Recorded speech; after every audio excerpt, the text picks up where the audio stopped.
Welcome to moistcritikal's compilation to fall asleep to relax. Time to let your brain clock out and your body settle in for serious snoozing.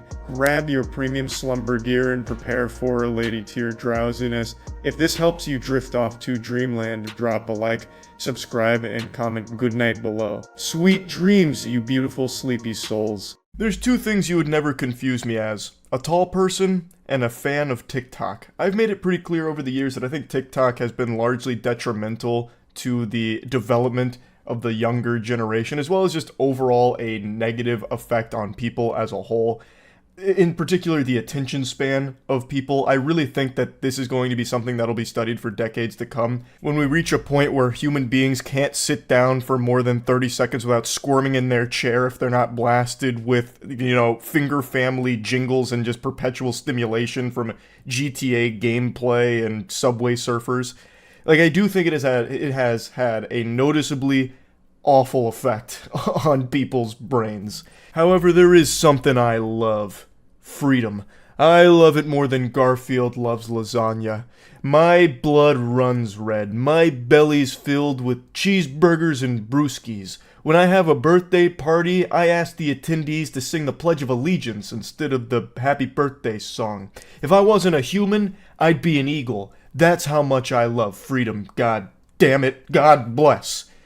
So, I think it's a beautiful thing that we have the freedom to download TikTok and subject ourselves to that fucking mind rot. And this is something that I've covered for a few years now, because this is like a boogeyman that keeps rearing its head occasionally, like some kind of cameo in every season of the United States with the whole TikTok ban.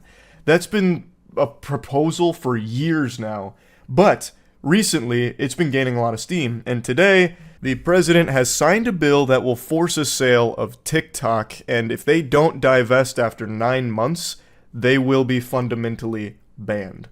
So TikTok is a very shady app, and there's been a lot of shadiness that's been reported in it for years, and it's even been deemed a national security threat due to the potential of China using it to collect data on Americans. This is something I'm sure all of you know. This isn't some kind of surprising plot twist here for all of you. And I'm sure all of you also know that there's no such thing as privacy anymore. Every single one of you watching this right now is actively having your data harvested and sold. But typically, your data is being sold by American companies. This is pretty rare in that it's a Chinese app that gained mainstream adoption by Americans, thus they are the ones that are getting the data as opposed to American companies. And the government's not super happy about that. So, if TikTok is not divested within 9 months to an approved buyer, then it's going kaput. It's gonna vanish like that. It's gonna be banned. TikTok CEO has even made a video going over all of this to its users, and it seems like they're going to be fighting tooth and nail here to push back against this. They believe it is unconstitutional. Before showing you the video, I'll read their statement. This unconstitutional law is a TikTok ban, and we will challenge it in court.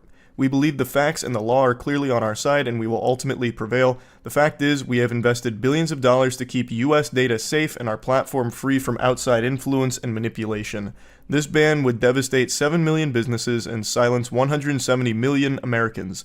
As we continue to challenge this unconstitutional ban, we will continue investing and innovating to ensure TikTok remains a space where Americans of all walks of life can safely come to share their experiences, find joy, and be inspired. Now, over the years of this TikTok tug-of-war that we've been seeing in the headlines about will it be banned, will it not be banned, I've kind of flip-flopped on my opinion of that.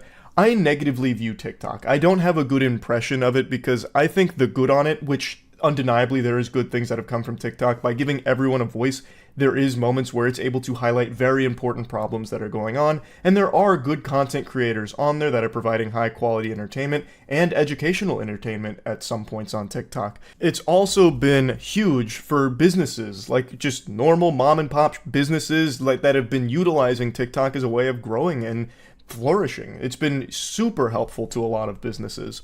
However, I feel like all of this is outweighed by the overall culture that TikTok has kind of fostered, where the most popular content is the ones that have Subway Surfers gameplay with cutting soap videos plastered on there, because they know that the audience can no longer focus on just one video anymore. It needs to be constant stimulation and jingling keys to keep them there, because it has damaged people's ability to focus. And also, a lot of the content that blows up on TikTok is the content that is just literally wrong, like fake garbage that serves just a fearmonger. Like, for instance, the easiest example, the solar eclipse.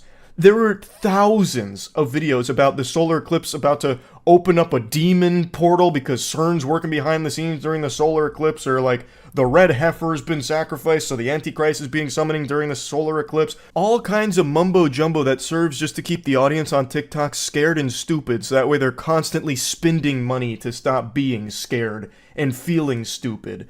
So it's all very, like, there's some evil shit on there. It's also very dangerous, because there's a lot of things that blow up on there that actually just get people killed, like the Blackout Challenge, or like the Kia Challenge, where you're stealing cars. I could go on and on shaking my fist like the angry old man on the lawn, but I don't need to, because all of you, I think, know that. But even with all that being said, I still overall feel that it's important that people have the ability to make choices for themselves, and if they choose to download TikTok, they should have the ability to do so. I don't like the government being the one to decide what you can and cannot access in regards to like an app on your phone. Now, in this case, I do recognize that TikTok is significantly shadier than most of the other major companies out there, but still, I think it is a scary precedent if the government is able to just start banning things that they don't like. Obviously, within reason, if it's just purely illegal content and distributing just a bunch of illegal criminal shit, clearly slap that down. That makes sense. But come on, it's a social media app. Like, who's to say there won't be another major platform or service that pops off in the United States that isn't owned by the United States? And who's to say they won't be like, okay, fuck them. We were able to ban TikTok. Let's go ahead and ban these guys too. It's not American made. We don't want it here. Hi everyone, it's Show here. As you may have heard, Congress passed a bill that the president signed into law that is designed to ban TikTok in the United States. That will take TikTok away from you and 170 million Americans who find community and connection on our platform. Make no mistake, this is a ban on TikTok and a ban on you and your voice. I don't think there's anyone on the planet that's making the mistake in thinking that it's not a ban. There's no smoke and mirrors here, no diversion. They're not mixing any words here to try and confuse you. It is just straight up a ban. Like, they're not hiding that fact. They either sell TikTok to an approved buyer, or they can no longer have TikTok in the United States. It's actually ironic because the freedom of expression on TikTok reflects the same American values that make the United States a beacon of freedom. TikTok gives everyday Americans a powerful way to be seen and heard, and that's why so many people have made TikTok part of their daily lives. Rest assured, we aren't going anywhere. I'm not going to play any more of this because it's mainly just a video letting the community know that they are going to be fighting as best they possibly can against this, and also a lot of it's just talking about how special TikTok is, like it's such a wonderful, joyous place with sunshine and unicorns. Like, you know, it's delightful on TikTok, and we want to preserve that, so that's what we're fighting for. That's not what you're fighting for. You're fighting for TikTok so hard because it's such a massive moneymaker that has a huge adoption in the United States. You don't give a fuck about, like, the actual culture on TikTok. If you did, there'd be significantly less degeneracy on it, I imagine. Like, there is, like I said, even aside from, like, the data stuff and the spying potential, there have been some legitimately shady things going on with TikTok. The reason why they want this so badly to avoid divesting and avoid being banned is because it makes so much money. And they have so many users in the United States that they do not want to lose, and they do not want to give over to a different company, obviously. So yeah, anyway, I guess we'll see if TikTok is banned within the year, and if it is, that's going to be pure fucking pandemonium as people flock to, like, YouTube Shorts and Instagram Reels, I suppose. But anyway, that's really about it. So yeah. Has technology gone too far? That's for God to decide. But in my opinion, I don't think it's gone far enough yet. But after what I learned last night, I think we're reaching that point. We might be coming up to the great filter, and its name is the Orifice. So, last night on stream, A very insightful chatter made me aware of a project that someone was building, and it's basically the Manhattan Project, but for cum. So they've made an AI sex machine. It's like it's equal parts fleshlight and equal parts partner. It's hard to explain. So it's like an AI in a box and a pussy in a box that will speak with you, converse with you, fall in love with you, and you stick your dick in it. It's called the Orifice. It's pretty impressive. It's reached the prototyping stage, and I imagine the creator's having a hoot and a holler with it, really enjoying his time with the Orifice.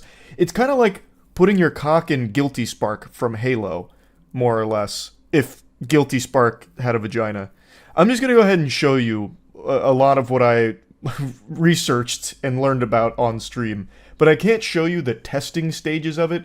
So he was showcasing like the grip strength of it and also showing how it accepts your penis by using his finger and putting it inside the box a lot. And he also showed like its conversational capabilities through like the chat, the AI. It's really interesting in like a scary way. Have you seen the guy making Tinder for AI women? He made a jizzler machine for it too. He thinks women will be obsolete with it. It's called the Orifice. What in the world did I just read? Holy! Wait! The craftsmanship on this is impressive. I can pull it up as long as he keeps the cap on it, I think. Look at that puppy, the Orifice. It's also double-sided, too, and it's got RGB gamer lighting in it. So you get your RBG pussy. That's kind of cool. Like, it looks really well made. So this is... No, this is the Orifice. So I guess this would be the Jizzler machine, I suppose. You can double-team the AI box. True, yeah. I guess you could. That would be interesting, yeah. I guess if you and a friend got together to Eiffel Tower the box... But then if it like has some kind of power outage, it'd be like a Chinese finger trap with wiener. Probably wouldn't be worth. Wow, he even has like an what is this, an MRI machine in there so you can see like the innards. This craftsmanship is so thorough. Take off your fucking panties. Oh fuck yes. Taking off my Oh my god, wait. I probably can't even listen to this on stream. Yeah, he's got like entire text prompts in here. Hold on, I'm gonna mute it on stream so I can listen to it on my own real quick. He has the box saying his name. It says, "Fuck me, Brian." Oh, okay, this guy needs to work on his talk, though. The next line he had her say is, "Breed me with your hot seed." Oh, come on. That's not hot. That's immediately like, I'm going soft. Don't you speak to me like that. This is not Reddit. He's calling it the International Sex Station. I can definitely show this part, though. Look at the craftsmanship on that. So that's like the wormhole for wiener. This is the base of it, and then he puts the fleshlights in there, I guess. I mean, they're more than fleshlights. It looks like they're handcrafted. Custom. This looks like something NVIDIA would have made. His demo is really cool. I feel like I could probably show the demo, just... I don't know, it's probably not worth the risk. It just doesn't look very vaginal-esque. So I feel like it'd probably be okay, and he's using his finger to show it. And then he has like an MRI of the inside so you can see what's happening in the box. It's unironically impressive. You could ejaculate into the multiverse with that. That's true. You could. You could send a load back in time. It is very impressive, though. If this ever hits the market, I'm going to try it. I've got to try it. The future is here. It doesn't look like there's any planned release date yet. He's still in the prototyping stage of the Orifice. But here's the features. It's an adult toy with computer vision system, text-to-speech, speech-to-text, and LLM, and generative moaning. I don't know what LLM is. I don't know if that's a technical term or a sexual one. LLM. And here's the blueprint schematics. John Tidor has returned. He's back with a vengeance. Here to steal our Tinder dates. Are you gonna have it call you Moist? If he gets like prototypes out, I'll order one and I'll come up with like a really cool speech it can say to me. So when I'm plowing it, it'll say some really cool shit.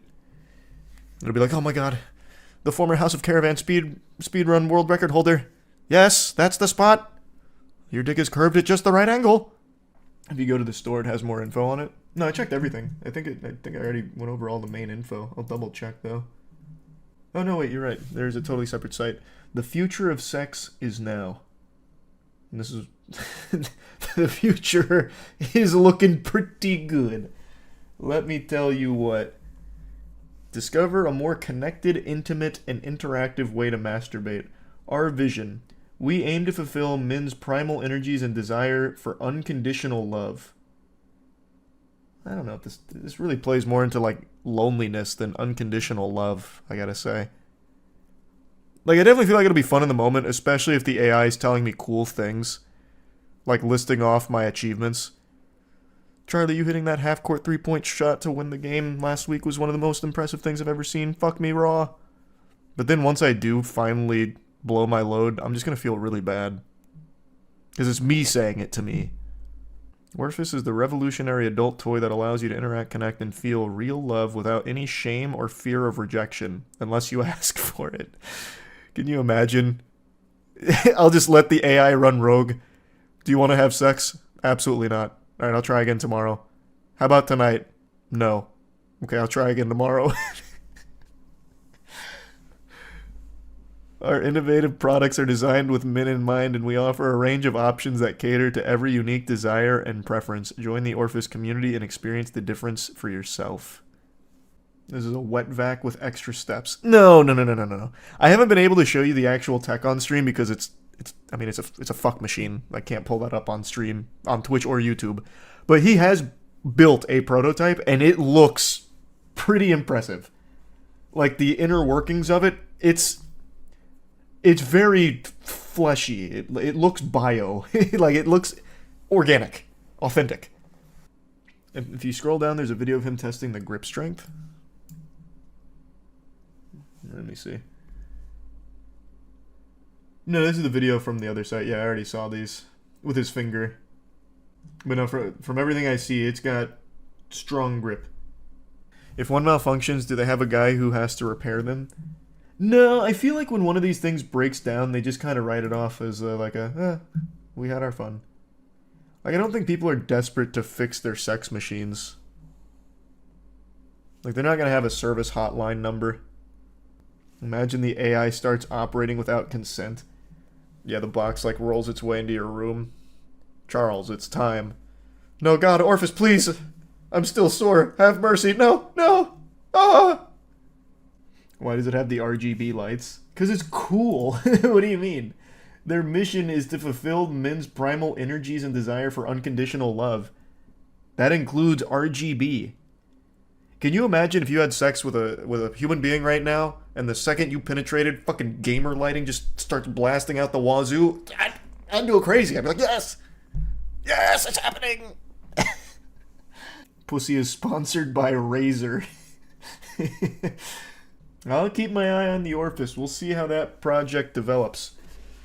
I am very interested now. I don't know if I'll moist meter it or not, but I definitely do want to check one out.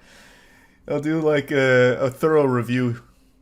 Nah, it won't malfunction. It's going to be built with love. Love doesn't malfunction. I know I'm looking more disheveled than usual today, very raggedy. I look like I just crawled out of Jumanji and I'm wondering what year it is. But before I take a shower, I think it's important that I address something because yesterday, my Twitter mentions were set ablaze. I was nonstop flooded with demands to speak on a new potential Twitch meta that was beginning to blossom. Feast your eyes on the glory of gaming. And when this was floating around Twitter, I was like the Powerpuff Girls and Twitter was the mayor. They wouldn't stop ringing my hotline trying to alert me to this like it was some kind of emergency that I needed to speak on. So 5 days ago I made a video called Twitch is Evolving. Fun fact, you actually can't find that video just by searching for it because it was too risque for YouTube, I suppose, so it no longer shows up in any search algorithms. You can only find it by going directly to my channel. And the video was just me talking and goofing about a stream that I was made aware of while I was live, that a streamer was basically just showing their whole brown balloon knot with a little bit of Valorant gameplay, and I was in disbelief, so I went to check it out to confirm this, and turns out that myth was not busted. It was just a bunch of fucking nuts in there that were. It was a very sexual stream by design, and I made a video just kind of talking about it because it was super silly. And also, it turns out that the streamer I was focusing on in that video, her name is Strawberry Tabby, may not have actually been the creator of this. I got this tweet the following day from a streamer named Asian Bunny, who said that she was actually the one that created not only this meta that I was talking about with like the butthole camera and all of that, but also the previous topless meta. So it seems Asian Bunny may actually be the innovator, nay, the Imagineer behind some of these like very sexual Twitch metas. But anyway, I think it's important context before getting into like the recent thing we're going to talk about to explain why I'm being alerted to all of this now. So that video, Twitch is Evolving, to summarize what it was without showing you, because apparently that's frowned upon on YouTube to showcase that, even though it was fine for Twitch. She had a dual cam setup, one where it was her in like the smallest bikini mankind has ever dreamed up. It makes hentai and anime games look weak in comparison to the reality here. She had like the smallest bikini ever for her top, and she had that cam on the left, basically like Honker's Jumbotron on the left, and on the right, she came up with something the world has never seen before. It was basically a colonoscopy cam. So she had her ass pushed in front of an iPhone, which I didn't even know was an iPhone at the time. I legitimately thought it was like a Blackmagic 8K camera. Like that shit was ready for IMAX. And again, with like the tightest string bikini ever that was wedging her ass crack, that fabric was fighting for its life down there, straddling the hole. And it wasn't really covering it, so you could still see, like, her entire anus in the stream. And I was just joking about that because this has been a huge thing on Twitch for a long time, to constantly be pushing the envelope of what kind of sexual content they'll allow. And it seemed like that had the green light because she'd been streaming for like 5-something hours, one of the biggest streamers at the time. She had like Valorant gameplay in the tiniest box ever. Like, if you were trying to watch the Valorant gameplay, you would have needed binoculars in order to see it from her stream. And I was just laughing and goofing about that whole situation, because again, it doesn't seem like Twitch really gives a fuck all that much when it comes to these policies. Though she did eventually catch a ban for it. I take no responsibility. That is not my fault. That must have been some shadow government at play working behind the scenes. I was just there. It's just having a giggle at what I was seeing. But anyway, since I posted that video, I've kind of become like the butt patrol of Twitch now. So anytime there's a streamer doing something sexual, people like to tell me about it. I don't know why. I'm not the ass police. I was just laughing at that one stream in particular. That's really about it. Though it seems that I have been pigeonholed into this role now, so I'll go ahead and talk about this because I'm still inundated with requests to do so. So let's go over the new Twitch meta here that's risen from the ashes of Butthole Cam. This time, it's a streamer whom we've talked about before, Mordp, who is putting gameplay on her cheeks. We have that. I'm just up in this biz. There are people fighting outside. I don't give a fuck. Bro, I need to potion up. Sheesh. Ka-chow. I am in no position to be. In a fascinating twist of fate, this happens to be like the least nude sexual meta I've seen develop on Twitch. Like, she's fully covered. Her tuchus is just a green screen for gameplay, so you can't even really see her rump or anything. And she's also wearing like an actual top, too. So this is like the least sexual I've seen one of these metas get. Of course, watching Fortnite gameplay in keister shape isn't conducive to the best viewing experience. Like, it's definitely not optimal for high-quality gameplay presentation. But there is gameplay there and significantly less nudity, it seems. Though, I will say, like, one of those donation goals at the top there was Creamy Treat. I don't exactly know what that would look like here. I haven't seen a clip of it, so I don't really know what it's referring to. since the focal point of this stream is on her ass gameplay, is she gonna like shit herself or something? Like, you donate for the creamy treat and she poops, and then like the green screen pants like inflate a little bit? I don't know.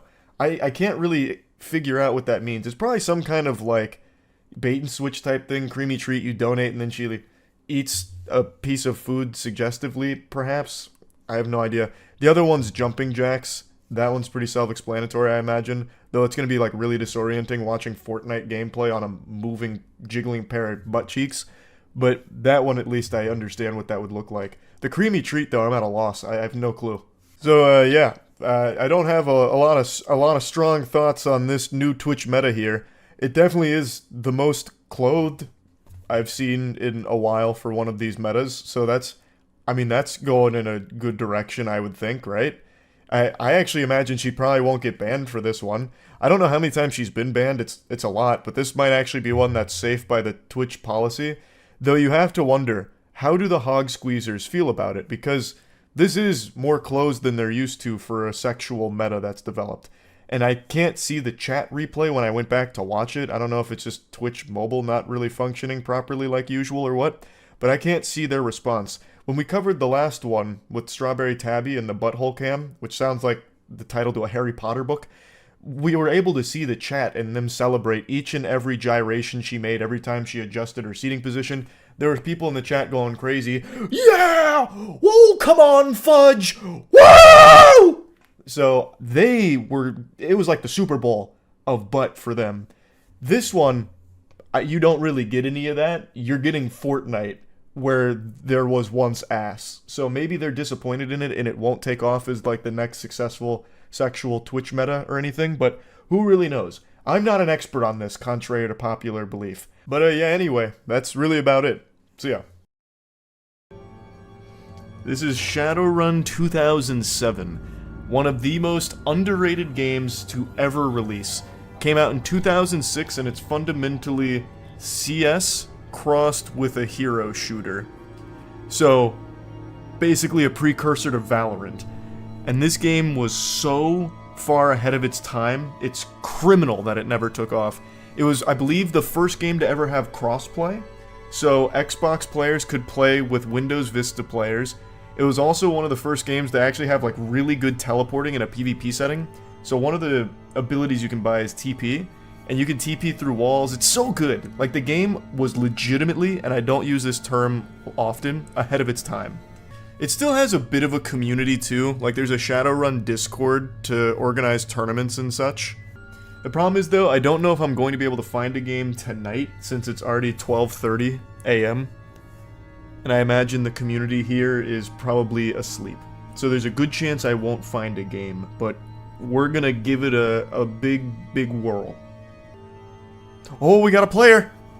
We're inching closer. 2 more brave patriots. Do you remember the achievement Shadowrun Fever? Yep, that's the achievement in this game. Or no, that's not what it was called in this, I don't think. But there's an achievement in this game where if you teabagged one of the developers, it gave you a virus, which gave you an achievement if you teabagged the player that teabagged the dev. So they spread it like a little plague because the devs used to play in the game. So if you killed them, teabagged them, you'd get the virus, and then anyone who killed and teabagged you would get an achievement for doing it because then they'd be a carrier. It was fucking adorable. Yeah, if anyone's got their Shadowrun and their Xbox 360 nearby, don't be afraid to dust that bitch off and join me.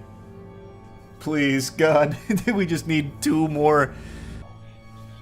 What are your thoughts on playing through the whole DMC series, even DMC 2? I didn't hate DMC 2. Oh! We got a game! Let's go! Emulator or console? Console. I don't know if it'll work on an emulator, but you're welcome to try. I don't think they're going to arrest you. The company that made this game has been in the ground for the last decade. They'll probably just be happy to see it being played. Oh my god, this guy's using pings and callouts. That's another thing, this game had callouts, like, built in.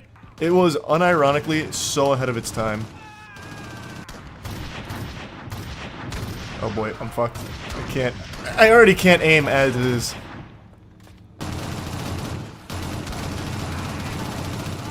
Alright, I'm absolutely fucking cracked. 1 shot, 1 kill. Man, playing things on controller without aim assist is so hard. Kids these days don't realize how good they've got it with all of these, like, fucking training wheels they put on this shit. Back in my day, we had to struggle. We had to walk 15 miles just to get a fucking Quaalude and a headshot in Shadowrun 2007.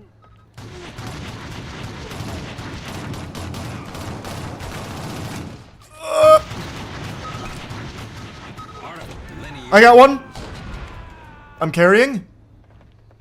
What happened? Wait, what happened to the other guy? Oh, I killed them both somehow. You'll never guess what I did exactly a week ago.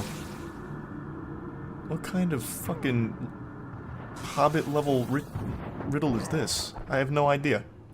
Turn yourself into the police for tax fraud? What did you do a week ago, brother? Oh my god, we got Poopy 9260 in here? That's so big. Let's start gathering clips for my montage. He's not even moving, Charles, please! That's so embarrassing. Oh my god. I'm so ashamed. Okay, he's still AFK. Oh yeah! Oh yeah, that feels good. Oh, yep. Make it a double. Fuck. Alright, I got one though. That guy was actually playing. He had a pulse. That's one I can be proud of. Oh! Oh! Joe! Clip it. That's going in my montage. Get the 30 seconds to Mars queued up. It's like a better Valorant. Like if this shit hit PC, I think you'd see Valorant numbers start to drop because this shit is fucking flames. Nice. I am fucking cooking them right now. I forgot you can't no-scope. That's on me. That was a heat check. That was a heat check. Man, I am top fragging though in my first game in 17 years. What songs did you use in your old Shadowrun montage? I'll put them in the new one if you get enough clips. I remember in one Shadowrun montage I used Corrin's Freak on a Leash. Oh, clutch! Man, I'm actually kind of cruising. Come here. Oh god, oh god! Okay. Did I get the backstab though? Because if I did, he's bleeding out right now. I don't know if I did or not. Okay, now I'm getting teabagged. Oh, I gave him that loop-de-loop and pull.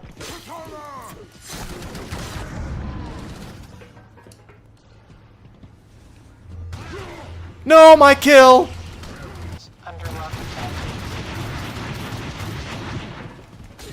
Yes! Outplayed! That guy's new for sure. He was just watching stream, he's like, damn, that game seems kind of fun. Oh, it's 30 cents on Xbox Game Store? Yeah, sure, I'll hop in. My god, that dude is 16-0. Have mercy. My boy. There we go. Now we've got the whole lobby. We're gonna get some 8-on-8s.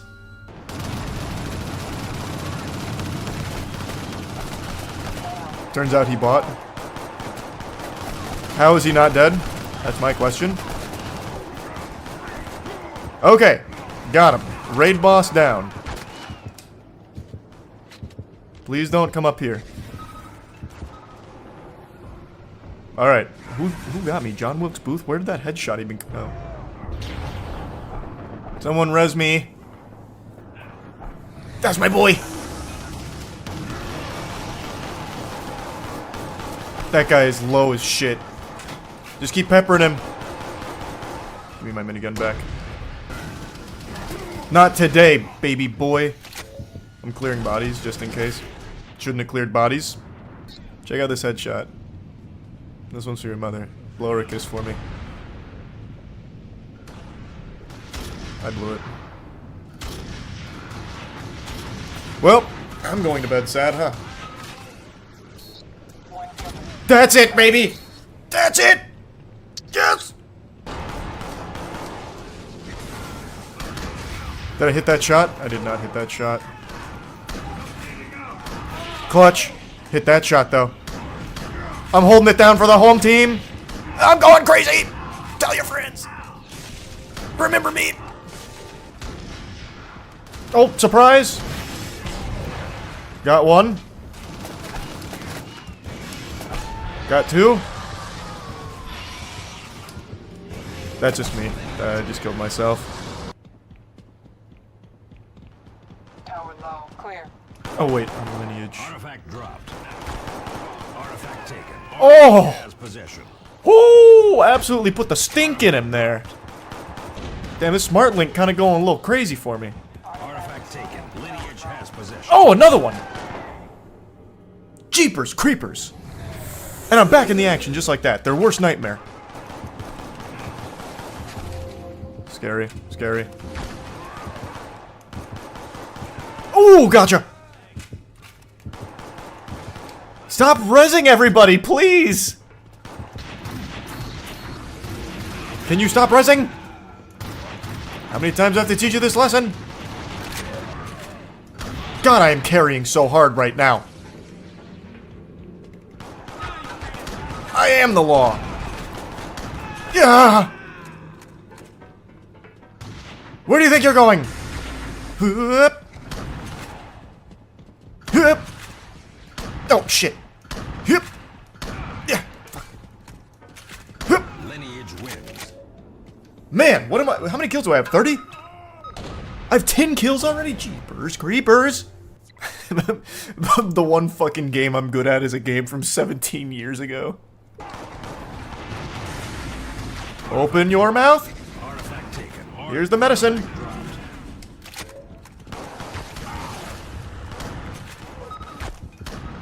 Oh, what a grenade. What a grenade! This guy's gonna be having nightmares about me. That Atsuna, I've killed him 12 times. Was this game ever popular in Europe? I don't think it was ever popular in general, unfortunately. Like I said, it had the worst release schedule of all time. Came out right after Halo, right before Call of Duty 4.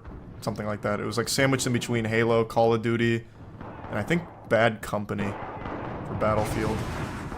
Oh, and Assassin's Creed. It was somewhere in that general ballpark, so literally nobody ever checked it out. That was fucking fire. That's a great combo. Backup. Tower corridor. I've got your backup. Stop whining. That was a good grenade from that guy. Ooh, the triple kill!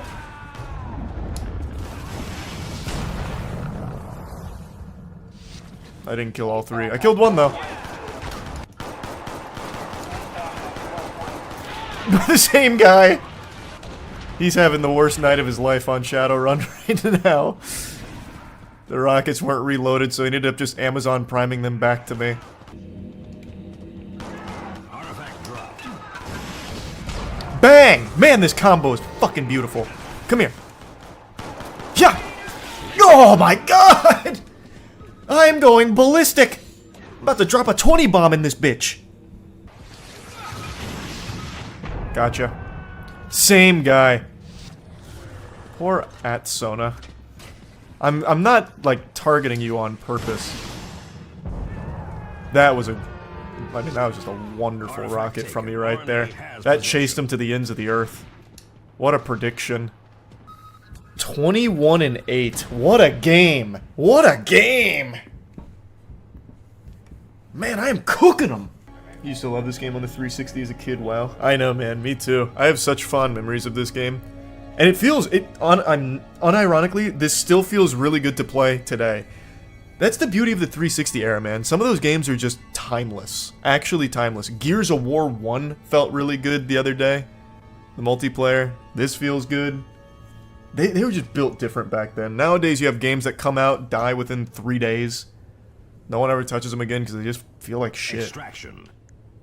But these, man, these were special. It's not even nostalgia. This shit just still feels good.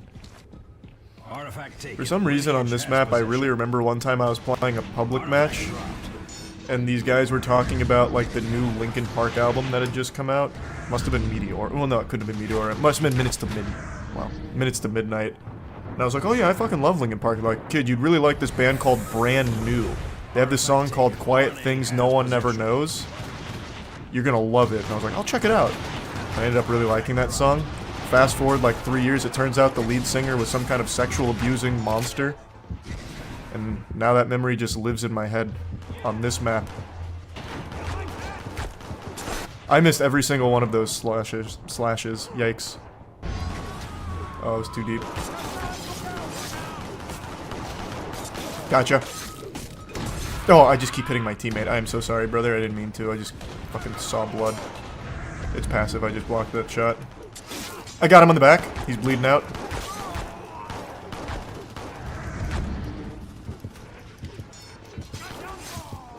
Oh, gotcha. Okay. Man, I fucking suck big ass with the katana. Okay, but now I'm starting to cook. And I'm back in it. The kitchen needs me. How did I miss that? There's no way I missed... There's no way I missed that.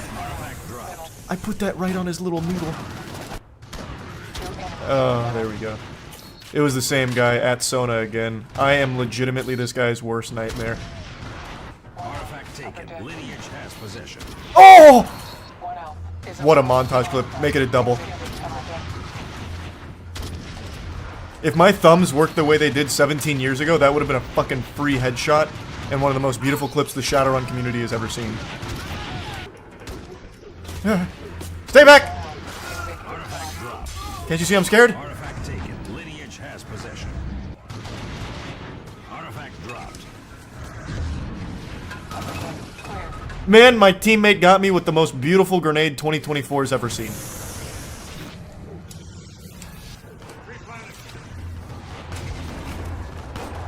Oh, it's at Sona. Oh, no, not like this at Sona. I had no ammo or weapons. Oh, I got you. Finally caught up to him. Those quick legs. That wasn't a headshot. My fucking butt cheek. Lead him out, lead him out, lead him out. I don't miss headshots twice. Lead him out. Lead him out. And I'm coming in hot. Told you. I've never missed anything twice. Oh! Here, I got you. Oh, the double res.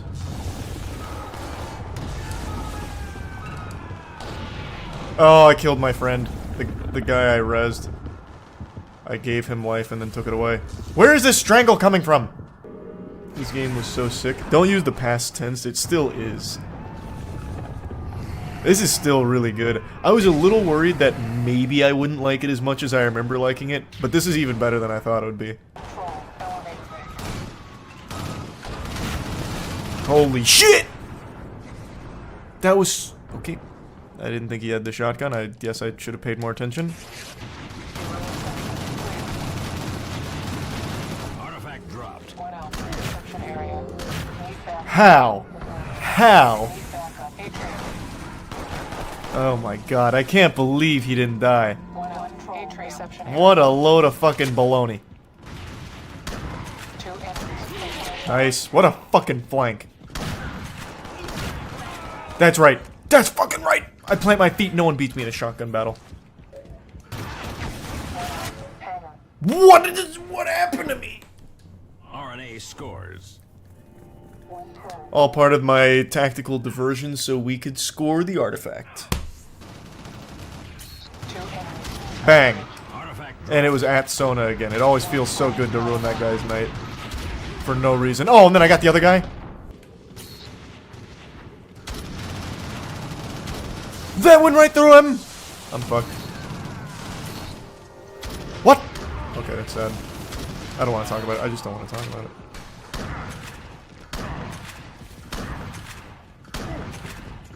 How are you still alive? How is he? Wait, how many shots does it fucking take with that? Wait, what?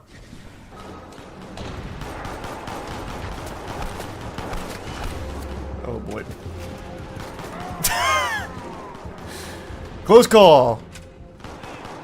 Tight squeeze that was.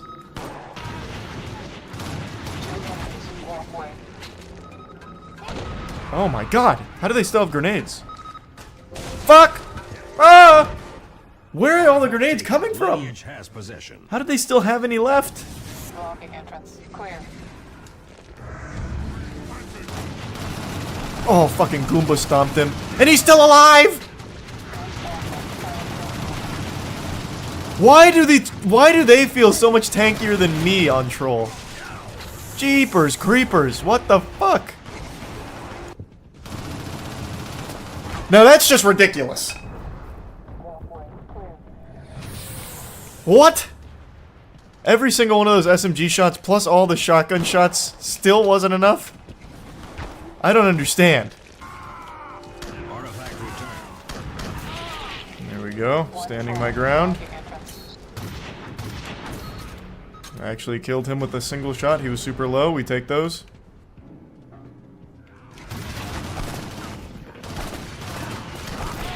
Got one. Oh, that's so fucking huge. Oh, clean. Needed that. Needed that round. Someone's gonna try and peek here with rifle. It's gonna be the biggest mistake of their goddamn life. Okay. He's got reflexes. Oh, but I still fucking hit it! For the clip!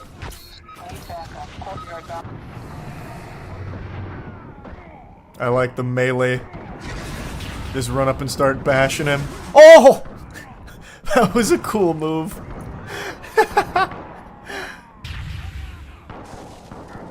Oh! What a fucking clutch! Damn, this guy's about to drop a 30 bomb on him. Hey, earlier today I uploaded a video about piracy that was mainly just a rant about my position on this blossoming debate that's unfolding every day about piracy, as well as me talking about the nincompoops at Nintendo shutting down one of the most popular emulators, Yuzu. And it was just this very passionate rant. So passionate, in fact, that some of you may have noticed something a bit awry. In the intro of that video, I said there was 2 topics I wanted to discuss, and only one of them was piracy. Just like Parmesan and a bowl of spaghetti and meatballs, I got too lost in the sauce, and I only talked about piracy in that video. I completely omitted the second half of what I wanted to discuss, and it wasn't until after the video went live that I had that eureka, come to Jesus moment. Gee willikers, I completely forgot the second half of that. Scratching at the hairs on my chinny chin chin, I sat here stewing in my own filth and ultimately decided, fuck it, we'll do it live and I'll just make a dedicated video for this second topic, which is great shows ruining their own momentum by taking these long mid-season breaks where they stagger their release and absolutely butcher all the hype they built up. Invincible is the latest victim of this, but it's not exclusive to just Invincible. As all of you know, I'm a huge fan of this show. I thought the first season was a damn near masterpiece. And Season 2, Part 1, I really liked.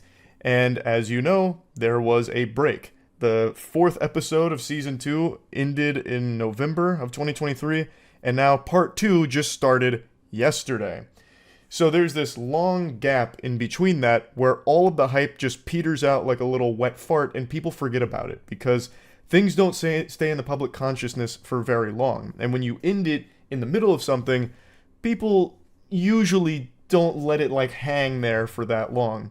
So many people didn't even know that the second part was rolling around, which includes me. I didn't know until I saw a couple people I follow on Twitter mention that they were surprised it's back because they forgot. It just doesn't make sense, this trend of stopping in the middle of shit. Like, take for example, you're on the most exciting roller coaster ride ever. You're on the Mummy ride at Universal. You're pumping your fist. Yeah, Brendan Fraser. Yeah, fuck you, Emotep. Boo. And then in the middle of the ride, it just stops. It breaks down. You're having a great time, it stops.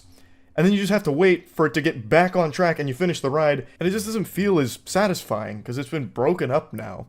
So when I first read about the hiatus that Season 2 was going to be taking, I didn't mind that much because I thought it was some kind of production necessity where something went wrong along the way and they had to take the break.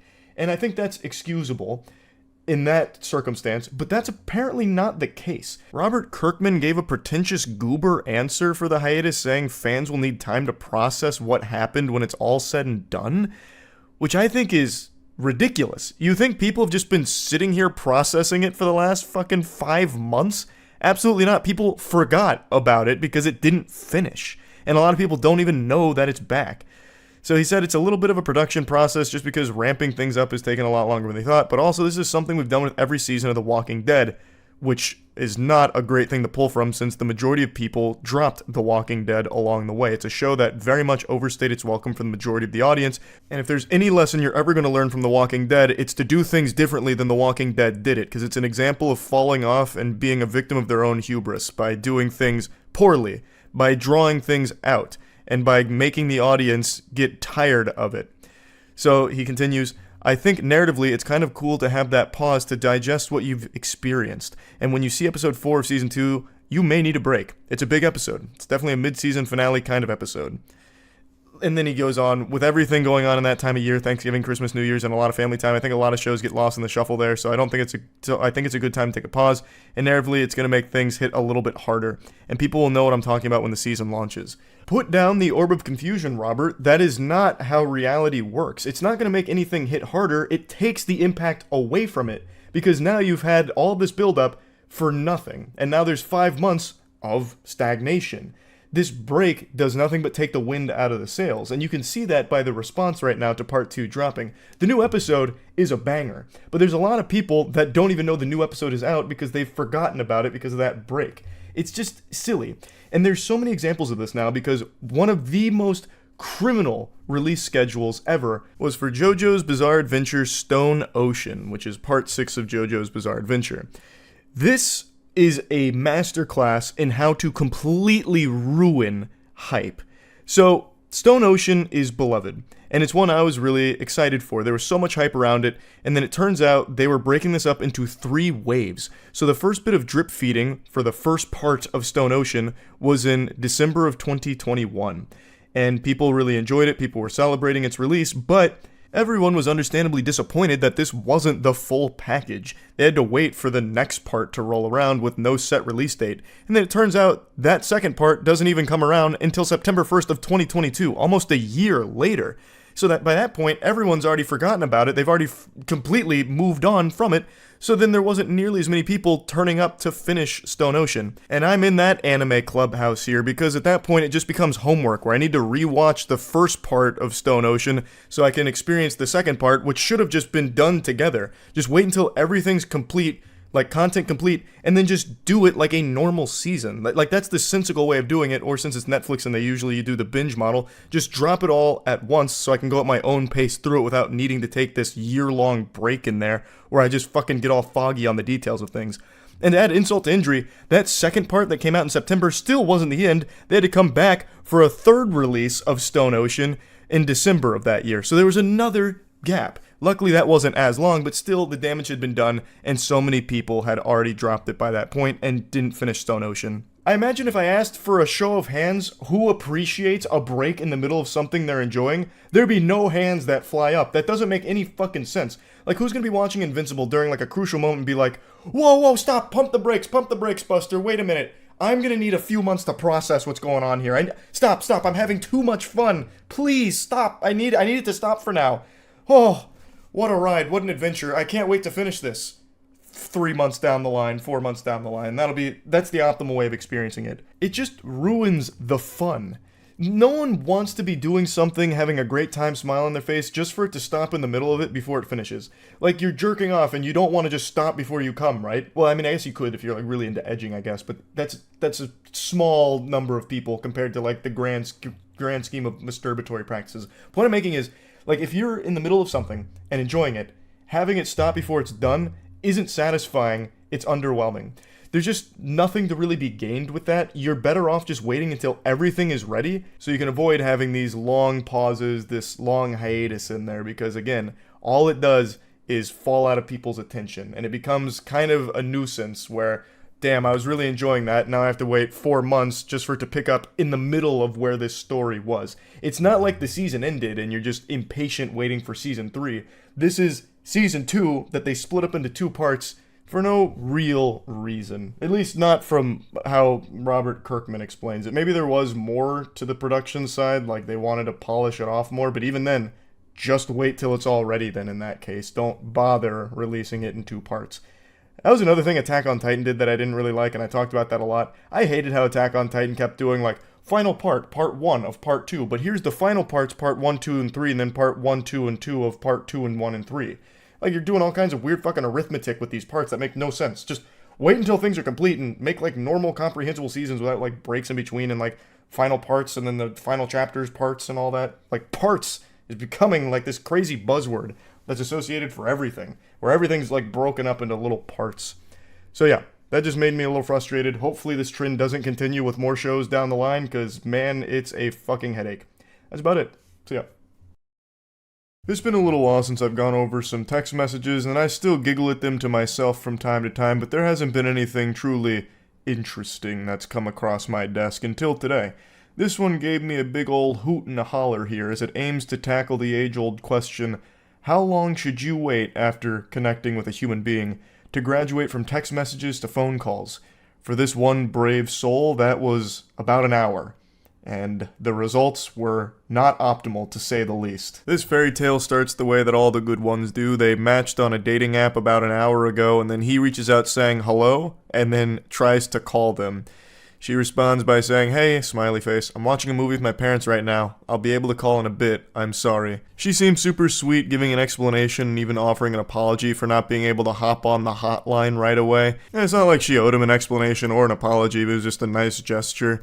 It's a very awful idea to try and call someone that you just met an hour ago. You only became aware of each other's existence like less than 60 minutes ago. He tries to grit his teeth and bear it, but the pain is too much. He says, oh, okay. And it comes across pretty sad. I don't know if he actually was sad here, but it seems to me like I can feel him looking down at the ground while he types that and like kicking some dirt. And I think she picked up on that because she issues another apology, but then says, how's your night going? So she's trying to at least make a conversation out of this, so she seems interested. He goes, no, it's okay.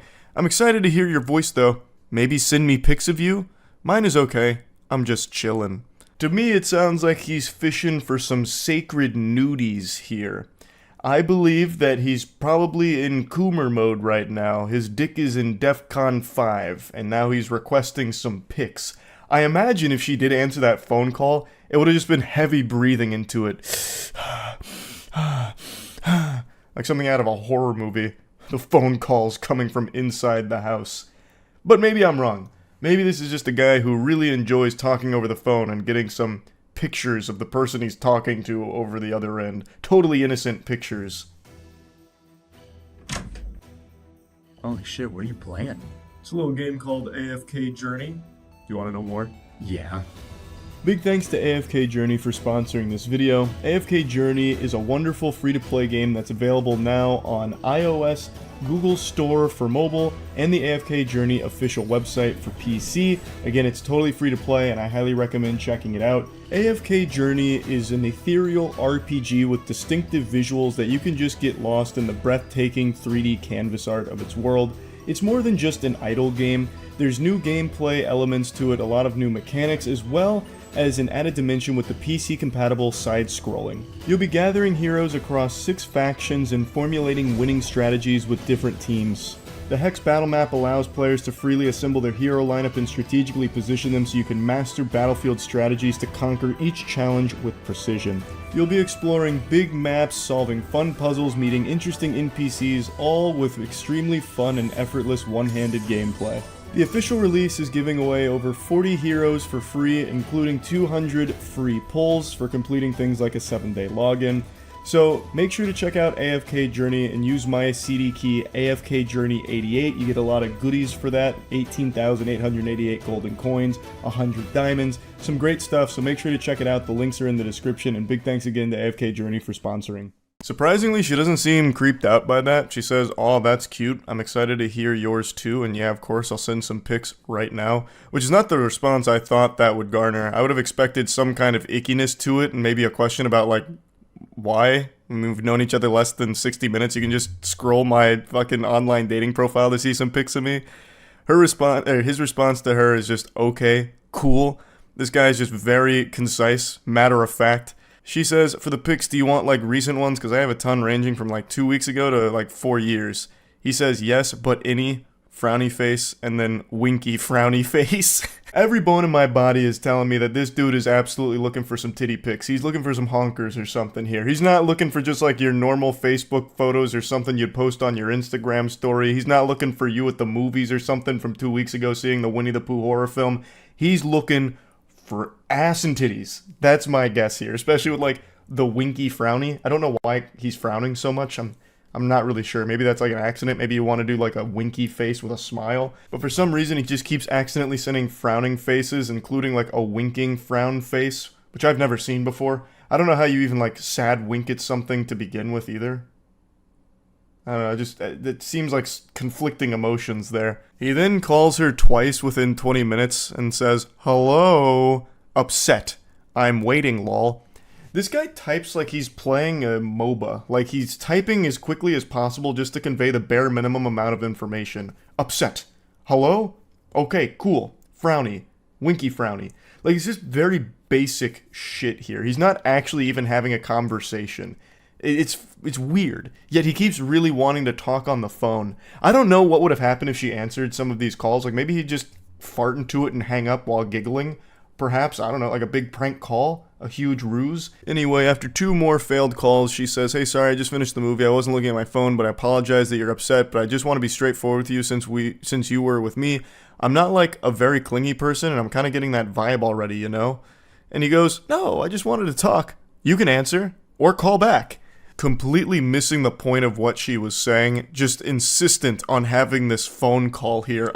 It's worse than a telemarketer. This guy just cold turkey calls her out of the blue.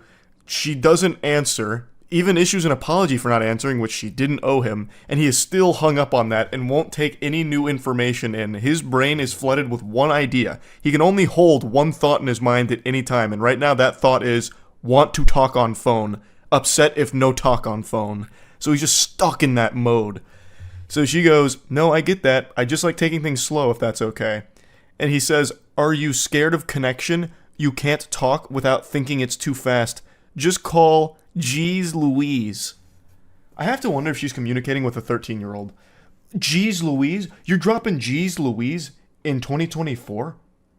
This is not what the Lord died for. Are you kidding me with this? Is this some kind of joke? Get out of town. A Jeez Louise in this day and age? He then goes, "I could literally call right now. It's so easy. I don't like being ignored." No shit, it's easy to call, but why do you want to do that? And why won't you take no for an answer? You've known each other less than an hour. You don't even know each other. You just both had like a Metal Gear Solid ping that made you alerted that this other person existed, and now you're talking through Snapchat. This actually might be a toddler. Maybe the person that she matched with through Tinder or whatever the online dating app was, maybe they went to an Easter celebration with family, and then their little nephew got a hold of the iPad and then just started talking to some of his contacts, and this lady was one of those victims here. So she's actually just communicating with a legitimate diaper-shitting, milk-snorting little kid. Because no adult, I feel like, communicates this way. I'm starting to really believe in that conspiracy theory here. But anyway, she responds, "Of course not, but I like to take things slow. I'm sorry. Please respect that I'm trying to be as cordial as possible. I haven't had the best experiences in the past." That's in response to the "Are you scared of connection" line that he drops here. Like he's out of some kind of bad Hallmark movie, or The Young and the Restless. Because she won't accept his random fucking phone calls here.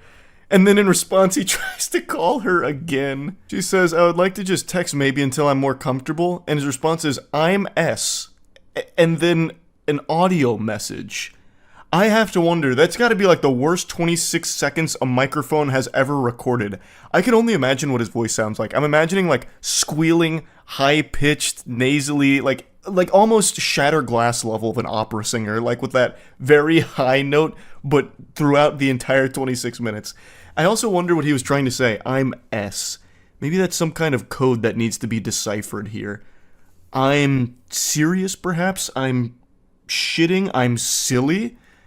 I have no idea. But anyway, she then takes a screenshot of the chat, and then he dumps a screenshot. He then follows that up by saying right at the top, and then tries to call her once again, just continuing to poke her here.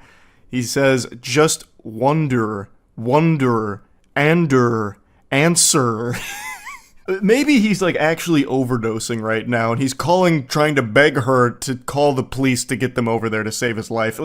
I have no idea what's happening to his brain. It's turning to mush right before our eyes. Like he's getting hit by a stupid beam, and we're watching him fade away. She says, I don't really know what to say. I feel like I'm being backed into a corner right now. He says, stop typing, and then calls her again, which of course she doesn't respond to, and then says, OMG, drops another 26-second audio message, which is interesting that it's the exact same amount of time. I wonder if it's just the same message he dropped again. I'm not really sure. I also wonder what he said during that, to be honest. But anyway, he then says, bye, little baby. Oh, the heebie-jeebies. I'm getting them. Jinkies. Oh, good. Bye, little baby. Oh, yuck. And then she just says, can you please respect my boundaries? I apologize that I said I'd call earlier. I got nervous and I would feel more comfortable texting. If calling is more your thing when you first meet someone, then maybe we just aren't the best match. I wish you luck. Maybe we can try again tomorrow. I'm going to take a shower and head to bed. Good night. I don't know why she would even try and say, like, maybe we can try again tomorrow. She should have just not responded at all because this guy is unhinged. This is just an absolute weirdo and there's no salvaging this. Maybe she was a little fearful of, like, what this guy might do, perhaps, which is a very legitimate fear, so it's best to, like, cushion the blow. But even still, this guy is fucking weird. He then just says, no, like a defeated Power Rangers villain. Because that boundary is silly. I don't care. I'm of interested anymore. Bye. Not. So he's saying, I'm not interested anymore.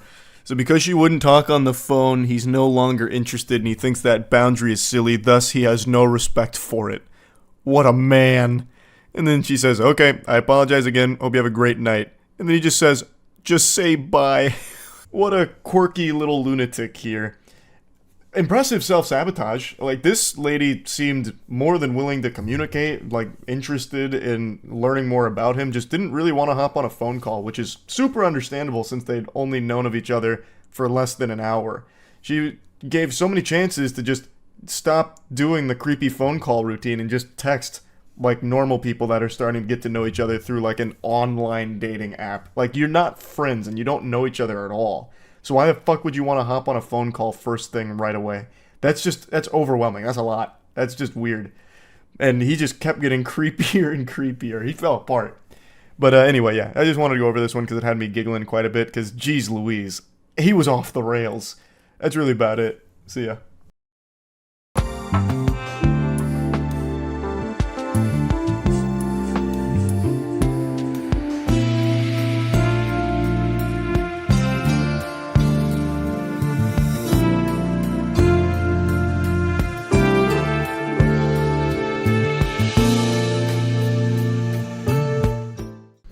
Hi, we're doing cheap versus expensive steak. Hey! So yeah, we're gonna get, I think, 5 different steaks. We're gonna eat them all, have a good time, and then we're gonna try to guess the price. We're gonna line them up by least to most expensive. You wouldn't believe it, they were cooked by the amazing Chef Ryan again. Yeah, we'll put them up on screen here. Yeah, give me a cutout of them right in the middle, going. No one has any faith in me doing well in this competition. I don't know why I get faith. I don't eat a lot of steak. I don't either. I barely. I'm a grizzled man. You look like a steak eating. Yeah, I'm a steak stud. Blue blood American, red-blooded American. Yeah, not blue. Goddamn. Yeah, fuck the blue, woke you know? stuff. I feel like I blacked out there for a second. How you doing? Yeah, bring out, I guess, the first steak. That looks nice. nice. Steak number 1. All right, let's look at the marbling. Oh, marbling, good term. See, there's some marbles. It's a good crust. Yeah, that is a good crust. Oh, you're cutting I'm cutting it because okay. this gives me a lot of information. No, we need to share. Oh yeah, I got everything I needed to know from that. Oh yeah, you're right. That's where all the secrets were hidden. Oh, this is filet. You microwave this? It's pretty good steak though. That's beautiful. I recognize that taste anywhere. Outback serves this. Don't give too many thoughts. Just think about. There's not a lot of them going on. Yeah, think about. Hey, wait. Hey, cheers, Cheers. brother. Cheers, brother. Let's chug them. I'm not doing that. God, that's gross. More. No more. Oh, I know this steak anywhere. So it's got a little bit more of a orangish hue. Yes, that different blood. Are you colorblind like Danny? No, see, there's the orange. Did you marinate this in Sunny D? You told me to Matt, bring it come down. back. You told me to bring it down a level. Alright. This looks really good. I do legitimately think I recognize this cut of steak, but I'm pretty sure this is a New York strip. Oh, wow. Unironically. Unironically? Yeah, like I'm not even making jokes right now. It's a New York strip. You're being super serious. Dead serious. That's good stuff. That's I'm gonna really take good another stuff. bite. It's great crust. The marbling. Superb. What? That is crust. Mm-hmm. Do you think it's not called a crust? I don't know. Ask our Michelin star chef if that's a crust. Is it called the crust? The crust, yeah. Yeah, that's a fucking crust, Danny. Good crust on it. Yep. And I called it a crust. Dog food. Purina. Why? What, that's steak? Yeah. Is that Salisbury? I haven't had Salisbury since... It's gotta be, right? I haven't had Salisbury since I was a kid. You know, I've never had A5 Wagyu, so it's one of those. I've also never had A5 Wagyu either, but I will know if when it hits my mouth it explodes. I'm sure we'll know pretty quickly which this is, but it's up in the air. Excuse me. How was that? Would you say this is a nice medium rare? I tried it. It was actually really good. This is fire. No. This is a Salisbury steak for sure. For sure. That is fire. There's some nice... It's kind of like a... This is weird if you haven't had a matzo ball. It's like a matzo ball and a meatball had a baby. Kind of. It is kind of very meatball-esque. Yeah. For sure. But much airier, like it can breathe. Yeah, it's got a good breath to it. Yeah. How's the crust? Oh, the crust. Well, there's unreal. That was a trick. It's an absence of crust. Oh, Salisbury. we are actually just eating a steak core. Yeah. Seasoned with the essence of crust. Yes, exactly. You have to imbreviate it. That is a good TV dinner steak. That's actually much better than I thought. I saw it and I was like, that's going to be gross. But it's very... It's not gross. This is absolutely the cheapest because a cow doesn't look like this ever. Even in like a nightmare. So Yeah. this is definitely the Salisbury. What's this puppy? Do you ever think they're just fattening us up to kill us?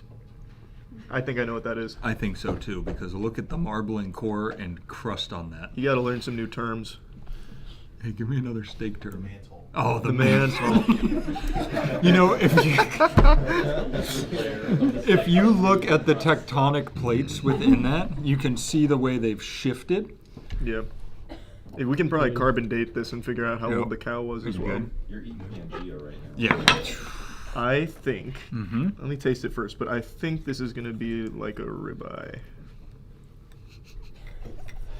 I'm running out of steaks. You gotta learn some new steaks, brother. Let me go more in the middle.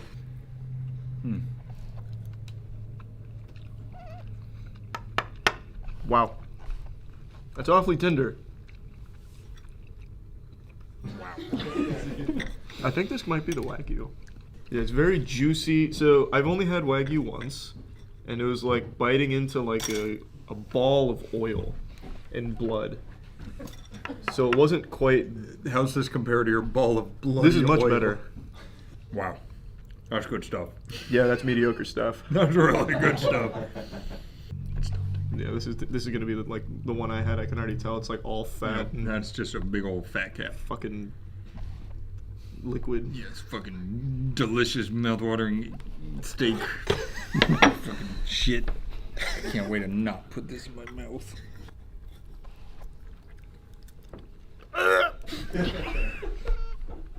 Oh, I prefer the muscle. This is muscle.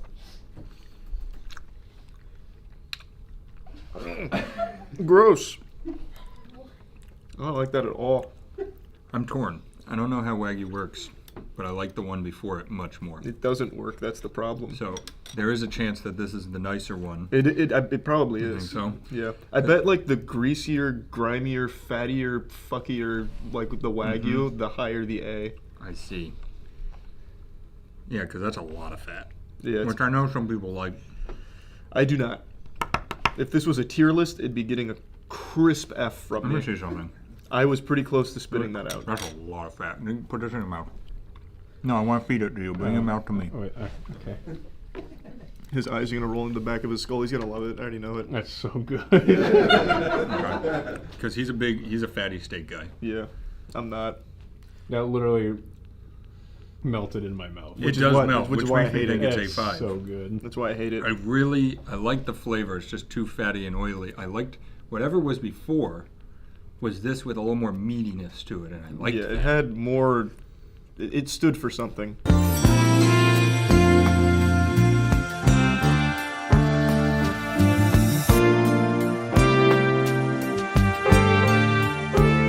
Okay, so now we're actually placing them in the order. It's pretty easy. So This is clearly least cheapest. expensive at but, Salisbury. But if we were going by taste, it's over here. This is your top pick. Well, just in front of this. What I'm saying is I'd choose this over this any day of the week. All right, so let's do this first. First, we're gonna go where we think least is most expensive. Yep, definitely least, definitely most. This is this, but lesser. So Yep. So I probably think that's in second the right most. spot. I liked this more than that. I also preferred that to that. And what do you think? These two. I mean, that's a little more red. It's a little thicker, which makes me think a little more expensive. How often do you guys order steaks when you're out? Almost never. Ever. Actually, literally never. Literally never get a steak. Last time I went to Burns, I got chicken. Oh, I get steak at Burns, and that is it. Yeah, so I'm a big bird guy. I'm a big don't eat red meat kind of guy. You save that for the troops. All right, I think clearly we got to make a decision between these two. I think that this is here and that is there, but well, actually no. Like if we look at fat content, this is pretty fatty. Yeah, I feel like.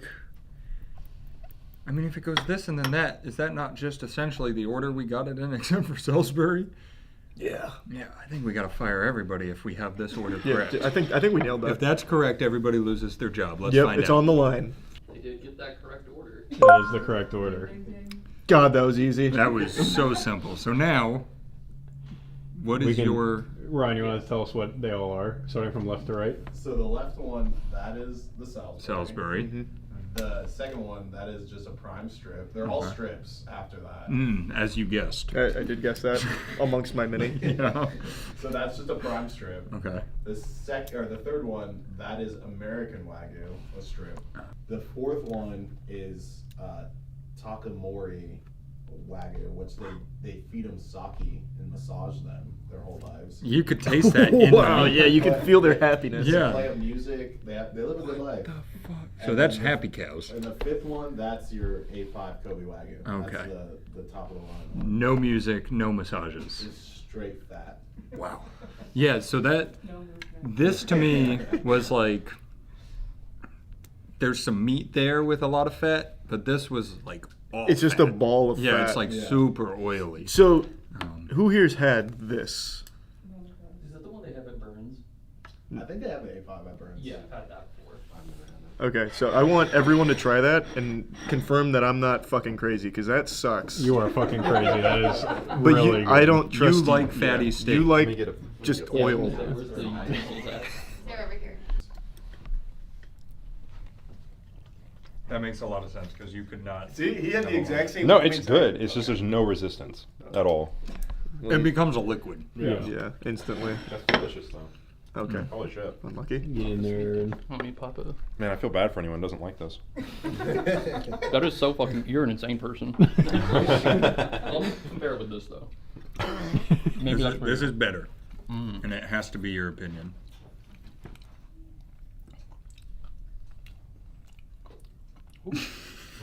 She is good, but I still think that one wins. They're like even for me.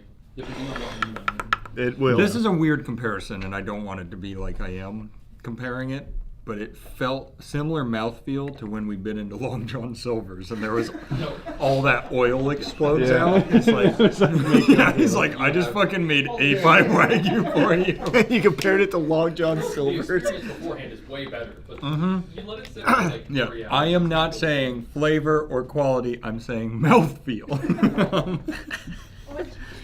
Is that not what you're mouthfeel? No, mouthfeel No, is like. mouthfeel is very different. You've shown your food incompetence. Just grab this little guy. Yeah, that is. It's just because it's so tender. It's like Yeah. fish. This I think was the best we had. This was very good. I think this was I our liked best. this the most. And this was the American Wagyu? Yeah, so it's like the same cattle they grow or they farm over there, but American raised. Some more eagle sounds. That's why you like it. Yeah, It's 50 cows next to them every day. Yeah. Keep them on their toes. They make them say the Pledge of Allegiance every morning when they come out of their kennel. Instead of feeding them sake, it's Natty Light. That's why there's one tough part of it from where they have to lift their arm to salute every morning. A little bit of Toby Keith in there. Garth Brooks truck, yeah. Yeah, so I would go here, here, here, here, here, here, here. Really? Like a xylophone or something? Wait, you would go Salisbury over this? I would. That's kind of crazy. So I didn't like that one. I'd go here, here, here, there. You just put it over the most coveted. I would do that. Act shocked at. Would you put Salisbury over the A5? I ate the Salisbury. It was good. It is good. It is good. Actually good. Yeah. You put that puppy in a fucking hoagie roll? That's America's #1 Salisbury too that you guys just had. Where'd you get it from? Publix. Nice. Fuck yeah. Yep, that's good stuff. Fuck yeah. It was yummy You though. can drink a sip of your wine, so I'm interested to see how that video goes. Well, I drank a little of it. I drank mine. I said hello. Oh, we saw you chug your Oh, I wine. tasted it. Yep. All right. That was easy. Hey, good. All right. Why are we so good at this? It's not often we get things right. Yeah, it's actually, that might be the first time, so that felt really good. Thanks, guys. Thanks, Ryan. Thanks for cooking these puppies.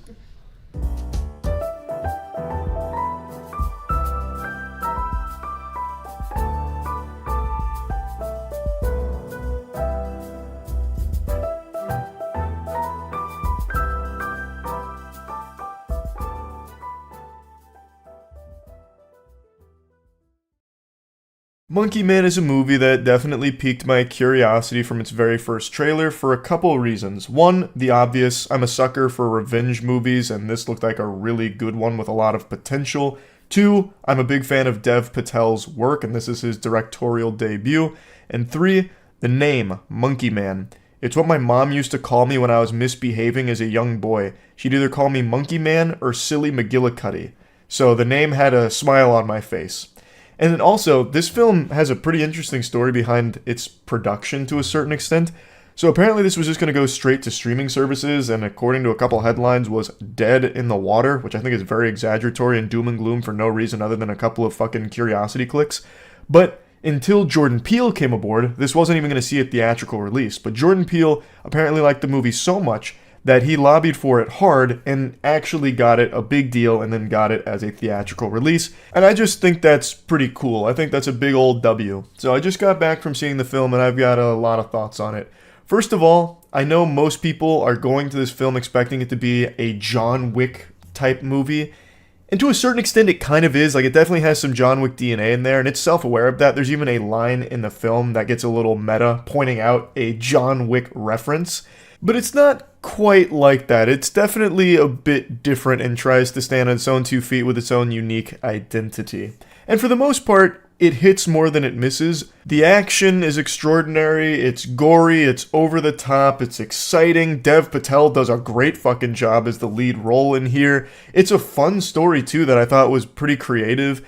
And overall, I really do think it's a great movie, but it's held back by its biggest miss. A huge flub here. A fumble. Monkey Man unfortunately commits the unforgivable sin of shaky cam. And shaky cam doesn't even adequately describe just how shaky the camera is when it comes to its action sequences in this film. It's brutal. It's disorienting. It's what I imagine getting a concussion must feel like when you're first coming to and getting reacclimated to the world around you. It's like all the camera operators were on crack while also having a sugar rush boofing Coca-Cola and chugging down Jolly Ranchers. The camera's just like always doing this. It's like in an invisible washing machine, like perpetually caught in a fucking tornado or something. It just takes all of the impact out of the action sequences. It completely interrupts the flow of the action, derails that train, and makes it really hard for you to even process what you're looking at because the camera is just all over the place. The choreography on all of the action is extremely well done. It's just a shame that the camera didn't just get a chance to sit there and show us. Instead, it felt like the camera ops are the ones that were getting beat up because the camera's fucking jiggling everywhere all the time. It's just an outrageous amount of shaky cam to it that really does take away so much from otherwise amazing action sequences.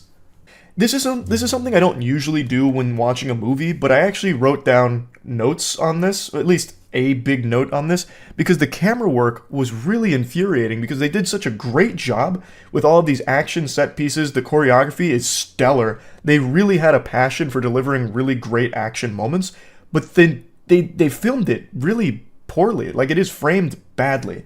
So I wrote down, Monkey Man has way too many close-ups and cutaways. It makes it hard to see what's going on, coupled with the shaky camera that makes it feel like you're playing a video game with maxed motion blur.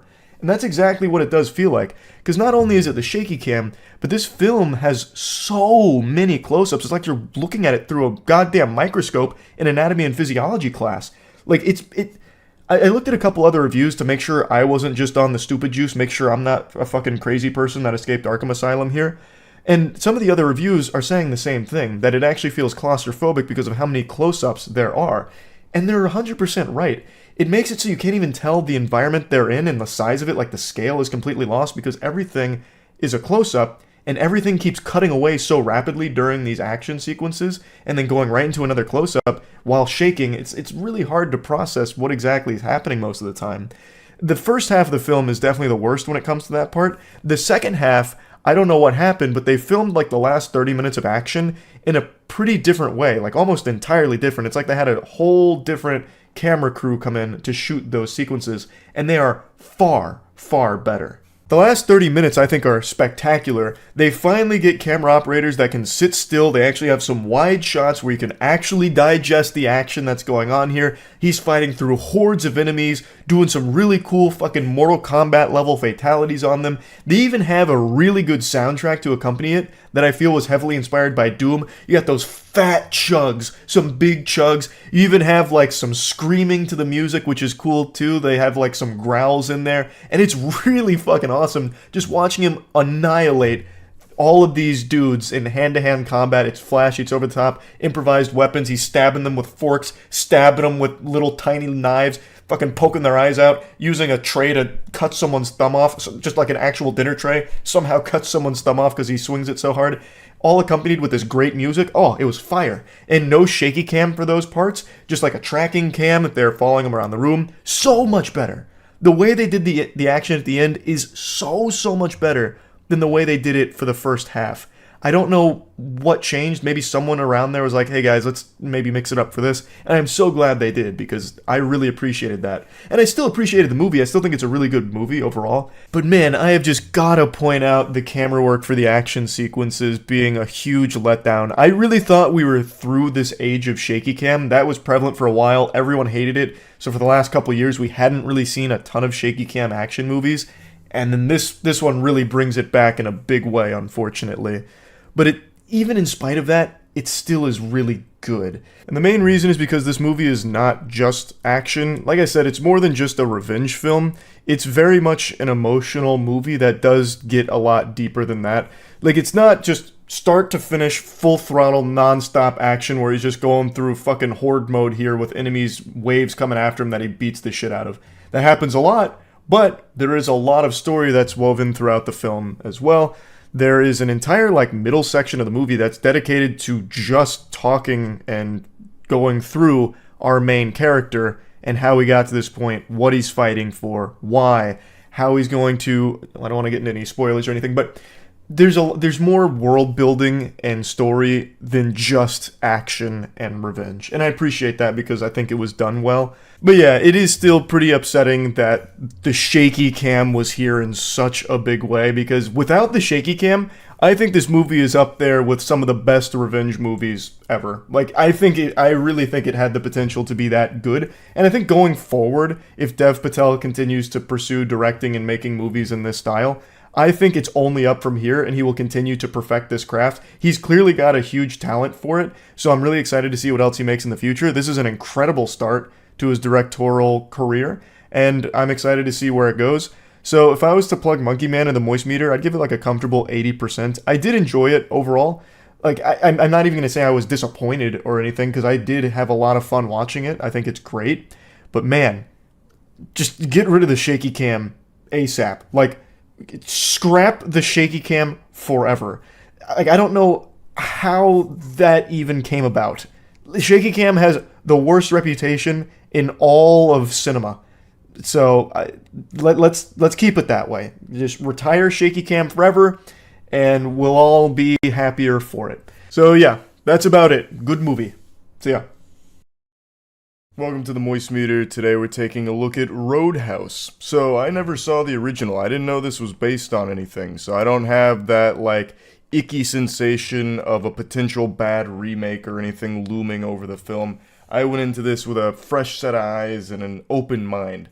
I actually didn't even know this movie existed until I saw like a couple of Conor McGregor clips floating around on Twitter saying that he was actually pretty good as an actor. And I said, dag nabbit, I can't believe that. I'm gonna have to take a peek at this so-called Roadhouse. Actually, I retract that whole statement because I also just remembered that Jake Gyllenhaal fought in an actual like UFC octagon in between like a match or something, and I vaguely recall headlines about that. So I had these little like subliminal snippets of Roadhouse's existence in my cerebral cortex somewhere tucked away, but I didn't like actually sit down and watch it till I saw people talking about it on Twitter. And I was pleasantly surprised. I didn't really expect much going into this. It's got a ton of flaws, but I had a great time watching this.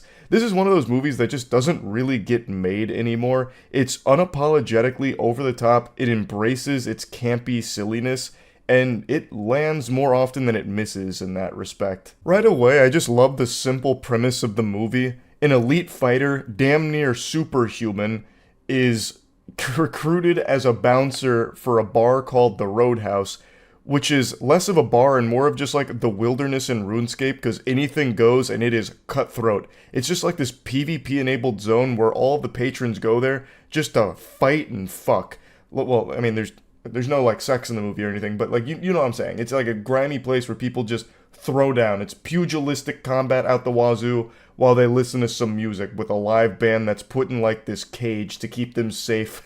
It's so silly and so aware that it's silly that I really appreciate it. It sets the tone immediately that this isn't a film that takes itself too seriously. The opening scene is Post Malone fighting someone in this like back alley brawl with a bunch of spectators around betting on the fight. Post Malone wins, Jake Gyllenhaal shows up, and he just wins by pure aura. He takes his shirt off, and Post Malone's like, I'm not fighting that guy. You know who that guy is? Nah, absolutely not. You guys can all suck my dick. You can literally blow my ass on the way out. I'm not fighting this guy. So Jake Gyllenhaal's character, his name is Dalton, shows up, and he's like King from One Punch Man. His engine starts roaring, and everyone's like, oh shit. And he just wins and gets all the money just by being there and being scary. And then immediately after that, someone stabs him in the parking lot, and then Jake Gyllenhaal just looks at it and he's like, you sure you want to do this? And the guy's like, ooh, and he runs away, and he's like, wait, you forgot your knife, and just leaves the knife in his stomach. So it's a movie that's not realistic, obviously. This man got fucking stabbed, and it's no big deal to him. He responds to getting stabbed the same way I respond when I accidentally bang my knee on my desk.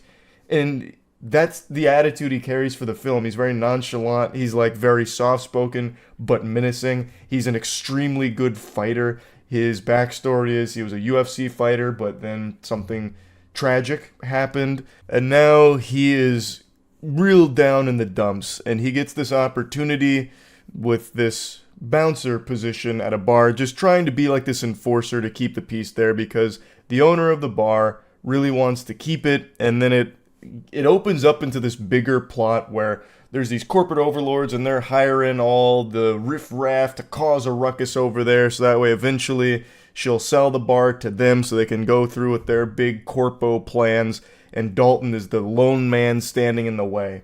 And he also helps train a couple other bouncers there to beat some ass as well. And that's pretty much in a nutshell the plot. And Dalton just squares off against this organization and these criminals. He kills some people. He beats ass. The action is really fun. I thought the choreography was really exciting. I like the way it was shot for the most part. Towards the end, it does get a little excessive to a certain degree where they use the same like panning camera multiple times where it's like, maybe just let this one sit and let us like sit there and appreciate the fight for the fight. But I thought it was effective. Like, it's much better than shaky cam that you usually get in action movies. So that was really nice. And it's pretty brutal. You see some faces getting caved in. It goes hard. And Dalton's not the only superhuman. Everyone here has like 1,000 HP, and even just stabbing them 50 times doesn't even take them down to half. Like, everyone here is tanks. But Dalton will still break fingers, break arms, break necks, fucking breaking dicks off. Like, he does do substantial damage, but everyone heals immediately for the most part. Until, of course, they're dead. So they go, like, either 100 to 0, or you'll see them over and over again. Like, there's a scene where a guy gets launched actually, like, 20 stories in the air, and he's still fine, for the most part. No, he doesn't even have, like, any broken bones or anything. And that's okay, because it establishes immediately that this is the world we're living in for this film. And I like that. It's fun. Like, it is just a movie that is just pure fun. For example, the people that go into the bar and cause a problem, like breaking shit, aren't always the ones that are hired by the corpo overlords or anything, the suits. Sometimes it's just normal vacationers. Like, there's a scene where one guy's like, "This music sucks! Boo, this music sucks!" And then another guy stands up and is like, "Hey, be nice to them. The music's not bad." And they're like, "Why I oughta?" It's like charging up a Donkey Kong punch at him. And then they start brawling. And then one of those guys pulls out a knife, like a Bowie knife. And this is just like a normal 30-year-old dude who's probably vacationing in the Keys with his wife and kids. And he pulls out the knife in response to this bar fight. And they don't take that seriously at all. And Jake Gyllenhaal, Dalton, uses this as a teachable moment to his staff. He's like, "All right, now listen. When he pulls that knife out, you take a big step back, and then sock him in the jaw. Give him a little punch in the nose." He's like, "Okay, I'll go do that." When it's a fucking giant knife, like, that's life or death right there, and he's treating it like it's nothing. It's so silly. I love it, though. Like, that's the charm of the movie. They know it's stupid, I know it's stupid, we're all in on the joke, and we're laughing together. And they make it really clear that it's supposed to be over the top, because they bring in Conor McGregor in the second act here to be like the new lead villain. And they just tell him to go hog wild with it, like dial the chaotic insanity up to 11 and just let it rip. And it works to a certain degree. So you can tell he's not exactly a classically trained actor or anything, but this role obviously fits him because he's supposed to be him. But that comes with some drawbacks, because there are often times here where it borders on cringe. For example, like when he first shows up, he's doing like a Vince McMahon walk for like every scene that he's in. He's like moving around like this when he's just walking. And it's just like, ooh, that's kind of stinky to see. Like, you don't need to do that every time you're on screen. And some of his lines are pretty bad, which that extends throughout the entire film. There are some clunkers when it comes to the writing here from time to time. I love when it leans into the campiness, but there are a couple of moments where it tries to get a little more serious in tone, and it just does not work at all. It's at its best when it's letting you in on the stupidity of it, that it knows that it's trying to bring to the forefront here with the campiness. There's just a couple of narrative choices and a couple of dialogue moments that really don't hit. But anyway, back to Conor. Overall, I do think he does a pretty good job here, because he does have a fighting background, which means his fight scenes, and he has a lot of fight scenes, by the way, they look like super convincing. They look really good. He's able to sell the performance of the fight extraordinarily well. So his fight scenes are the best in the movie by far. When him and Dalton are squaring off, that shit is magic. I thought that was great stuff, like really good work. It's just when he's in a situation where he's supposed to be like this villain, it feels like he's emulating villains that he saw in old 90s action movies without really being able to convey it super well. So he's like constantly like swaying back and forth too. Like, he has his own idle animations in this movie, and it just feels a little too much sometimes, like misguided. But overall though, it was good. Like, his performance was good, the movie was good. It's just good old-fashioned, simple action movie with a lot of campiness to it. And how could I not appreciate that? We don't get a whole lot of that these days, and it's refreshing to see, especially when it's done well like this. So anyway, plugging Roadhouse into the moist meter, I'm going to give this puppy a nice 75%. I had a good time with it. I think it's not going to be everyone's cup of tea, because it is stupid. And there's a lot of people that aren't going to like the lack of realism in it. And the plot is pretty dumb too. Even in the context of the film, some of the things that happen with the plot are pretty fucking dumb. But that's not the focal point. The focal point is a lot of action. It's all hand-to-hand combat, all good hand-to-hand combat, with a main character that's constantly cracking jokes in even the most tense of situations, or rather what's supposed to be tense situations, that he immediately diffuses by clearly not giving a fuck and just taking the wind out of everyone else's sails, which is actually a really fun character trait from Dalton. That never got old, actually. It's not anything new. There's plenty of characters like that, but I guess Jake Gyllenhaal's performance here just really made it super fun to see. It's just a movie that is enjoyable, and nothing deeper than that. So, that's really about it. So, yeah. Silent Breath? What is it? I'll look it up. Oh, it's this game. We actually scrolled past this on a bad game night. It's actually pretty good. Is it?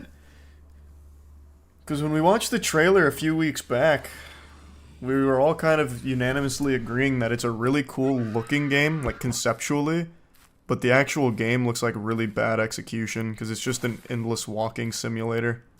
Who's we? I don't know, I guess me and the voices in my fucking head, I guess, because everyone's flip-flopping on this now. The whole chat was like, lame, boring, cool concept. That's it. Oh, it can hear me scream? I didn't know that. This is probably fine. Well, I mean, me just talking is apparently registering as a scream, so maybe like here. Or maybe... yeah, like here sounds good. So I can still talk normally to things without it being a scream. Alright, let's see how silent this breath really is. Oh yeah, here, I'll turn off the lights so that way I'll really be squealing. It really is super impressive visually. This is definitely not how you do forensics. This man's just contaminating all the blood there. Not gonna get any useful evidence off that anymore.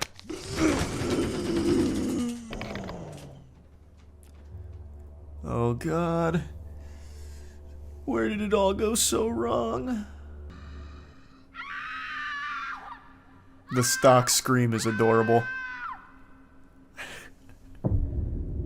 Hey, this is just message to all horror developers out there. Just record your own screams.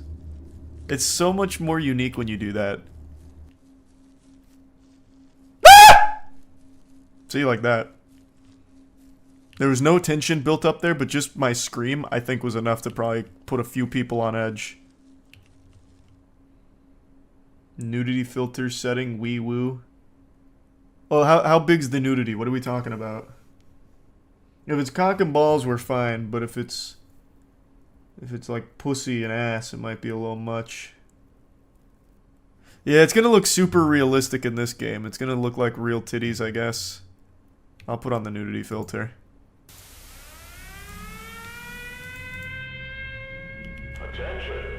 Why did that just happen? Is that the bitch alarm? Attention, we've detected someone turned on the nudity filter.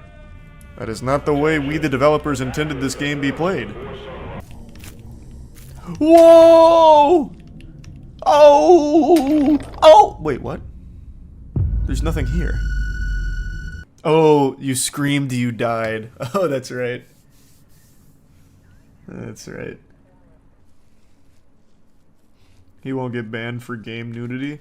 Oh, don't be so sure. It's happened before. There's probably going to be a page in here, it looks like. Hey, hey. Oh, jeez. Oh, no.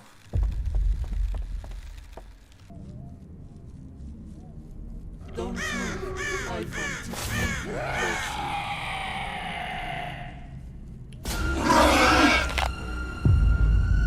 I didn't say anything. Why did I still get murdered? What the fuck?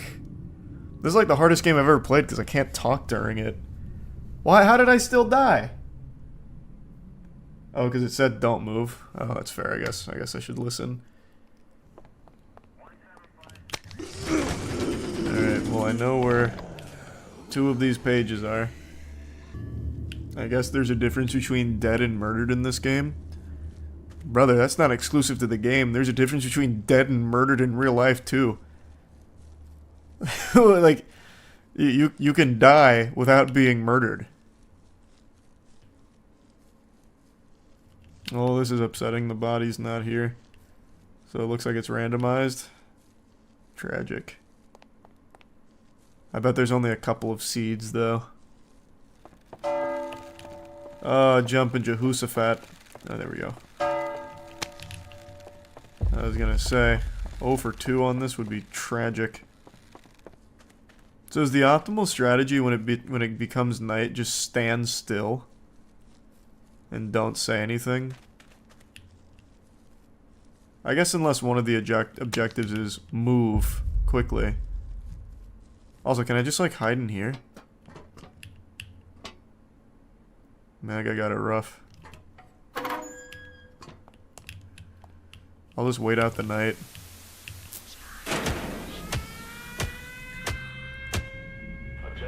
Alright.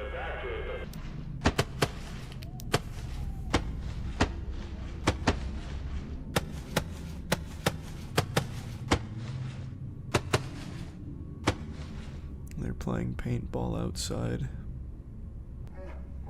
Stay still. I want to taste you. Oh wait, now I shouldn't stay still.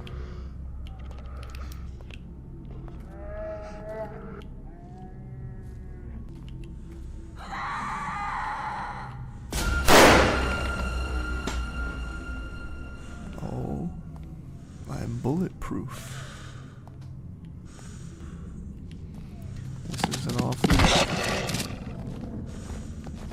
This is an awfully long night.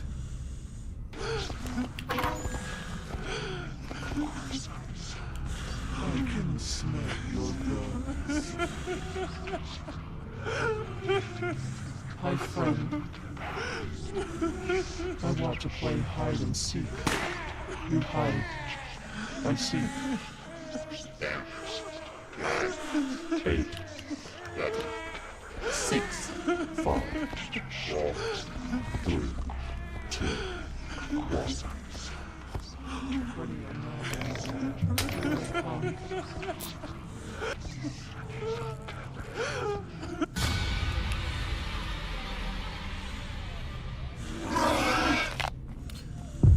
What the fuck?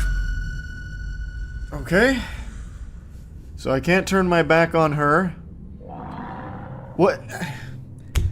So I'm guessing the night doesn't pass. It was fucking 9 p.m. and I stayed in that room for like an hour.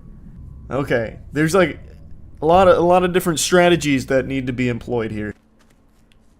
So far there has been a body up here every single time though.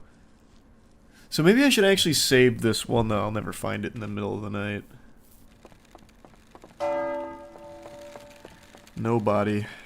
Ugh. Oh! Nope, there you are.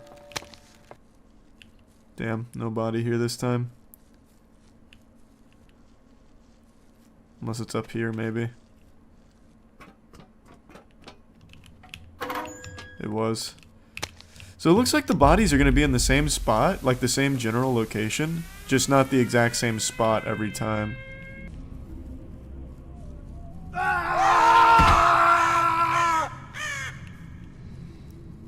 That man was in quite the hurry, I suppose. He heard evacuate the forest and he said, I'll do it in double time.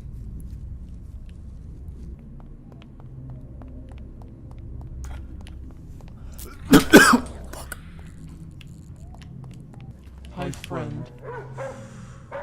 So I want to play hide and seek. I look at her, right? You hide. I seek. Okay. I think I look at her. Don't move. I want to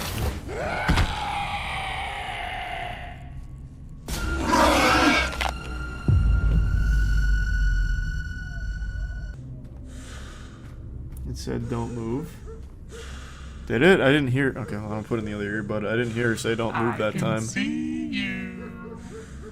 Yeah, I'm getting serious. 2 earbuds locked and loaded now. Alright. Burps out of the way so I won't accidentally fuck myself in the middle of the night with that. We're prepared now.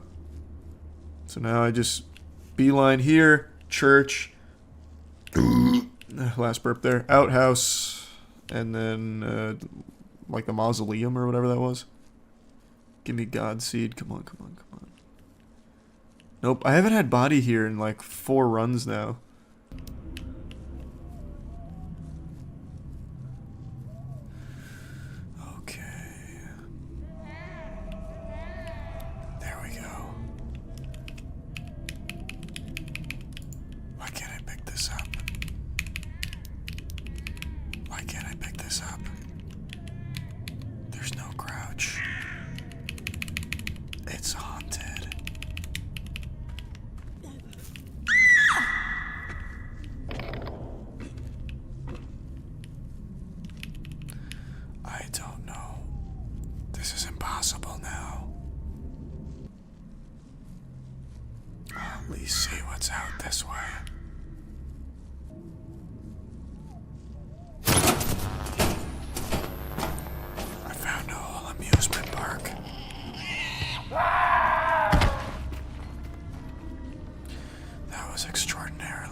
I very, almost inaudibly sighed.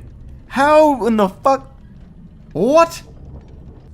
Oh yeah, I heard J. Cole made an apology for his diss track. Which is super cute. Nope, no body in here. Okay, so it seems to me like you can only have a spawn 1 time till you take the page. And then it changes. Which is why the location changed 4 separate times in there. And now I've exhausted all 4, so her body's going elsewhere. That's frustrating. That's super fucking frustrating.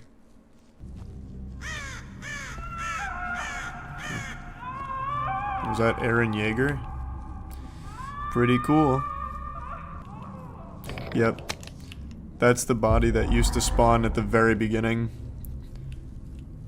So I think it goes in a particular order. Don't move. I want to see you closely.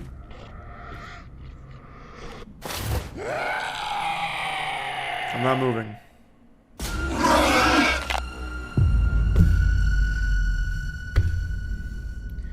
So I move, I get killed. I don't move, I get killed. You moved. Oh, yeah, I did take like 1 step back. But I thought it only mattered looking at her. You're right. Maybe that 1 step is what fucked it. I don't know.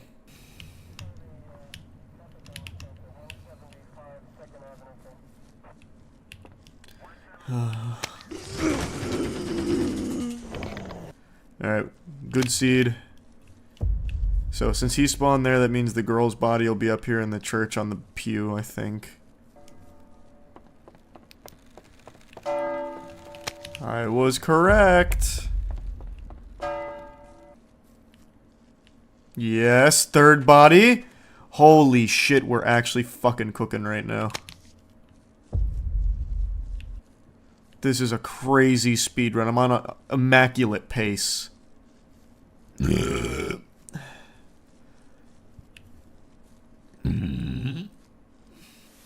Okay. I got all the burps out of my system, not gassy. Now it's just gonna be a good old-fashioned dubski. So I still don't remember which one I need to look at. 4. That's so big. That's so huge.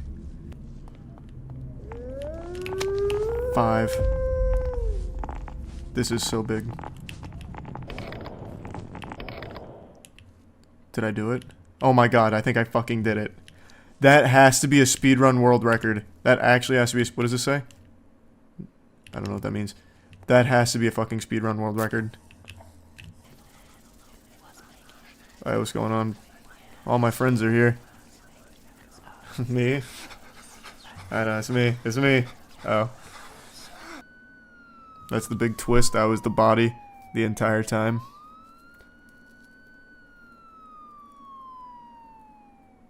I actually think, I'm not exaggerating, I think that might be a speedrun world record for this game. What a crazy god seed. I didn't have to stop running a single time and I hit all 5 bodies in 1 cycle.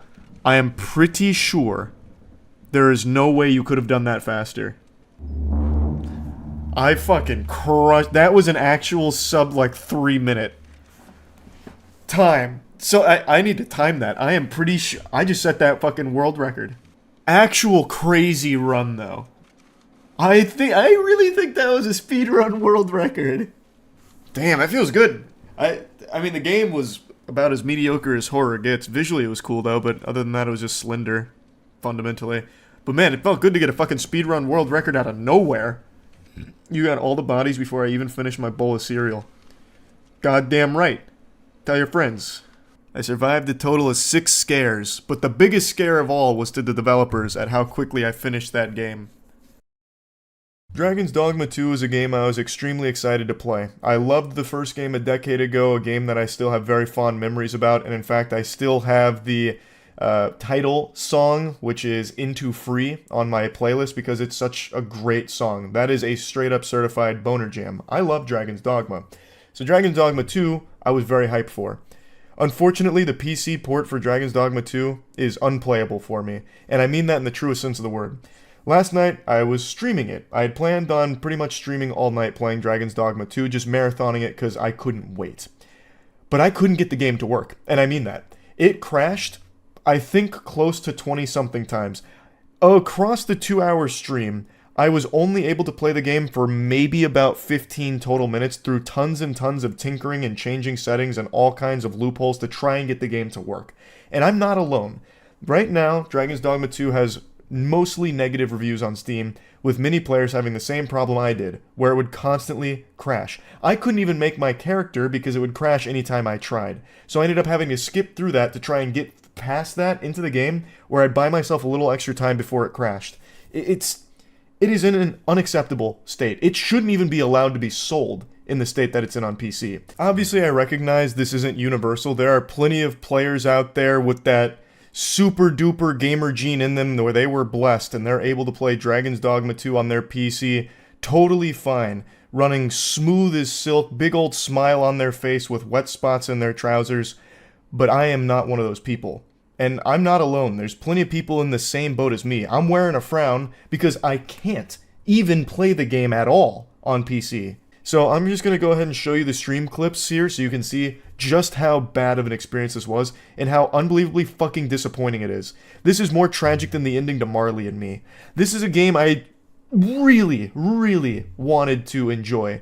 And now, even if I do just buy it again on the PlayStation, where it apparently works, but it's capped at 30 FPS, which is still fucking embarrassing, by the way, even then, it's just going to be a soured experience because of how this has gone over. Like, that working on console doesn't excuse it not working on PC. You're still selling it for 70 fucking clams on the PC when it doesn't work for some people. It's crazy. That's just absolute craziness. The state of 2024 gaming, unreal. I don't exactly know what kind of character I want to make yet, so let's just go with like a rotund physique. Dracula flow. True. They must have amnesia. They forgot I'm him. Maybe I can make MODOK. Or Megamind. They fucking ruined the Megamind sequel, so I'll make the actual canon one in Dragon's Dogma 2. I'll keep him like super bloated, I guess. This is looking like kind of an arc character. I'll give him Hank Hill ass. All of his weight goes to his gut. Can I have him doing like SpongeBob walking on the beach? Oh no, did I just crash? He's a tier 1 superhero. It did not like that walk cycle. Why? I just started! The crazy frog build. Yeah, kinda. What a shame! What a damn shame. I literally just started. Well, at least now I know what kind of character I want to make, so this will be easier. I've got a design in mind.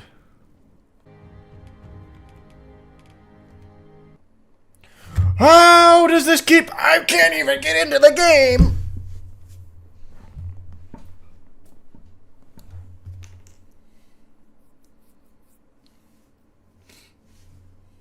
Am I not allowed to make that character? Is it forbidden?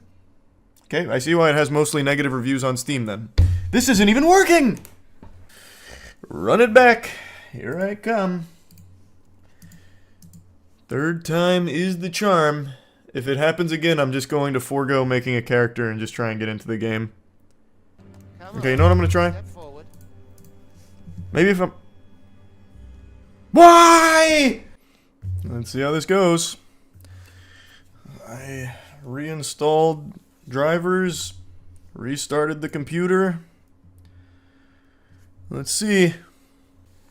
Crazy. Crazy! Why? How? How do we still keep getting such dog shit PC ports? It's 2024! 2024 years since the death of Christ! How is this still an issue? Did I crash at compiling shaders? What is going on here?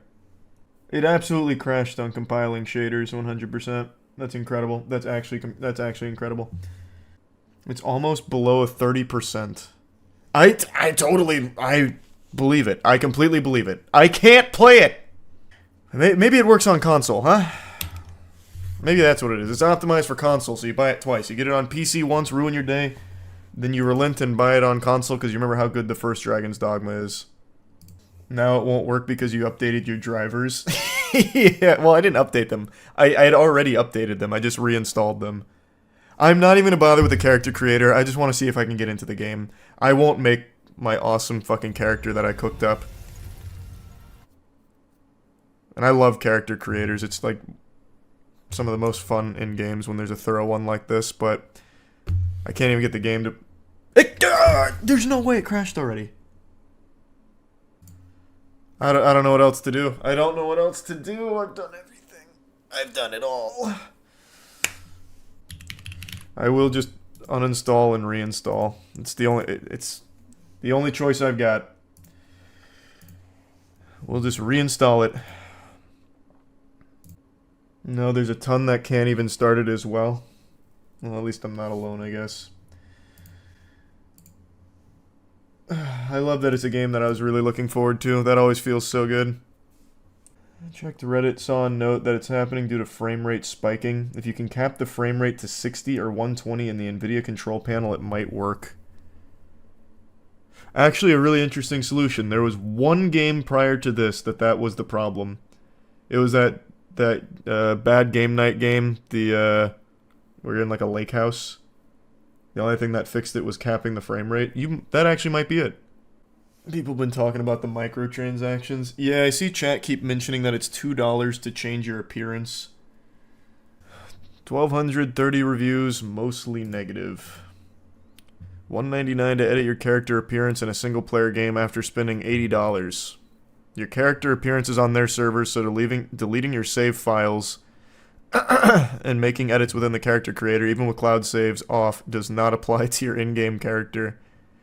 Was putting together a compatibility guide for playing the game under Linux Steam Deck, which required me to use various Proton versions. Apparently each of these counted as an individual PC and triggered the de novo tamper protection.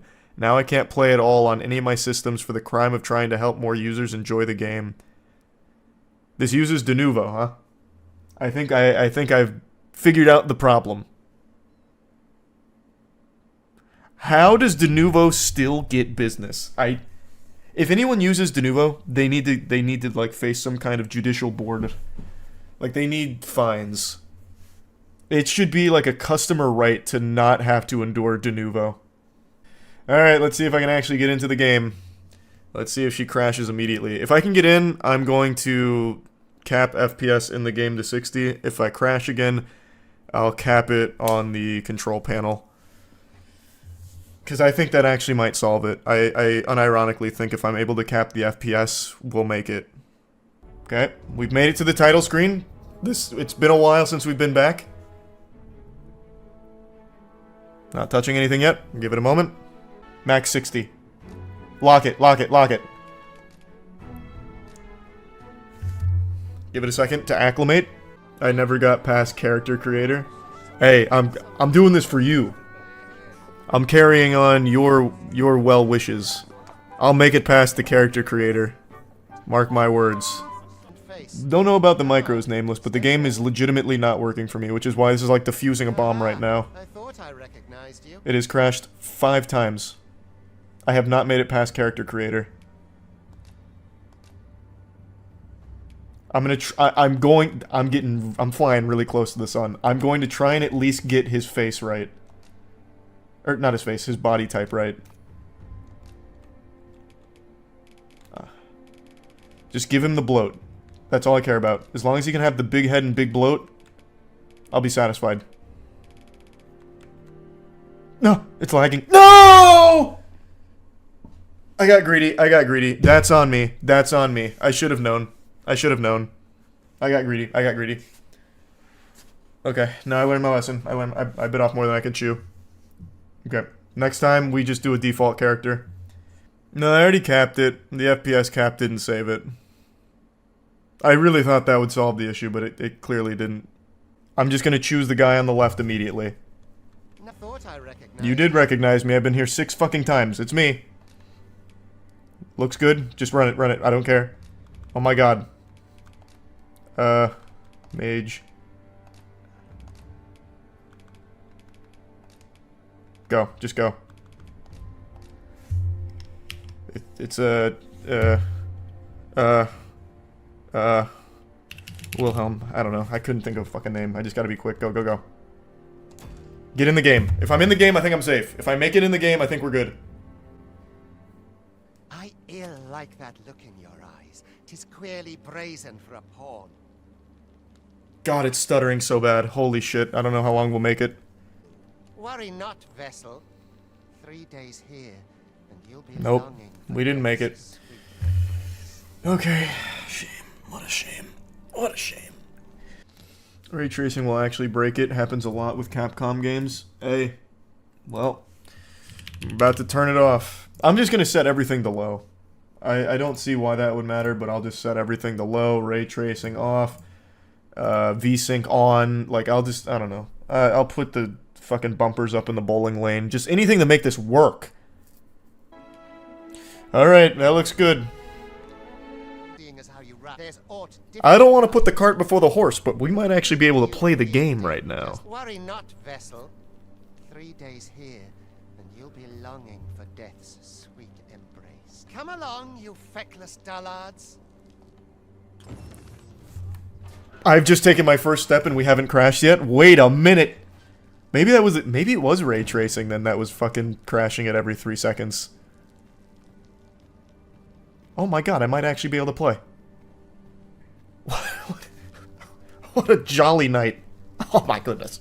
All's forgiven now. $70 well spent.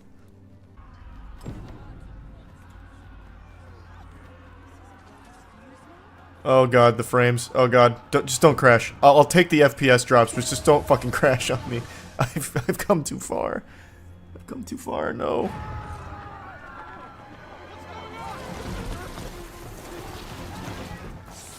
Damn them honkers, though.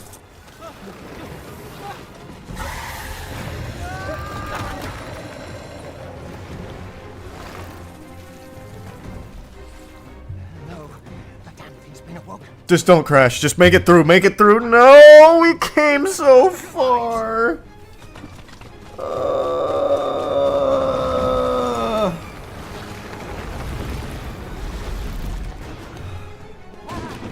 I can hear it, and it sounds so good! Yeah, probably just gonna have to be a refund and then get on console. I might not even get it on console, just out of pure fucking principle. This is so unacceptable! What the fuck? Maybe if I got past the cutscene, I'll be able to make it work. Because now it won't have to worry about showing me anything. You know, maybe the resolution. Maybe if I don't know. I don't know what else to do. Oh wait, no, I did have DLSS still on. Well, it's not lagging this time.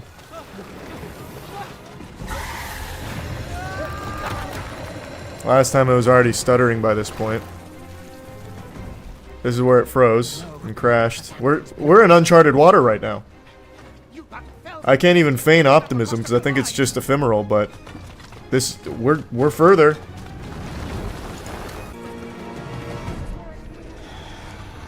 Magic bolt! Magic missile!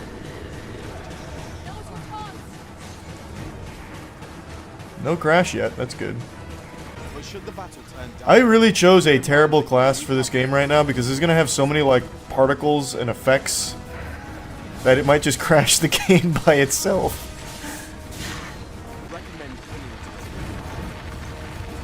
I'll grab onto him soon.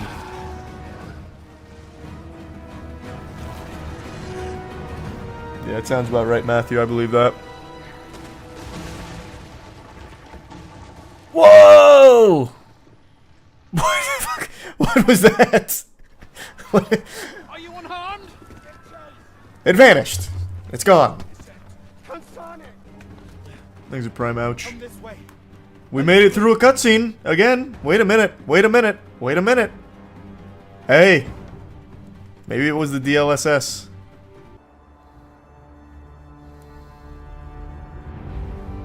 Yeah! Wee! This has been what an experience I'm already having. Wee! What resolution is this? I set everything to turbo ass. Anything to make it run. It literally, I couldn't play it. It would not run. So I got desperate. What do you want from me? I just want to play the game. I am just doing a preset. I am not taking this chance. It's a trap. Give me someone cool. This guy's cool. He'll be a fighter. A super sweet guy.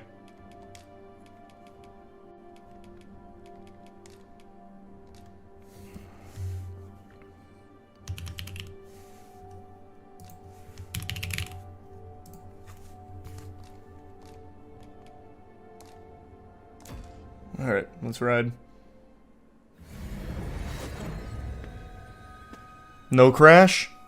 Efficient. We did it.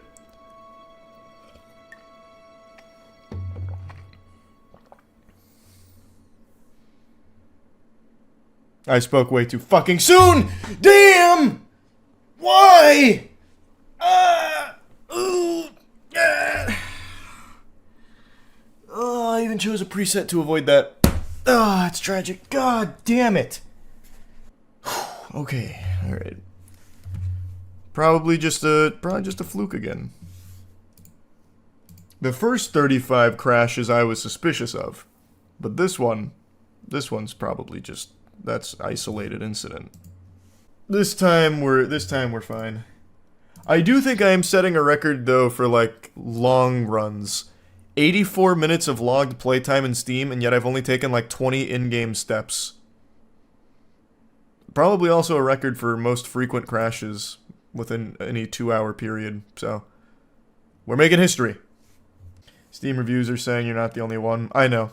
It's a very common problem, it seems. This is just a terrible port. It is legitimately a terrible port. If it's running fine for you, you got lucky. Count your lucky stars, man. I'm just going to try and blast through character creator immediately. Or if I'm lucky, I'm past character creator here. No such luck. Okay. Choose a preset faster. Oh, wait! It logged my character. Wait, that's actually so huge. We got to skip it. We might be okay. We might be okay. Of the rift. Fire. This is all beyond my ken. The Watchhead would know what to do. I'm sure. Though, as luck would have it, he's away. This dude's face looks like, God, what was that old claymation show? Was it Action League Now on Nickelodeon? I have all my settings on, like, legitimate Game Boy compatibility, so everything looks all fucked up. This guy looks terrible. He looks so weird. Suppose we'll save any What? You've no memories, you say? He also refuses to blink. He's got crazy eyes. Oh, he blinked. He heard me. Mayhap you could make for Melv, then. Yeah, there's quite a few in here, Naz. Be careful! What?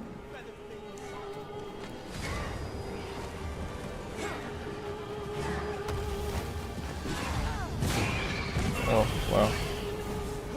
You fucking blasted him. I did nothing to help.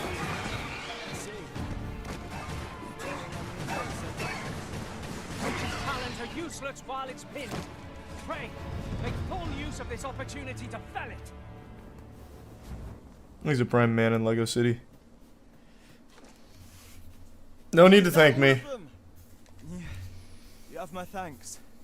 I do not believe for a moment I could have slain those creatures without your help. I've only just enlisted, and when I thought this could be the end of me, I was paralyzed. You were fighting when I got here. What are you talking about? You were so You brave. saved me this time, but I won't. Alright. What? Who are you?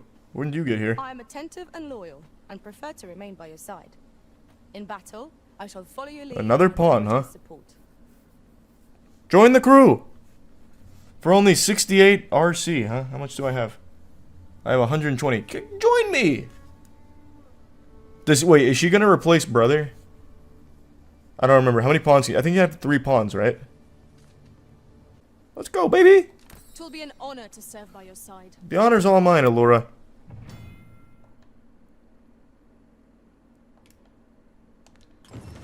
Now, your first role on the squad is to sit here and wait while I take a shit. I'll be right back. Give me 2 seconds. Wait a moment.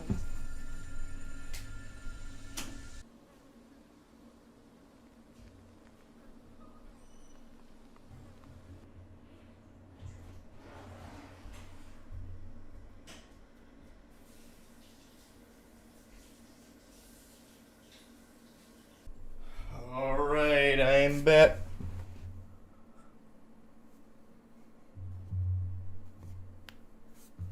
Cool. Cool. How long has it been crashed for? No, I can't turn up my settings. The game will probably crash. Holy shit, it's Kratos. I shall be proud to serve you, Arisen. I can't afford your service. This is so unlucky. I'm 10 RC short. How do I get RC?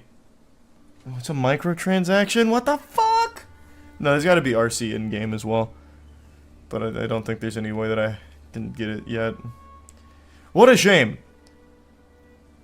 Man, to think I hired Allura for 68 RC when I could have had Kratos for 31. Yeah, I'll add him to favorites. I think I can hire him from the Riftstone, right? I will come back for you. Let's get it! I don't have any weapon skills. Oh no! My friends! Uh-oh, uh-oh, uh-oh.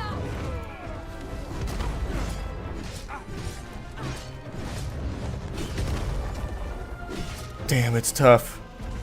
This is probably a scripted death. But I'll defy the gods. Get out of here! That is a strong shield.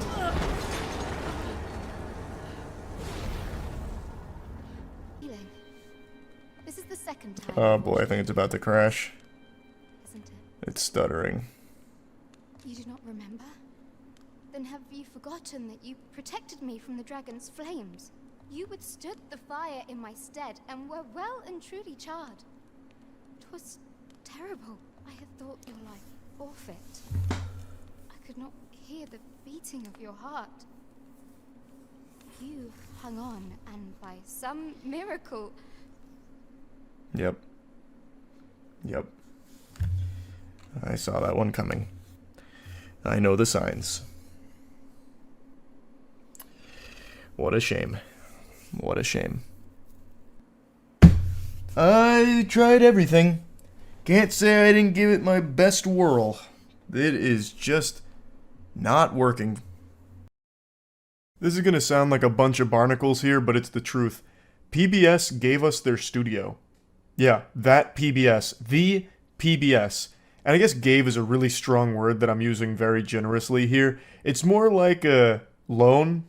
Basically, they gave us an incredible deal to use their studio whenever we want to film whatever we want. Trusting me with the keys to the kingdom is a bold move. If you're inviting me into the chocolate factory with the golden ticket, you gotta expect chaos. It's like giving a panda a handgun. You never know what might happen. With such an incredible offer, I'd be a fucking fool to turn that down, so I did the old-fashioned spit in my palm and shake their hand like a pirate to seal the deal. and humbly accepted that offer with big old smiles on our faces.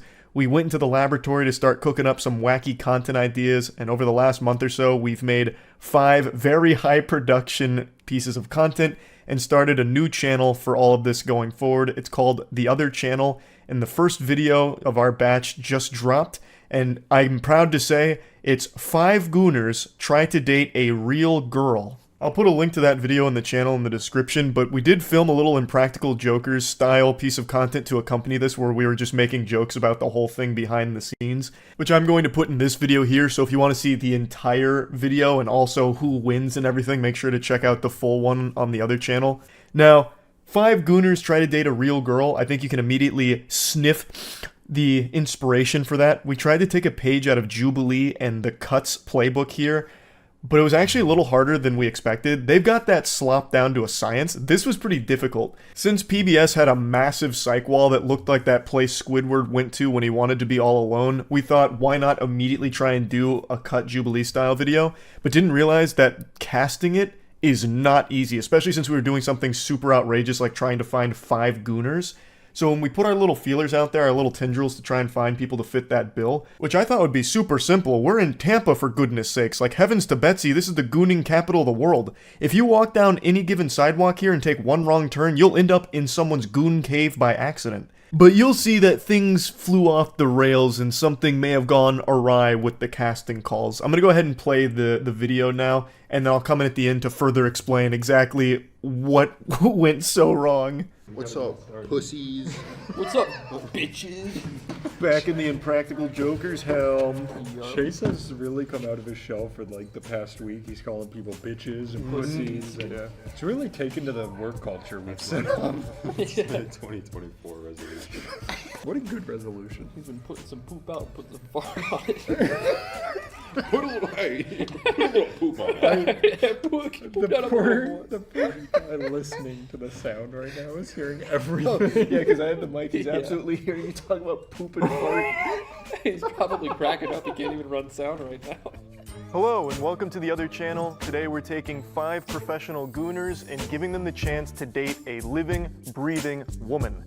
This is a monumental moment for all of these gentlemen's lives, and I'm extremely excited to see how this goes. The woman's name is Morgana, so we're going to go ahead and meet her now. Hi, I'm Morgana. I'm 32 years old. I'm an attorney, and I'm a Capricorn, and I read my horoscope today, and it told me that Leos are going to be very competitive, so. Do you think you're going to find your husband here today? I hope so. What are you looking for in a man? Someone smart, funny, successful, just a big personality. Someone who's fun. Imagine he's like, what do you want in a husband? She just goes, goated. Probably. Probably goated with the sauce. Probably like, goated on the sticks. Yeah. Freaked off his own bean, right? Yeah. Hi, I'm Jordan. It's my snake Oasis. I already like this guy. Oh my god. Hopefully he doesn't get nervous while the white. 25 years old. I'm a young entrepreneur. I rescue animals and sell plants, and compared to the other guys, you know, I stand out because my passion for wildlife, my passion for animals. Hi, my name is Roman. He really is smoldering. Yeah. He's got it down. He's got that blue steel. He's ready to win a woman's heart. I'm 18 years old. 18 years old! Oh. He seemed so unsure when he said it. He's like, I am 18?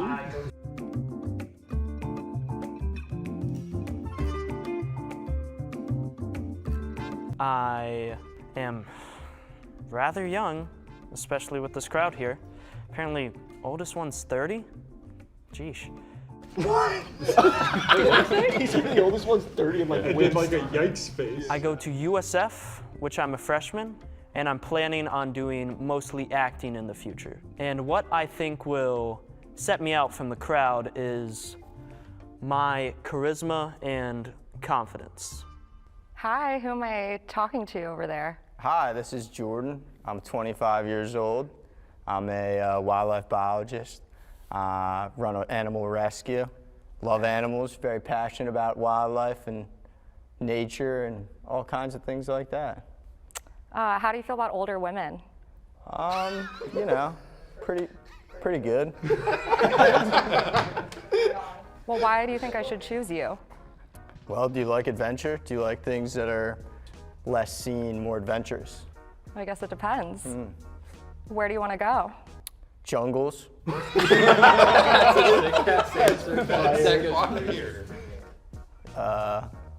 Islands, into the Everglades. Into the Everglades. Let it ruminate. Yeah. Just sit in that for a little bit. Just sit in that. We're basting right now. Pleasure to meet you, Morgana. Nice to meet you too. Thank you. Thank you. Hi, Hi, I'm Morgana. I'm Roman. Pleasure to meet you. Roman, nice. Are you okay over there? Just a little bit of complications regarding a leg injury, but other than that, I'm fine. Okay, what happened? So it's a little bit of a funny story, actually. I was at a trampoline park, right? She knows. How old are you? I am 23. Whoa! Whoa!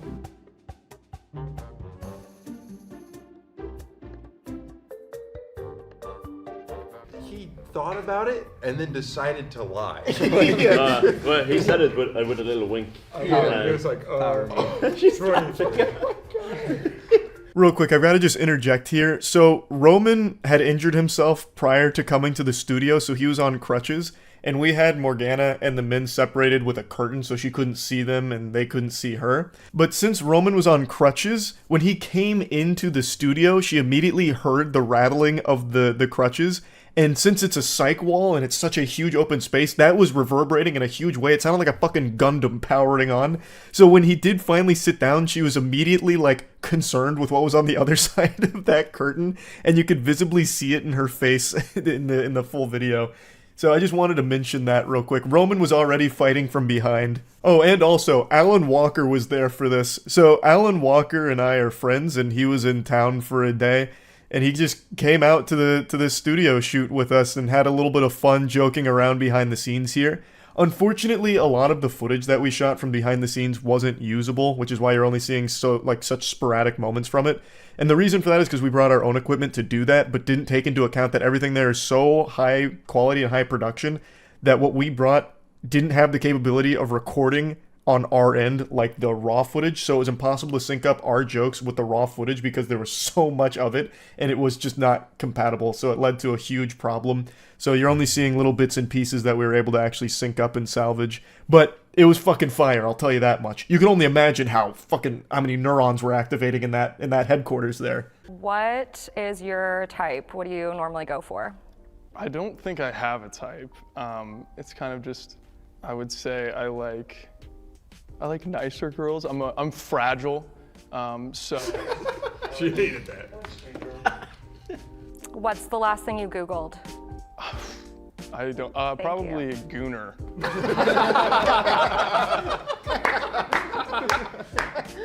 I love him. He's going through.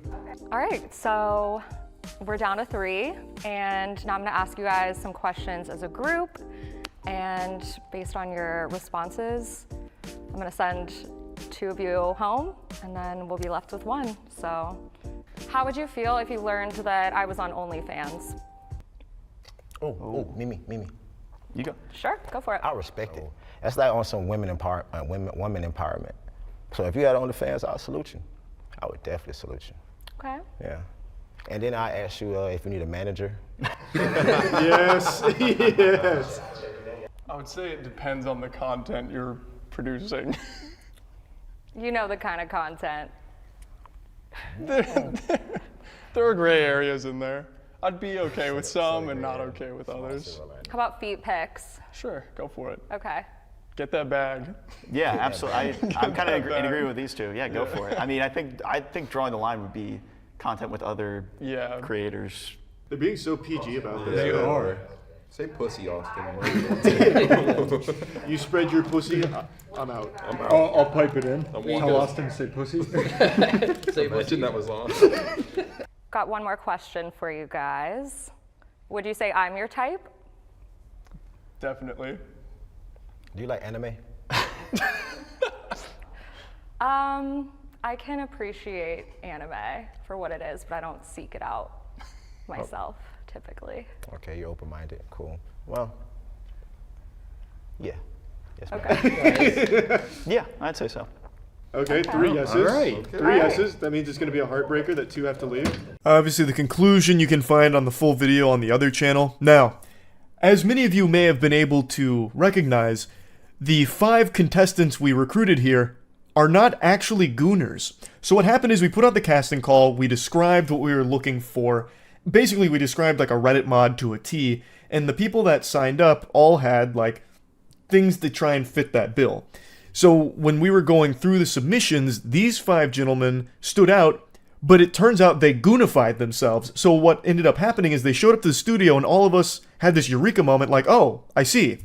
You're not actually a gooner. So what we ended up getting was 5 normal, good-looking dudes. So they're not even gooners, but we had already committed to this as the video that we had to just ride with it and just label them as such. And they're like, whatever. They're good sports about it. But yeah. So now we've learned that when doing casting calls, we need to be far more direct on exactly what we're looking for, as well as being a lot more thorough when looking through all of the submissions, like actually going through it with a fine-tooth comb, so that way we don't end up having the complete opposite show up, because we got 5 normal, good-looking guys here and just called them gooners. But yeah, it was still a lot of fun. The other videos we filmed there are also heaters, so be on the lookout for that. Go subscribe to the other channel. And I just wanted to talk about this a little bit. I'm so excited PBS lets us use that studio for some reason, and hopefully they continue to let us do that. That's about it. See ya. What does the name Blippi mean to you? For most people, it means educational content for children right here on YouTube. But to me, it means 2 grown men in a bathroom playing with some forbidden fudge. Blippi is a massive content creator on YouTube that makes videos for kids. It's supposed to be educational content, and he has seen enormous success from it. However, before he was Blippi, he went by a very different name, a name that may still haunt some of you that recall the 2013 Harlem Shake trend, a name that may be burned into the very deepest parts of your brain that I'm about to unlock. Steezy Grossman. Now, I want to be clear up front, this isn't me trying to expose Blippi. He's actually talked about this numerous times about how regretful he is for the video he made as Steezy Grossman, the now iconic shock video, Harlem Shake Poop.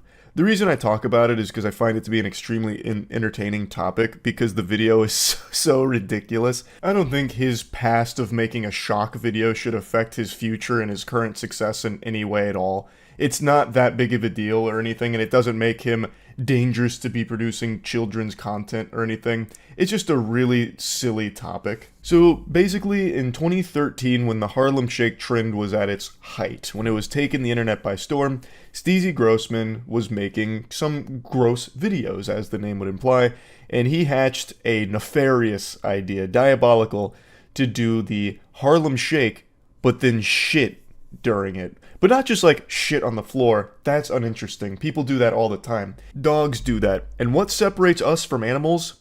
Our creativity. So Steezy got the cooking. What if he took a shit into someone else's spread butthole? Now you can see the gears are turning. He's making a fine cuisine here of a viral video. And he did just that.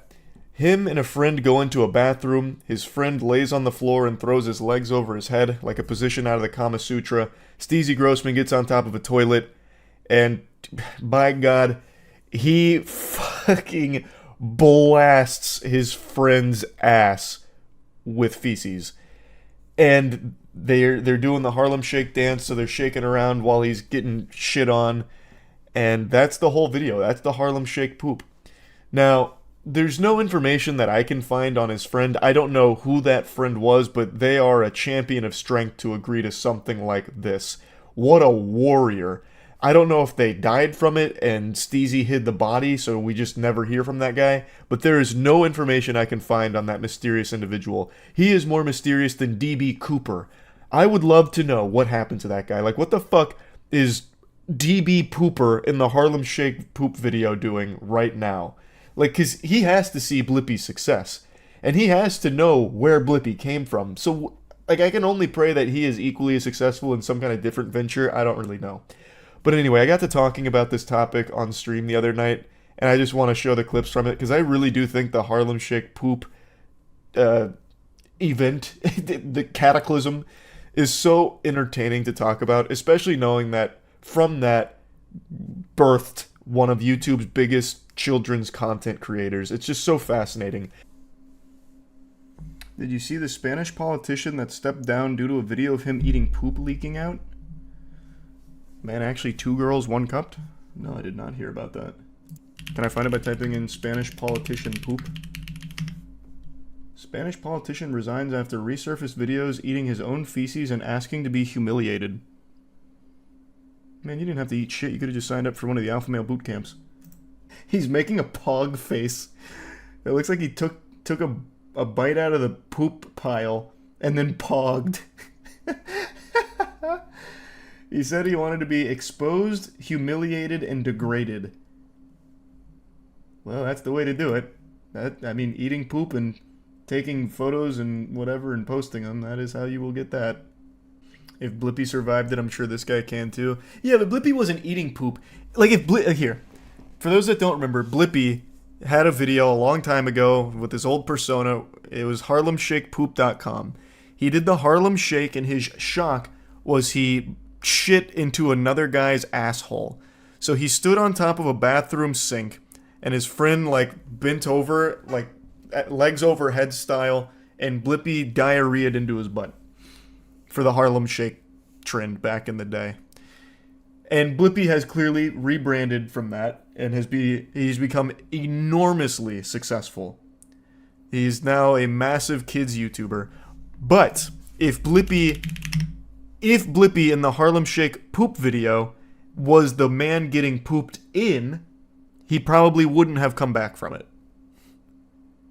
He was the shitter instead of the shitty.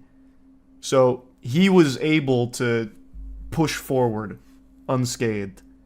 It's all about the positioning. They saved that for the Snyder cut. Yeah, they switched positions. We talked about this with Meat Canyon on the podcast a while ago, because he didn't know about it. I'm always surprised more people don't know that. That was a very popular video back then, too. It's like the #1, like, tidbit of Blippi lore. He's addressed it, I think, like 3 or 4 times now. He's talked about it. He's like, yeah, you know, it was a little wild back in the day. Regret it. Is what it is. Can't change it. He's like, yeah, you're not wrong. Did their butts kiss? No, man. What? It was like their altitude was different. So Blippi was on the sink, shitting into the other guy's ass. So he, like, blew his shit into his hole. And it, like, runs down him and drips down him as they're, like, gyrating on the toilet. No, it was on the sink, wasn't it? I'm almost positive it was the sink, but it's been a little while since I've seen it. It might have been on the toilet. Can't quite recall now. Oh yeah, that's what it was. That's what he went by back then. Steezy Grossman. That's right. Steezy Grossman was his old persona before Blippi. But wouldn't he take it down if he regretted it? Yeah, but you kind of caught between a rock and a hard place at that point, because if you take it down, it's like you're trying to hide it. So, like, you could make an argument like, oh, you know, he's trying to brush his past away as opposed to just taking it head on like a man. And then you also have the other side where it's like, well, why wouldn't he take it down if he regrets it? So, like, you can't really win in that situation.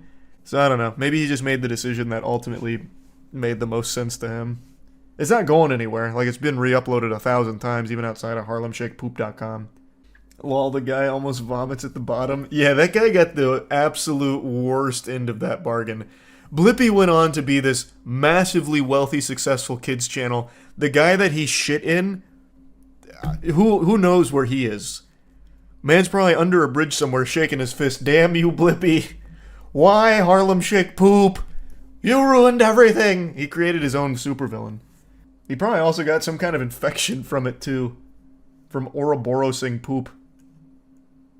Though, I will say, it's not like all of it went inside. It wasn't like a slam dunk. Like, a lot of the shit missed, mostly. And got, like, a lot on his cheeks and on, like, dripping down his thigh. First take, you think?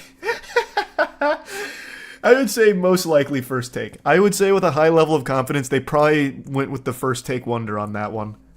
I know. It's always surprising me more people don't know that. People have talked about that for a long time. But somehow it always just, like, falls to the wayside out of the public consciousness. Probably just because it is so yucky. I think he explained how they came to that idea. I'll double check, like the process of making the Harlem Shake poop, because you'd have to wonder who would agree to be the guy that's getting shit on. Yeah, there's even a whole section dedicated to it on the Wikipedia. The 2013 video performed the Harlem Shake on a toilet and defecated on a naked friend. It was unearthed by BuzzFeed in 2019, and he said, "At the time, I thought this sort of thing was funny, but really it was stupid and tasteless, and I regret having ever done it." Oh, it turns out he actually did use DMCA takedown notices to remove the video from social media. But the website's still up, isn't it? Maybe he just re-uploads. He's like, you know, if you guys are going to see it, I want you to go to the source. I want you guys to still support my domain. The report reveals how John Grossman's character featured in a number of adult-themed comedy skits and videos with names such as Turd Boy and Underwear Man. One video in particular, entitled Harlem Shake Poop, shows Grossman taking part in a particularly nasty version of the popular internet meme. The online challenge from 2013 consisted of one person dancing, and it just explains that. Yes, I did make out gross out comedy videos when I was in my early 20s, long before I started Blippi.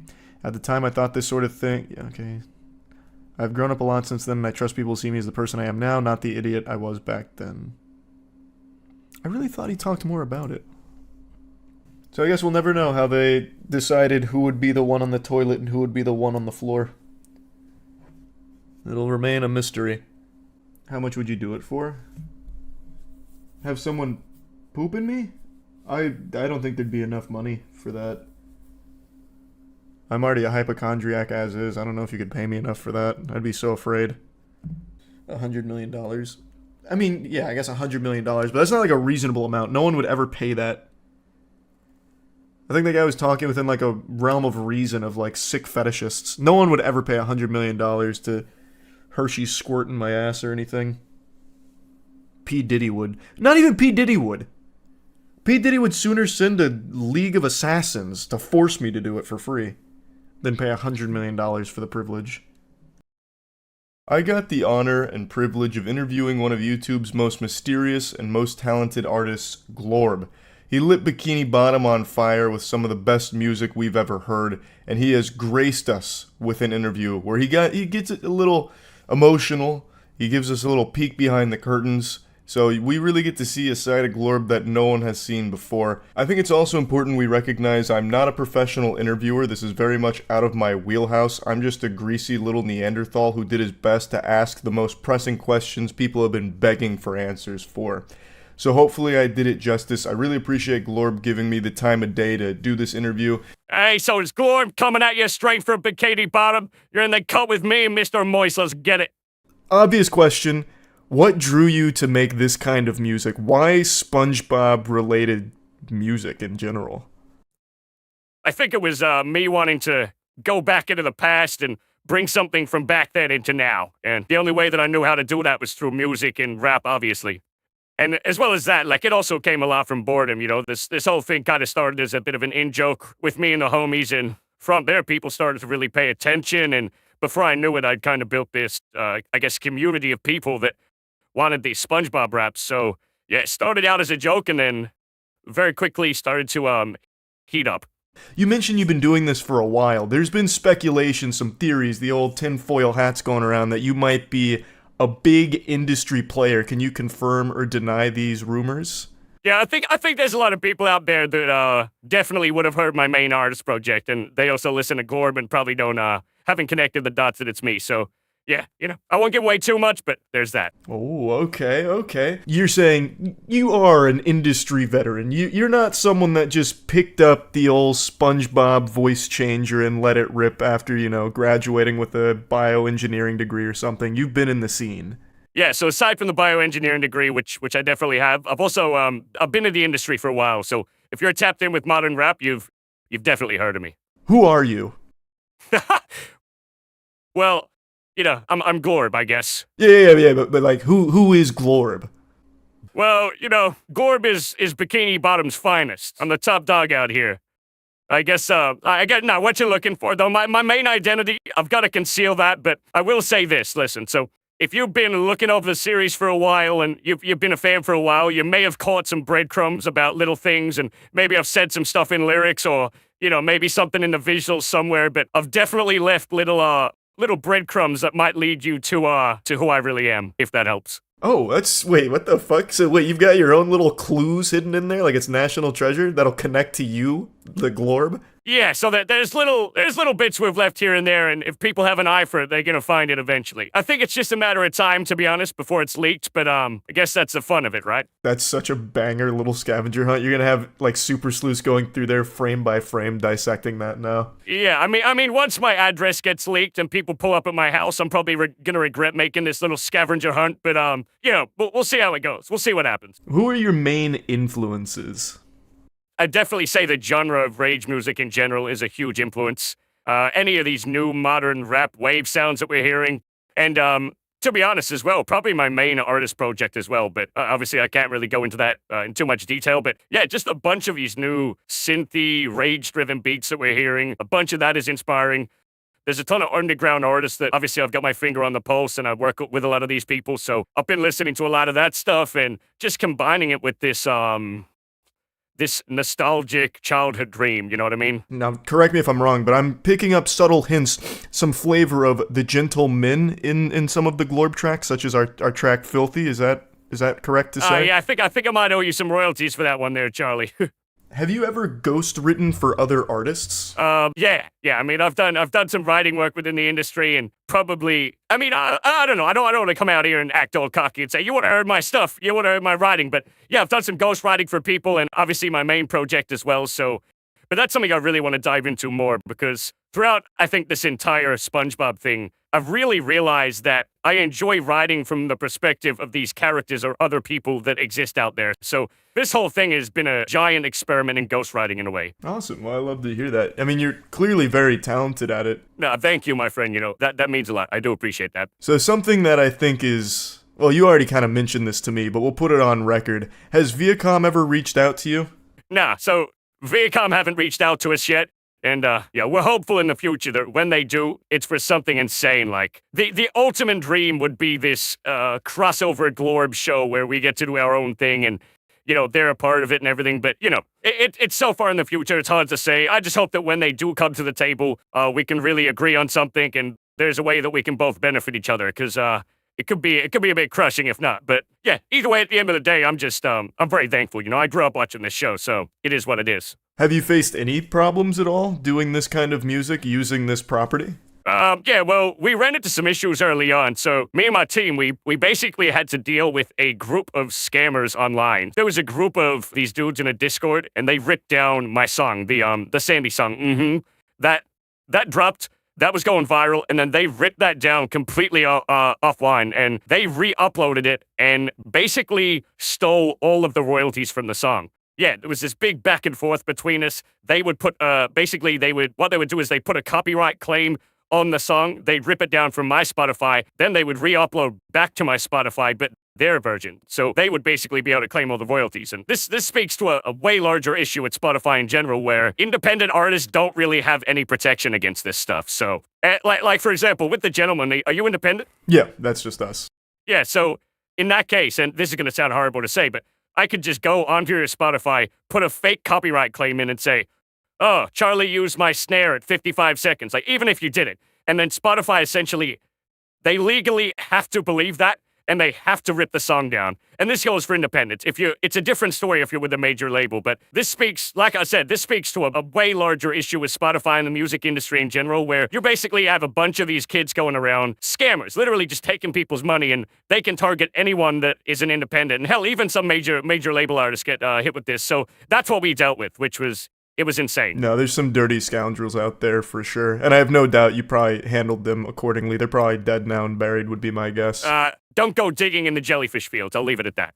To what degree do you, how does the AI work here? Do you sing the track and then put an AI filter over it? Is it entirely AI and you're just inputting the bars? How does it work? So I've seen a lot of comments, especially on TikTok about this, where people, they're saying like, AI is getting so scary, it's now writing these full songs. But no, I'm writing these songs as Glorb, and then in terms of the beats, 80% of the beats are made by me and my team. So it's all done in-house. We're all running that stuff. There's some beats like the bottom 2 beat. A lot of people pointed that one out. That was a beat that we found early on and we got the license to and blah, blah, blah. But yeah, we've used some beats online and other stuff like that, but for the most part, everything you hear is coming, I guess, from the Glorb factory, which is basically me and the homies. So, yeah. And when it comes to the voices of that, so right now you hear me as Dankton, but basically what I do is I make sure that I hit the voices as close as I can. So when it comes to Mr. Krabs, I'm going, you know the crab like money. You know, we're doing it as close as we can,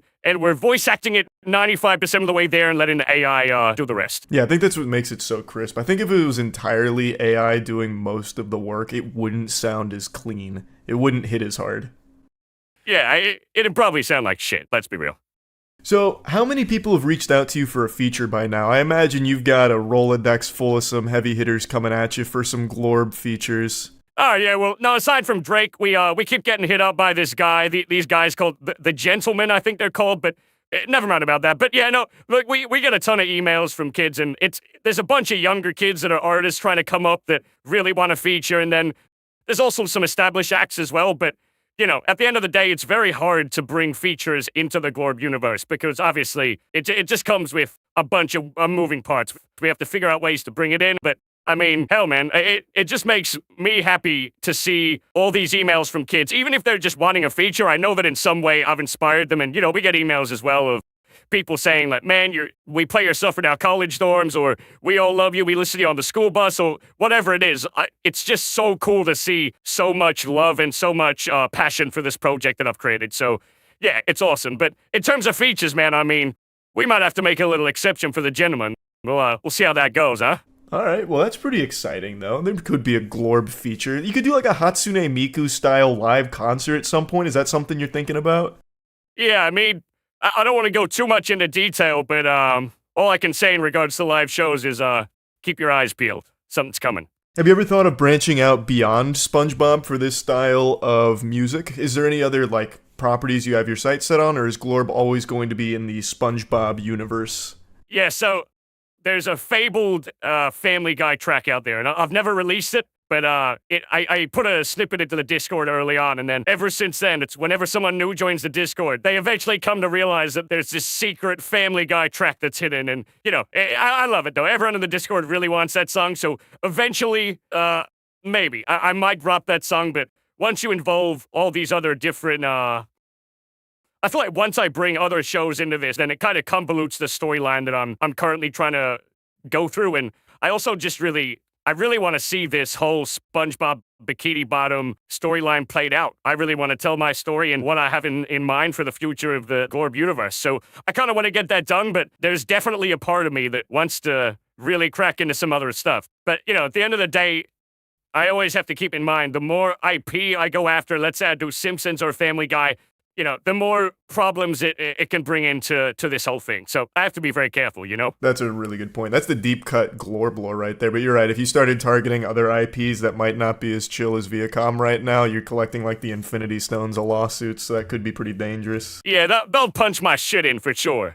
So then you mentioned the storyline here. Why don't you tell everyone what the whole story is for the Glorb universe here that you've crafted? Because it's more than just music. You are actually telling stories. Like they have like a continuing plot thread that runs through them. No, 100%. And I think this whole Glorb universe really just came to life once I sat down and started to write from the perspective of these characters. It's like they took on a life of their own. So, you know, it's this whole world inside of SpongeBob that's almost a continuation of how their lives have gone since we left the show as kids. So since we've stopped watching it, we've grown up. It's almost like these characters have grown up alongside us, and they've gotten into just as much shit as we have. So, you know, obviously I'm not blind to the dark realities of the world, I guess. So there's a lot of violence in this show. There's a lot of, you know, there's gun violence, there's drug sales, there's a lot of shady business dealings. There's also, you know, there's heartbreak and there's relationship problems. And, you know, it's basically the world that we grew up with as kids when our lives were innocent is,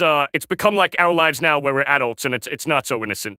Essentially, it's SpongeBob on crack. Yeah, no, absolutely. And you don't have to tell me about the fuckery that's afoot there, man. I'm still checking over my shoulder daily just in case Dankton's around the corner or something, airing it out. Like, it's scary. Like, you've got some villains out there. Karen's getting run through by everyone with a pulse in Bikini Bottom. Like, that bitch is everywhere. It's crazy. Yeah, you know, she definitely had her time around there, but I feel like she really brought it back to how things are meant to be with that Vengeance song. But you gotta watch out for Dankton too, man. Like he's a block spinner. He's an op shot.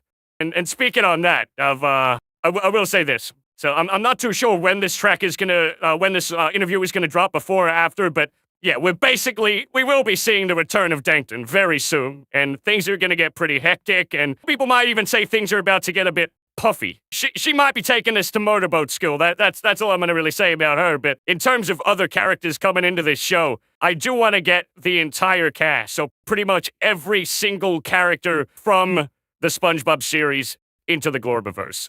And, you know, when you've got that many personalities mixing and there's so many different characters, you're bound to run into so much fuckery. So I can't really say too much, but I'm thinking the Bikini Bottom might need a mayor soon, and we may have to have a little bit of an election. But you never know what could happen. I've heard those things get pretty violent. Yeah, anything can happen. Anything can go wrong there. What's your what's the track you're most proud of? What's the favorite track you've worked on? You know, that's a hard one. So I think in terms of the song that I think bangs the hardest, it's got to be The Bottom Two. And I think everyone knows that, too. That song is fucking crazy. It goes off. And I think that song, I think a lot of people resonated with it because it went above and beyond the whole SpongeBob universe and into, you know, just a banger, a viral banger. And I guess coming from that, I think a personal favorite of mine has to be Vengeance. Rapping as Karen was such a challenge, but that was a heap of fun. I really loved that one. And I got to give a shout out to Can Gangsters Cry. I really do not make that type of music too often as my main artist project. I'm not known for it at all. So to do that track and see how well it was received and see people genuinely just loved hearing it, even though it was so different to everything else we've done, it was honestly heartwarming. It was amazing. So yeah, there's that. Yeah, and that's what it's all about, experimenting. I bet this is a really nice creative outlet to try things you don't normally do in your mainline projects. Yeah, I mean, the whole thing that makes it so exciting and new is I'm not writing from my perspective, you know, so I get to dive into these characters and, like, man, as my main artist project, I'm never going to sit there and talk about jellyfishing or spinning the block and leaving holes in them like SpongeBob, you know, it just can't happen. So the fact that I get to do this like this, it's really good. It's like a creative writing exercise, and it's also, I get to dive into these characters, and in a way, like, I'll find myself taking on attributes of these guys when I'm done in the recording session. Like, I'll have an imprint of Dankton in my brain, which, I gotta watch out for that one. No, it's awesome, man. Like, I get to really dive into this and fully express myself in different ways. It's insane.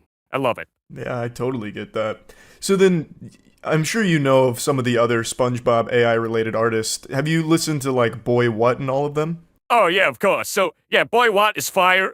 He actually DM'd me shortly after he started because he was like, oh, yeah, the Glorb stuff inspired me, blah, blah, blah. And we had a great chat. He seems like a lovely dude. Fully support what he's doing. As well as that, there's your boy Sponge, who is amazing. He's been at it for years. That guy's amazing, too. We've spoken on Discord and that. Great guy. And you got to give props as well to Oddwin. I'm not sure if he's still doing this stuff, but his shit was fire, man. He was really dope. So big love to him, too. Let's shout out the animation, because another thing that really stood out about The Bottom 2 when it really popped off was people like talking about not only is the music incredible, but the visuals that accompany your tracks are always top-notch as well. Your animator is Thrill to Will, correct? At least for some of them. Yeah.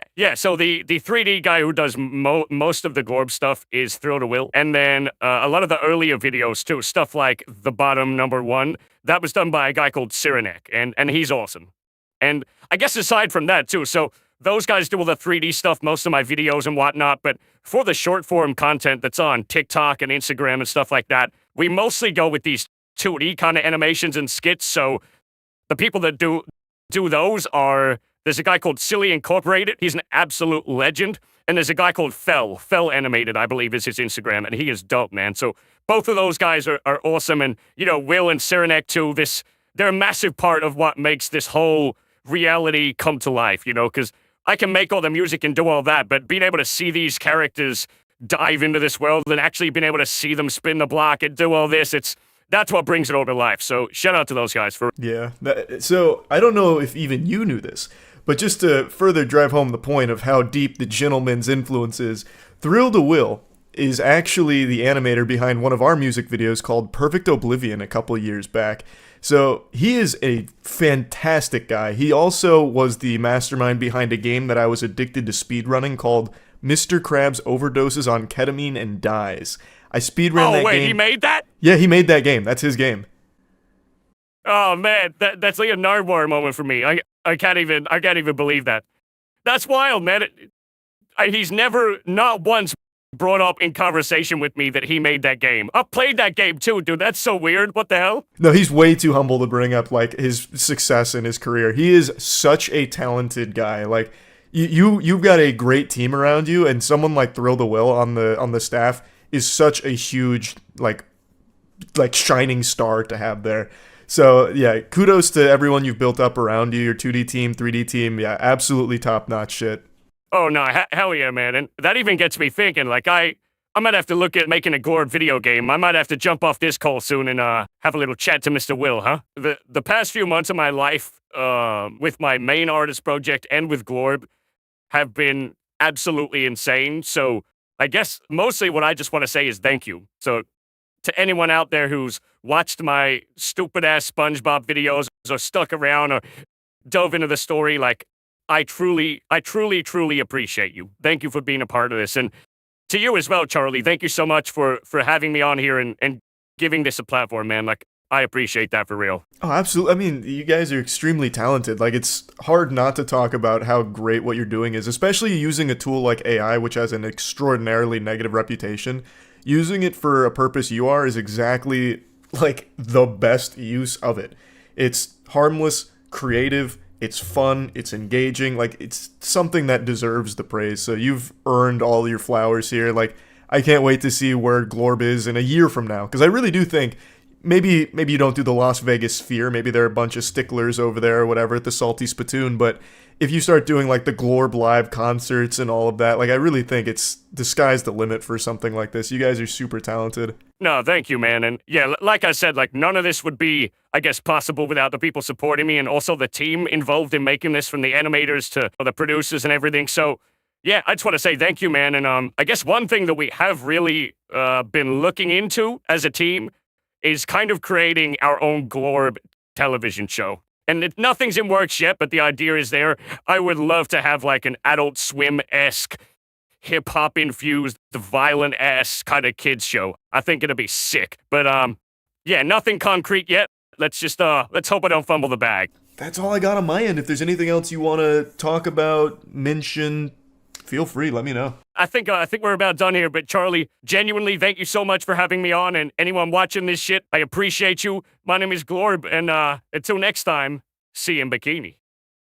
I'm sure all of you have noticed that self-improvement videos have become extremely popular on YouTube. I don't think there's anything necessarily wrong with that. I totally understand that since so many people in society are more isolated now from other human beings than ever, oftentimes they'll turn their attention to the internet to get like some basic advice on certain things, and I get that it can be helpful to some people, but it's become a huge market and that's made it ripe for exploitation. So there's been this rise in AI-generated self-improvement gurus, and they all make the exact same video with the exact same life hacks. So you want to get a woman? Well, you need to be a high-value man, an alpha male. That means brushing your teeth, combing your hair, eat well, sleep well, go to the gym.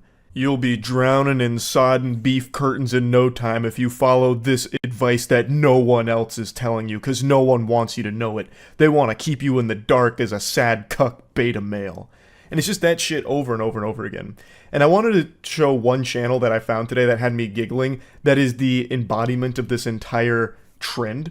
It's a channel called Far From Weak, and it's a picture of Kratos, and the guy behind it isn't using an AI voice like all of the other channels. It's his actual voice, but he puts a filter on it to artificially deepen it so it sounds more like Kratos and more masculine. And not to immediately start taking shots here, but to me that sounds far from strong. You're afraid to use your real voice for fear of ridicule, so instead you use effects to make it sound deeper than it is.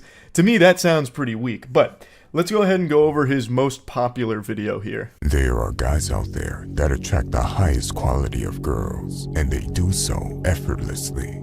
On the other side, you will find many guys that can't get laid, and that is why they are bitter. He makes it sound so haunting, like he's the Zodiac killer or something, and he's trying so hard to make his voice deeper so that way it's helping with the pitch shifting to bring it down so it sounds a little more natural. So he's getting up in there and letting it get real raspy.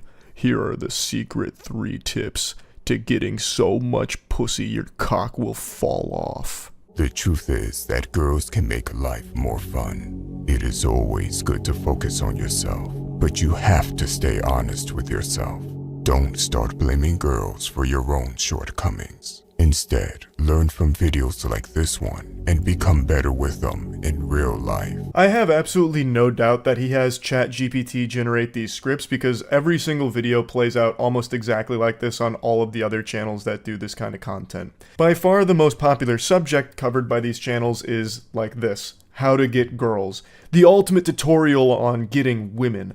So you want to fuck like an alpha male? Here's how. And it's the same points every single time, and all of those videos are so popular, which is extremely sad because what that means is there's a bunch of really lonely dudes out there that just keep watching these same videos over and over again, somehow expecting to like get all of those skills through osmosis. Like just by watching it, it's going to make them more equipped at getting a woman without ever actually implementing any change in their life. It's not even terrible advice every time either. Like there, don't blame women. Look more introspectively. But that's not groundbreaking information. That's not like a eureka moment like, oh, it was my fault all along. Like, I feel like deep down, everyone who watches these videos knows that they have to grab the bull by the horns and do it themselves. And they've been told that millions and millions and millions of times. Why keep feeding into the AI content farm here to hear it again? It's like going to these videos for affirmations like, okay, I do need to make a change. And then not doing it, and then going and watching another like Chad Energy Aura video tutorial. Like, it just doesn't make sense to me. Number 1. High energy. Women are attracted to energetic, confident men. They crave a man that is oozing with confidence and is overflowing with energy. Who doesn't know that? It's not just women that like that, it's human beings in general. No one likes someone that's just going to slink away into the shadows acting like some kind of downtrodden weirdo. Everyone likes someone that's confident. Everyone knows that. High energy, people like that too. Not necessarily the way he portrays it here with like a gorilla banging on its chest to attract females. Like, people don't like that level of energy where you're just out there like a fucking bozo screaming and shouting and hooting and hollering. But everyone knows that confidence matters a lot in life. And I am 100% certain that everyone in the audience that turns to these self-improvement AI creators knows that. So I don't know why they keep coming back to it to keep hearing that they need to be more confident without ever really doing anything of their own. Maybe they just really like watching the anime montage and the random movie clips montage, perhaps. Like maybe that's the draw. When I say this, I'm not saying to act like a clown or behave like a fool. Think of the alpha gorilla that gets all the females. Because the silverback is the powerful leader, full of energy and strength. If challenged by a younger or even by an outsider male, a silverback will scream, beat his chest, bare his teeth, and then charge forward. I love how all of these channels always pull from the animal kingdom, either the gorillas or lions is another really popular one. Why does the lion fuck, but you don't? What separates you from the lion? Here's the breakdown. This one's using the gorilla. The gorilla has a ton of energy. It's the powerful leader. When challenged, it'll charge forward, beating its chest and screaming. It's like, yeah, it's a super cool, fun fact here, but the example isn't necessary. That's not going to be the selling point to someone watching this. That's not going to be the eye-opener. Like, nah, this guy's full of baloney. What a bunch of horseradish. No way confidence matters at all. And then the gorilla segment comes on, he's like blown away. Whoa! So I guess confidence does matter. Look at the gorillas. Okay, I guess I'm going to emulate that. From now on, anytime I feel threatened out in society, I'm just going to scream, "Ah!" and start charging at them. And then I'll get women. And even happily serve as playmates for excitable infants. Let me be very clear. There are alphas amongst us humans too, and they always have higher energy than beta males. This is a very important part of thriving as a man, and and you will not hear many people talk about it. The zoology lesson goes on longer than anything else he talks about here, just focusing on the gorilla behavior, because I imagine ChatGPT really went in depth on it, so he just put the whole thing in here to pad the runtime, and then he tries to tie it all back. So there are alphas among humans too, and they have high energy and confidence. Won't hear many people talk about it. Except for every single other content farm that makes this exact type of slop. Like, that is the most preached thing ever in this category. You can boost your energy for free by working out, getting sunlight, and getting good sleep. No shit, you don't say. By doing like the basic human necessities, you can boost your energy? Wow. Number 2, be charismatic.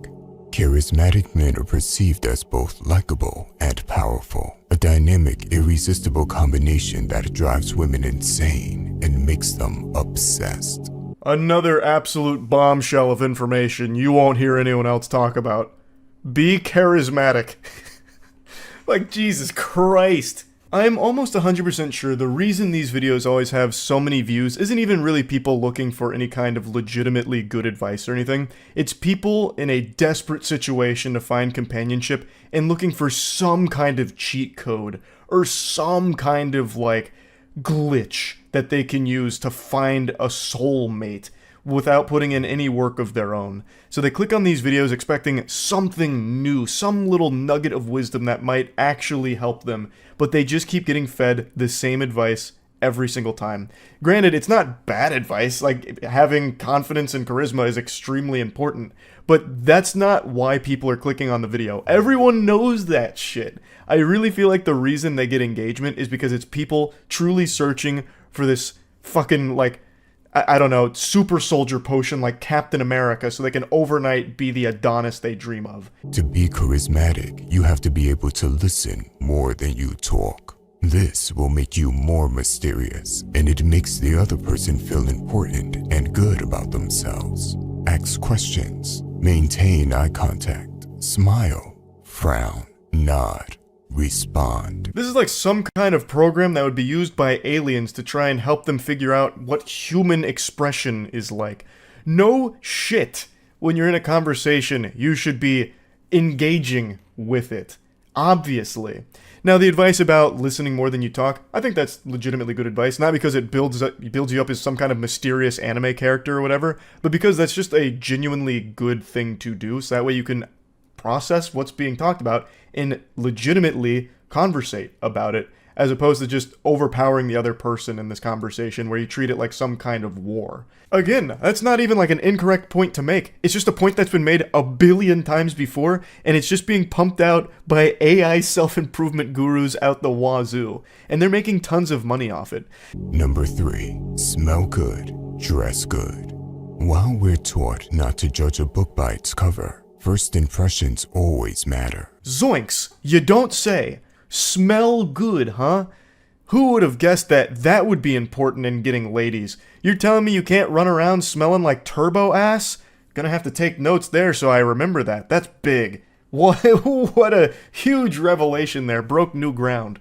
And then dress good? You gotta dress well? Oh man. This is big stuff. The first step to smelling good is to not smell bad. Make sure you take care of your hygiene, shower every day, and use some natural form of soap.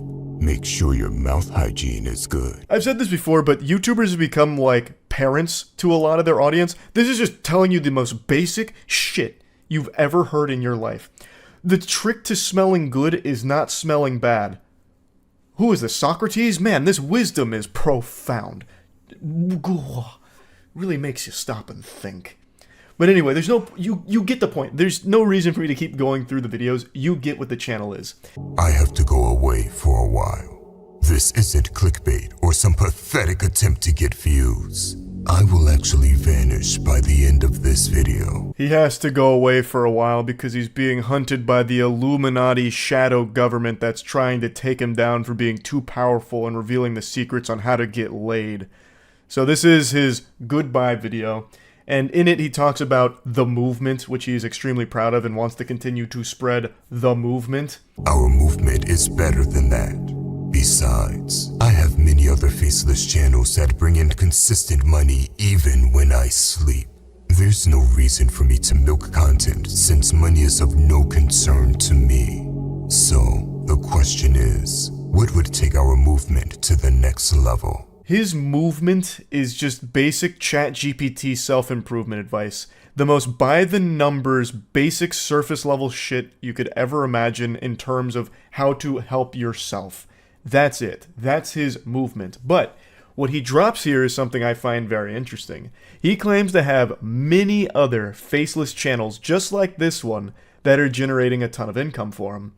And I believe it. I would imagine he has an entire network of channels just like this because you can spit these videos out super quick and super easy. I imagine he doesn't even use his voice for the other ones. He probably does just use canned AI voices, which makes it even lower lift and even bigger return. Less time, more money. That's exactly the kind of world we're entering into in the digital space. We're seeing it a lot with shorts right now. That's been a huge talking point for a lot of people recently, is all of the AI generated shorts. YouTube recently rolled out something where you have to click to disclose whether or not the video is AI generated content. It's supposed to help viewers distinguish real from synthetic content. And that is going to be something that's going to get really tricky down the line too. And this guy is far from the only one that's doing this. There's actually tons of people that are super open about their AI usage and content farm. So I think it was like 2 or 3 weeks ago, there was a shorts creator who was talking about how he's making 15 to 20K a month just by using ChatGPT to generate things like top 10 reptile facts. And then the only thing he has to do is compile random reptile videos that he finds on YouTube, throw it into a short, and he's making a ton of money doing that. This guy is doing it for self-improvement. He's just taking like the most general self-improvement topics, how to get women, how to be more attractive, what alpha males do versus beta males, that kind of thing. It generates the script, and then all he has to do is just randomly grab anime moments and movie moments and put them into the video, and that's it. Ship it. And he says he has tons of other channels that do similar things to make him tons of money. There's a lot of people that are doing this now. And it's something that is only growing in popularity. It is so fucking dystopian, and I just had to talk about it a little bit here. So yeah, that's really about it. So yeah. These are without a doubt the craziest text messages I've ever covered, and I know that might be hard for some of you to believe considering all of the wackos we've gone over, but trust me, this takes the cake of lunacy.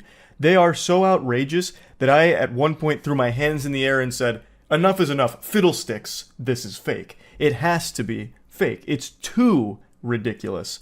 So I did a little bit of digging, and it seemed other people also thought that they might be fake. So after going through the evidence they compiled, it turns out that this is most likely real.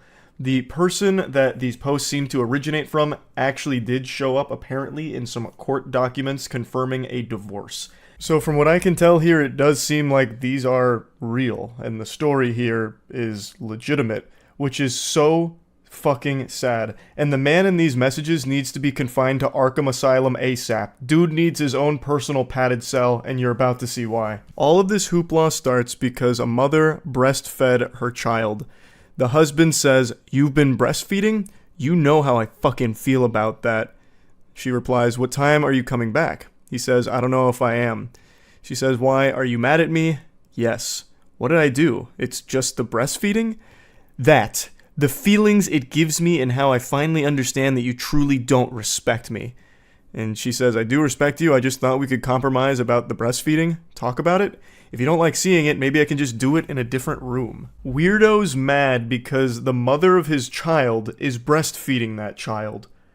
Is there a worse possible reason on this planet for anger? I can't think of a single reason any sane human being would be upset about something like that. Unless it's like some kind of crazy situation like, "Hey honey, I just got some phone calls from some concerned parents. Apparently you tried to breastfeed our son Geronimo at the football game. He's 15 years old. Maybe it's about time we wean him off of that. We're scaring the other parents here." But this, they're talking about a newborn baby. She's still in the hospital with the newborn. He continues, "Well, we didn't talk about it, you just did it. And it's not about seeing it, I know it's happening. I'm done." Done? Let me know when you're being discharged and I'll be there. Like, you're divorcing me? You go behind my back and do something I've stressed about not doing. That's no different than lying and shows how little you respect me. I wasn't meaning to disrespect you. I just wanted to give Wilder breast milk since he was born early, and I know it's the best thing for him with the antibodies and other stuff he'll get from it. The only thing wilder than that name is the husband's brain-rotted brain. Absolute delusion here to be making a huge stink about her breastfeeding a newborn. So, the name Wilder, and you're about to see they actually have another child named Hunter, spelled with a Y. Those two names really set off my bullshit alarms. Like, it was really giving me the heebie-jeebies of, this is fucking fish paste. This is baloney. But again, from what I've seen with what people have found, because the original poster and everything, people did a lot of super sleuthing. From what's been put out there, it does seem like it's legitimate. He continues his rampage saying he's not a preemie, he was born at full term, it's still unneeded, he's still bigger than I was when I was born, and you could have always asked the nurses for a pump. It's a proven scientific fact that breast milk is no better than modern formula.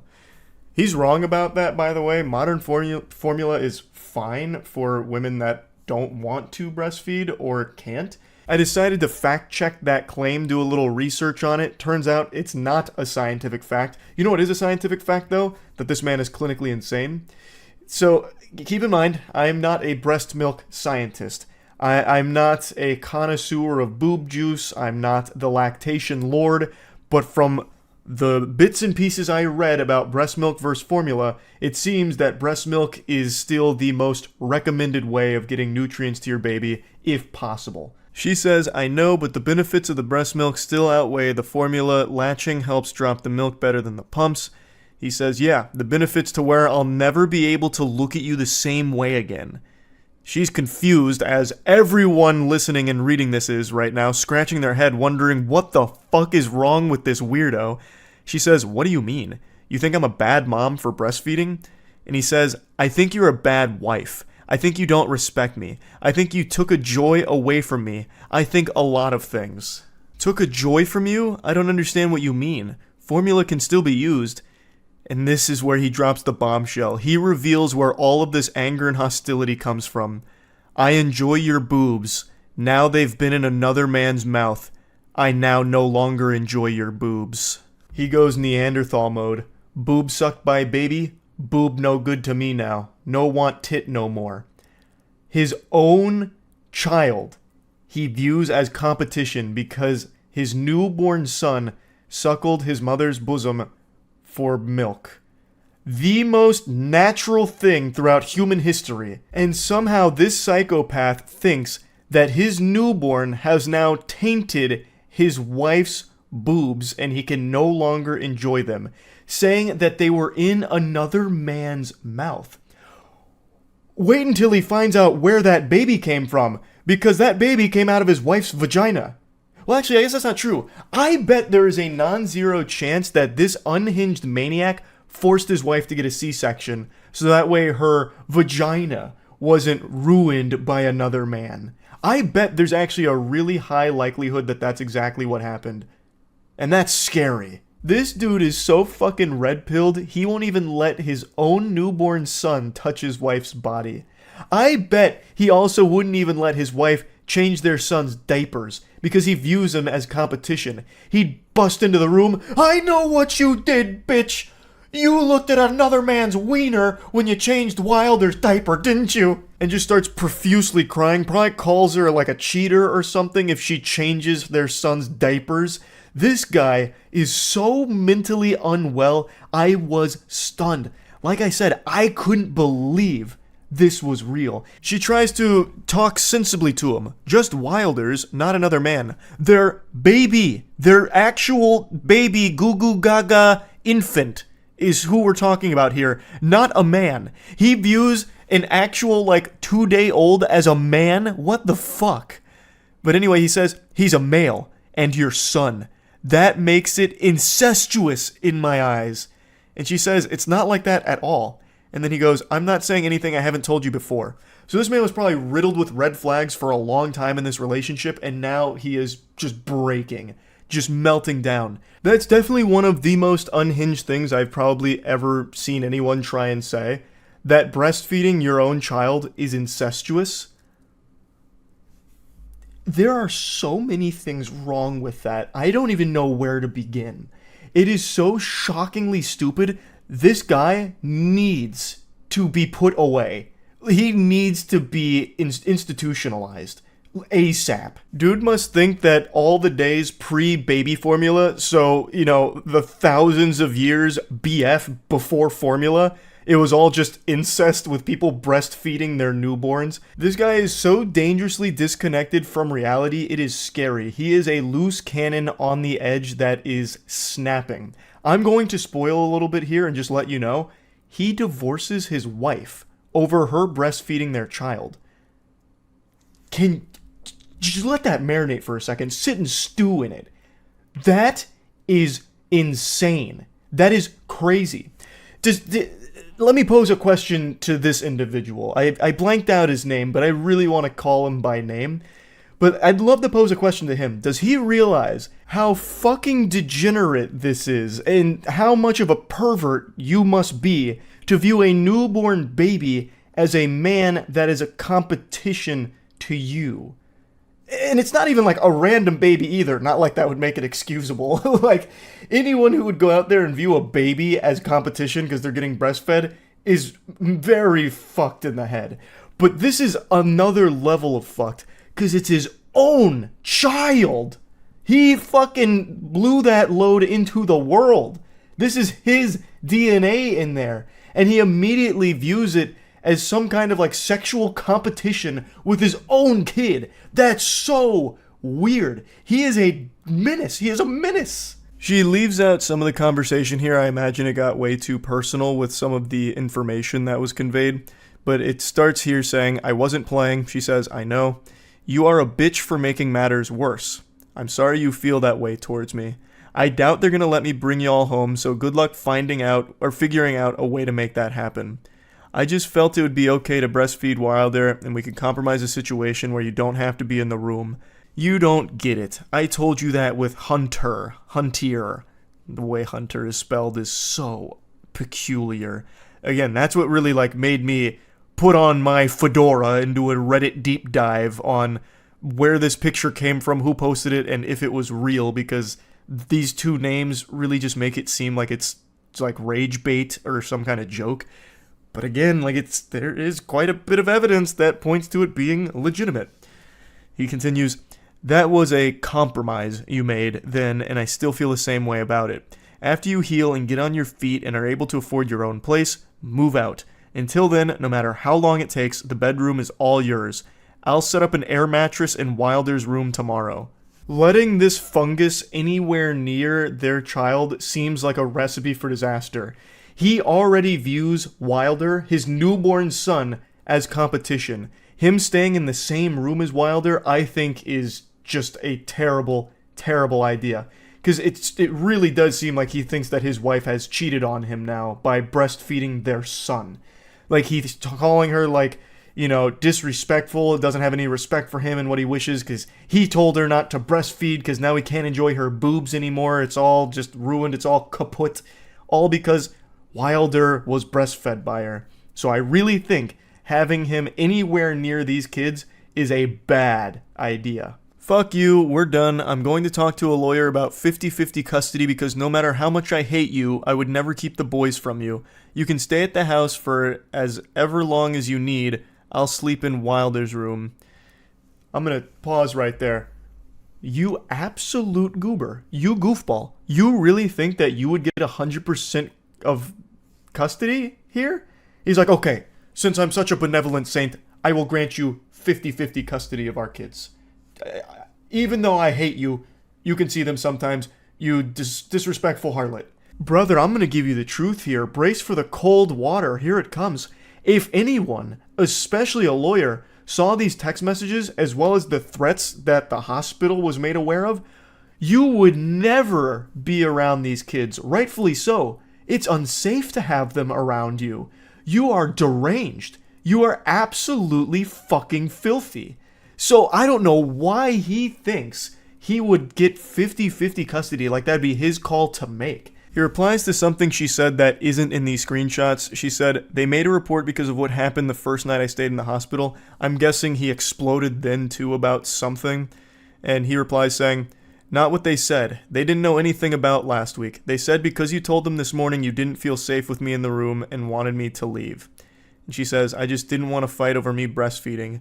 Fuck you. I told you when we fought over it with Hunter I would leave you if you did it. This has been like his worst nightmare, having a child that gets breastfed. This has to be, with no exaggeration, the most insecure man on the planet.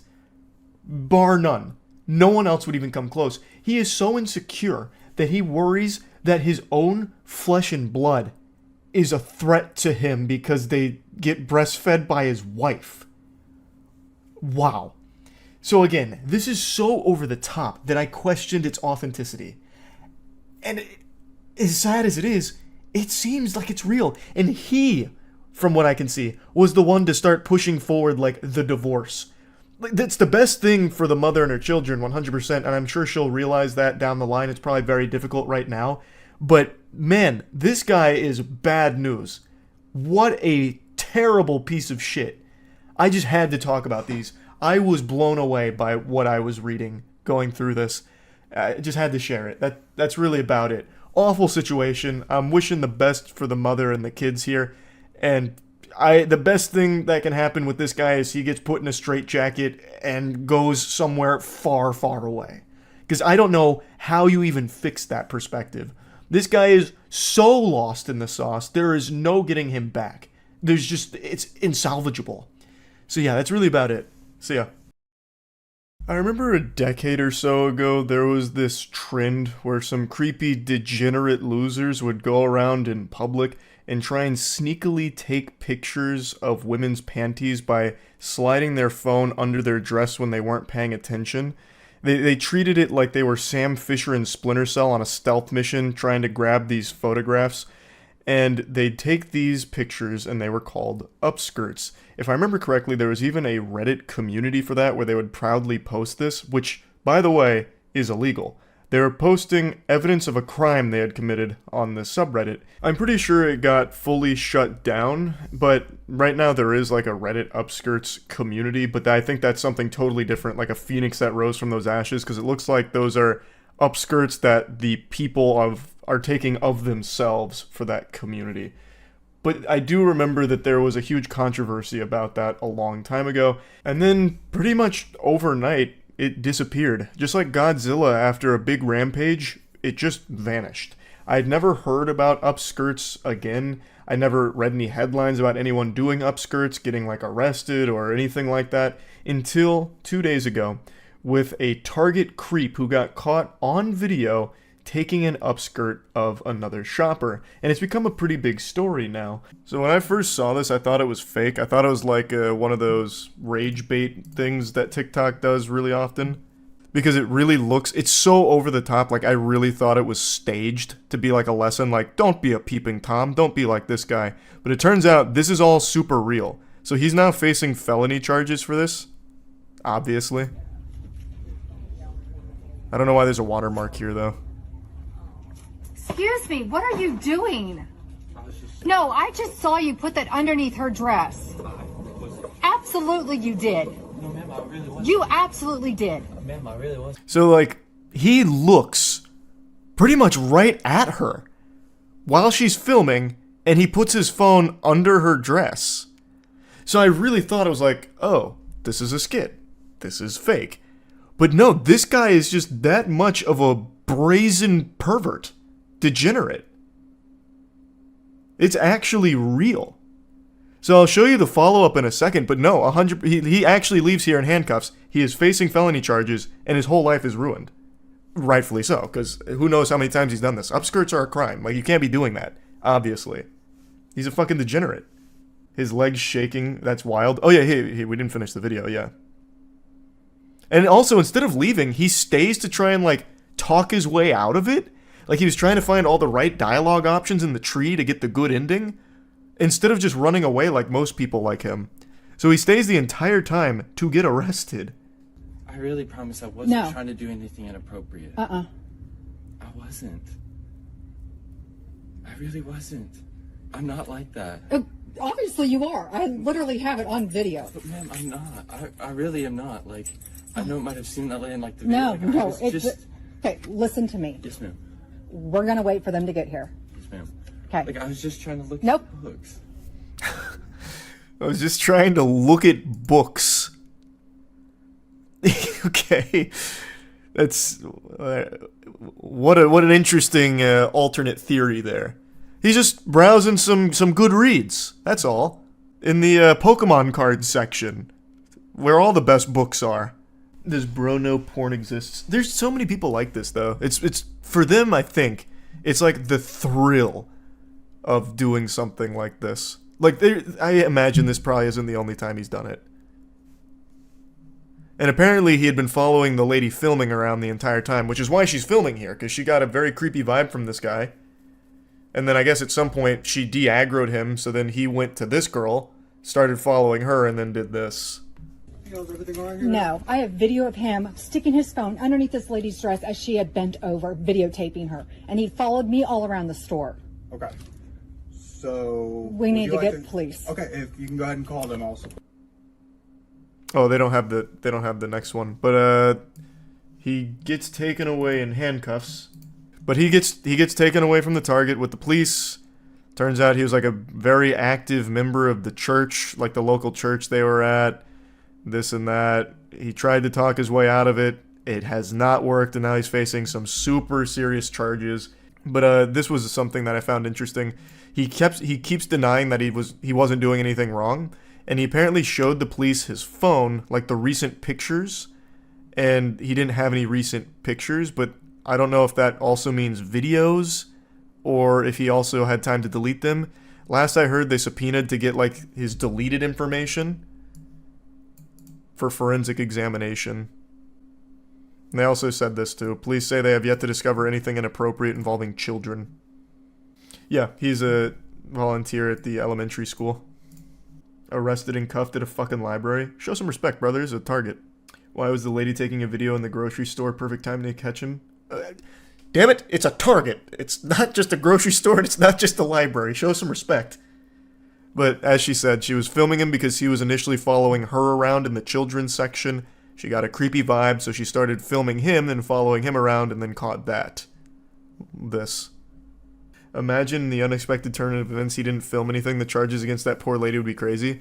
Even if in the most unlikely of circumstances he didn't film anything, him putting the phone under this lady's dress still shows the intent. Like, even if he didn't hit record, like he missed it, he still showed the intent. And even if you can't arrest him for that, he's still going to be ostracized from like his church community and like his friends for that. That's creepy shit no matter what. I don't think he was recording. I think they hear the click of a photo being taken. Nope. I don't know if this is true. Chat can tell me if this is true or not. When I was reading through the story after I found out it was real, I learned that this was a pretty popular thing overseas. So I think in Japan, I think is where it was, they instituted this mandate that if you're taking a picture or a video, it has to have a sound. So you can't do this discreetly anymore because it makes a sound. And I thought that was the craziest shit. That's real? That is true? That's wild.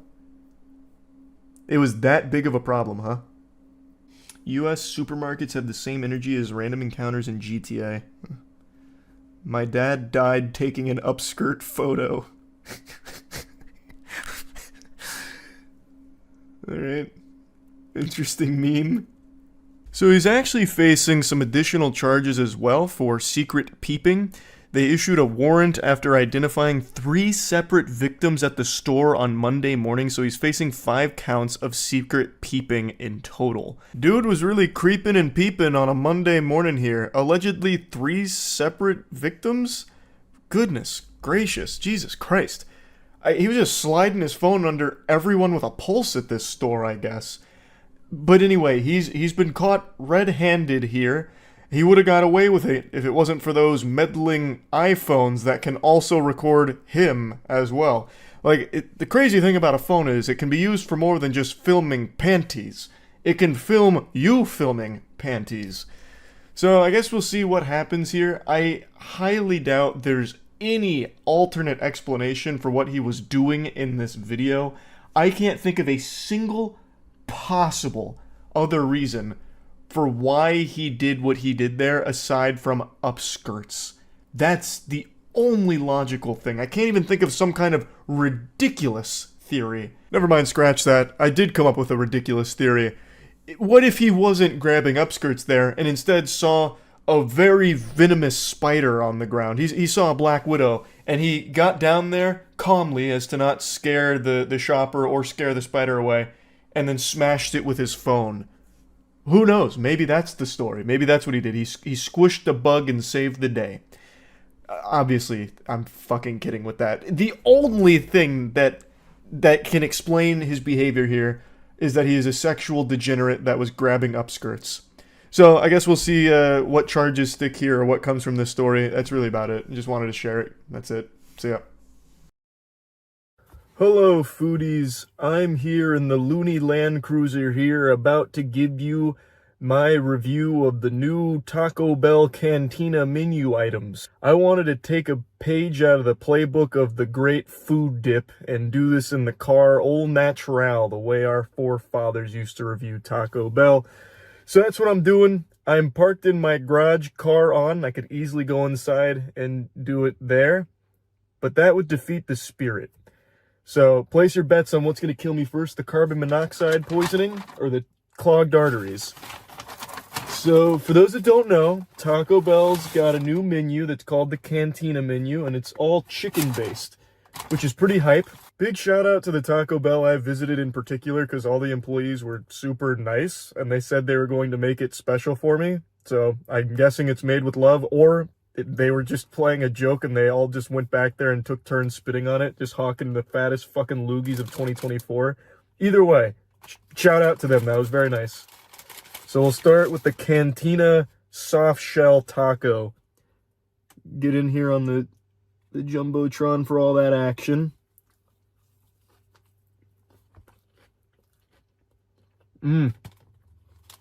Oh yeah. Man, Taco Bell just been fucking crushing the game recently, I swear to God. I don't know what Galaxy Brain chef they hired to like revamp their menu over the last few years, but that's a genius. They must have got like Wolfgang Puck out there or some shit. Fucking contacted Guy Fieri, because it's taking me to Flavortown. Just look in there. Look at that. Man, the stories this meat could tell, huh?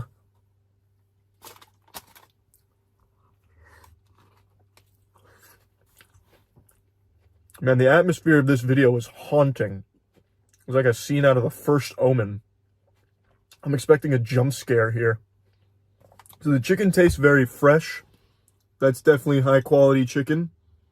The shell it's playful. Like, I like what the shell's doing. It's very soft, very tasty. Even the lettuce I don't mind, which all of you know I'm ranked #1 lettuce hater. Absolutely despise that shit. I think it's a worthless addition to anything. But here, I don't mind it. It's taking a back seat. It's kind of just on the bench. It's not saying anything. Like, it's being quiet. It's sitting at the back of the class. It's not making a ruckus. And it's present. And I appreciate that. It's inoffensive. But the rest, they're forming quite the powerhouse here. They work together so well. These ingredients wanted to be something special. Oh, yeah.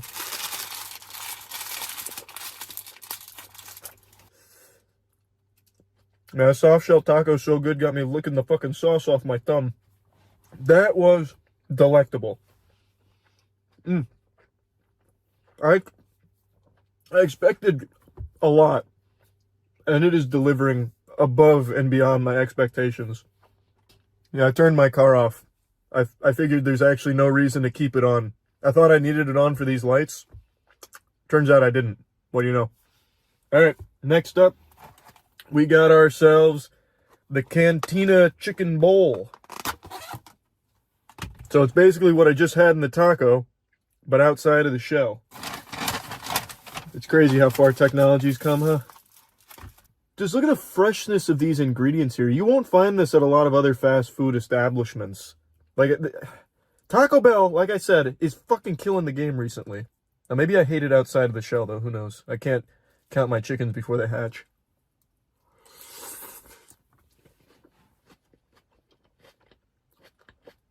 Nope, it's still good even outside the shell. The best thing about this format, I can just avoid eating the lettuce like a child. So I will do that. That's going to be my strategy going forward. It adds nothing, and I don't need it. So I'll stick with the good stuff. Listen to that sloshing. You hear that? That's a sign of quality right there. That's good stuff. That's how you know you're putting in the work. I'm just excited for every bite. Like, each bite is like a nice little holiday in my mouth. Whoa! There's an explosion of umami in my mouth. I never got to meet the chicken that died here, but God rest their soul. I know wherever this chicken is in the afterlife, fucking smiling down on us from heaven, he is happy with what happened to his carcass here. He said, you know what? It was all worth it. Now, the thing is, I know I don't need to finish eating all of this because the review's not going to change because it's staying really good. But I want to, and I can't stop myself. Yeah, so how about that solar eclipse, huh? What a fucking nothing burger that was. All those prophecies and all that TikTok gobbledygook about fucking CERN opening portals to hell and whatever other nonsense. Fucking JFK resurrecting in order to be the Antichrist or whatever. Like all kinds of crazy conspiracies. Nothing happened.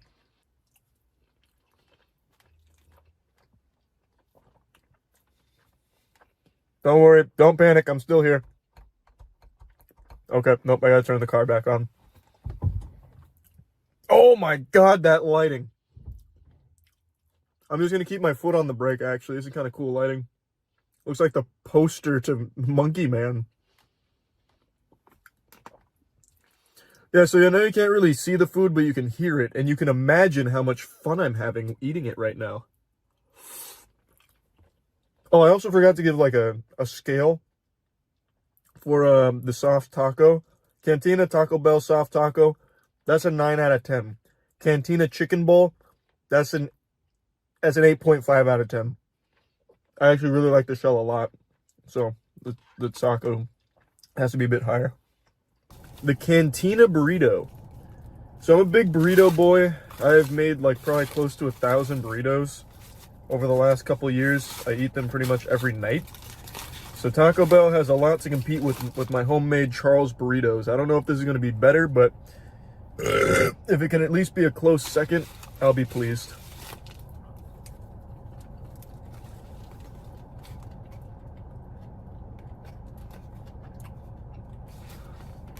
It's pretty good. First bite was data collection. Second bite was pleasure. And a little bit of pain. It's kind of spicy. It's got some kick to it. Now, of course, I'm someone that feels a little capsaicin and like a fucking bell pepper, and a jalapeno damn near puts me in the emergency room. But there's definitely like actual heat to this. I have no doubt. There's probably like a little jalapeno, maybe like cayenne sauce, perhaps. But it's good. It's not too aggressive, you know what I mean? It's not coming out here to beat my ass or anything. It's just coming out here to give me a little tickle. Well, I'm gonna go wacko mode real quick. I'm gonna combine the burrito bowl with the burrito itself. See what kind of mad science happens here. Shocking. When you take something good, combine it with something good, it stays good. It doesn't cancel out. Enough tomfoolery. Burrito, down to business. Out of 10, 9.5. That was fucking great. That was a really good burrito. I like that one a lot.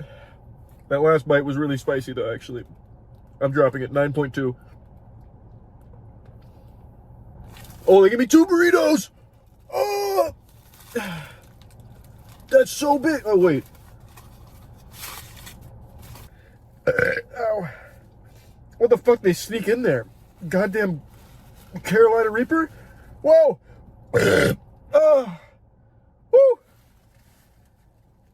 Next up is this. Pretty sure it's a quesadilla, but it was in the burrito wrapping, so I'm not entirely sure. It's confusing me. Like, my eyes tell me quesadilla, but the words tell me burrito.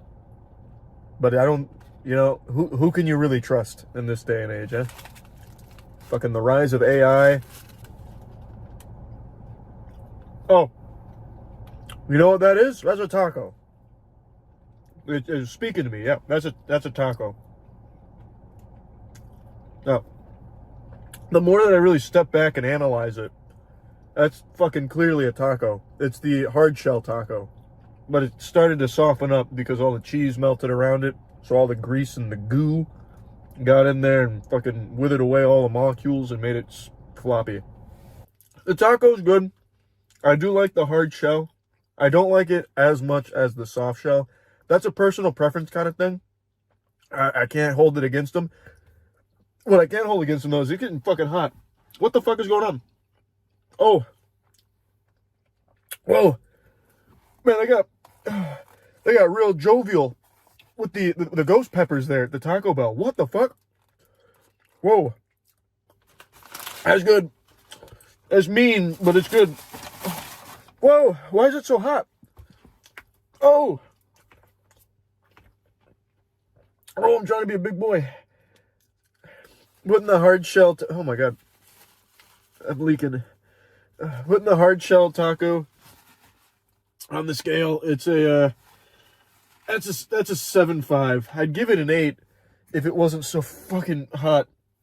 So if I ever order that again, I'm going to get it without the Dr. Bernorium Psycho Serum on it. Because holy shit. Oh my God, that's so hot. What the fuck? And the final item on the new Taco Bell Cantina menu. Quesadilla. I really hope this one's not hot too. Oh, I kind of unfolded it into a paper airplane.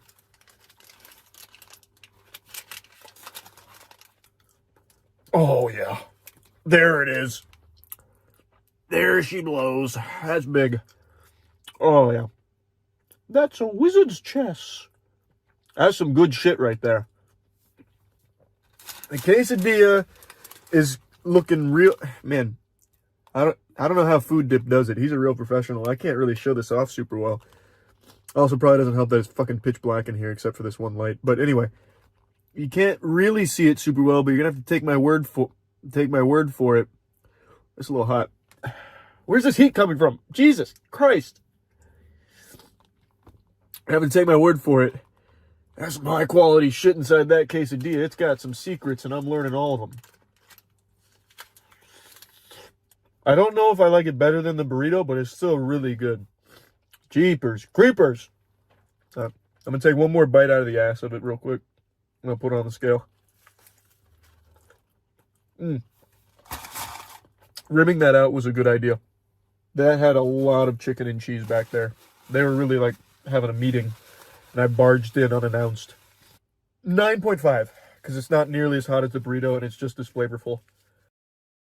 There's a video floating around right now that has to be the worst celebration I have ever seen.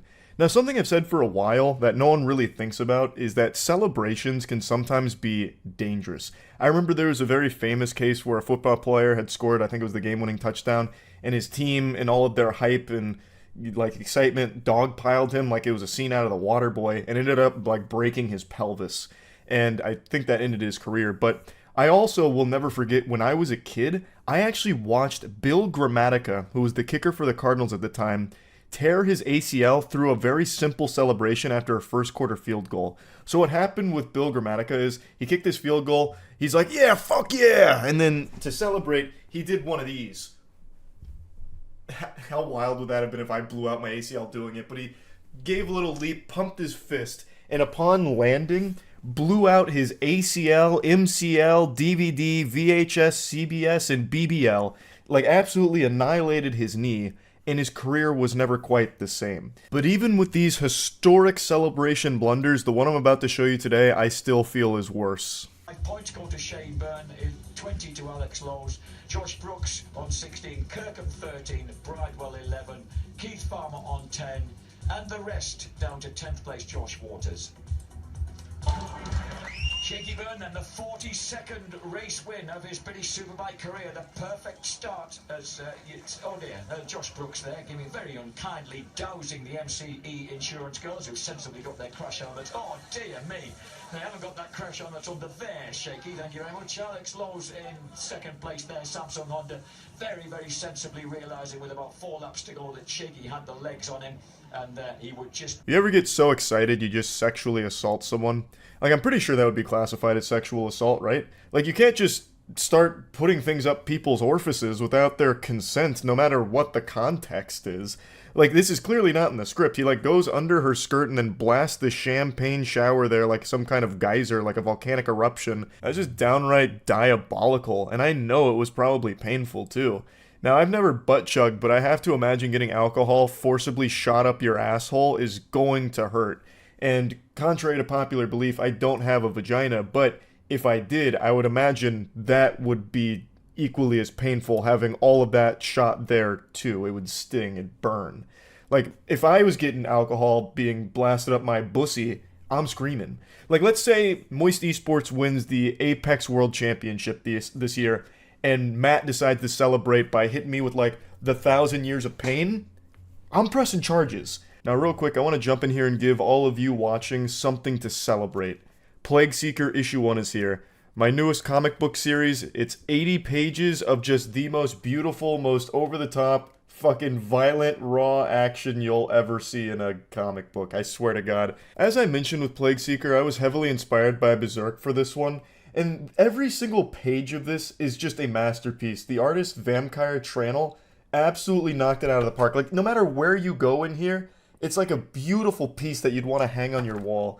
So, issue 1 is here. You can find it at badegg.co. It's written by myself and Jackson, and the entire team put together something super special here. The artist is Vampire Tranel, extremely talented. The lettering is done by Dave Sharp. So yeah, definitely go pick up a copy at Plague Seeker. There'll be a link to it in the description, badegg.co. Also, it's more than just action, by the way. It's just, I think the action in issue 1 goes so fucking hog wild, like Insano style, that I can't help but mention it.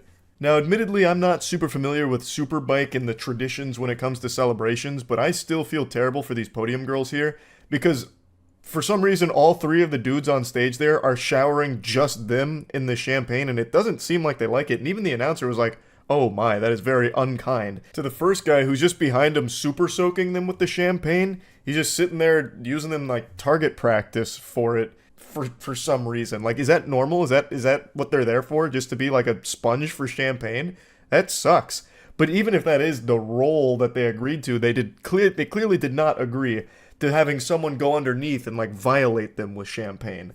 That is very much crossing a line. That is not part of their contract, I imagine. The whole celebration is just weird from all 3 of them. So obviously the main guy who goes under her skirt, his name is Shane Byrne, or Shaky as they call him. But the other 2 guys as well. I don't really understand it. All of them targeted the 2 podium girls, when in every other celebration for every other sport, usually the champagne shower is towards the crowd, or like each other, or like their team. Not just like the 2 girls standing there at the podium.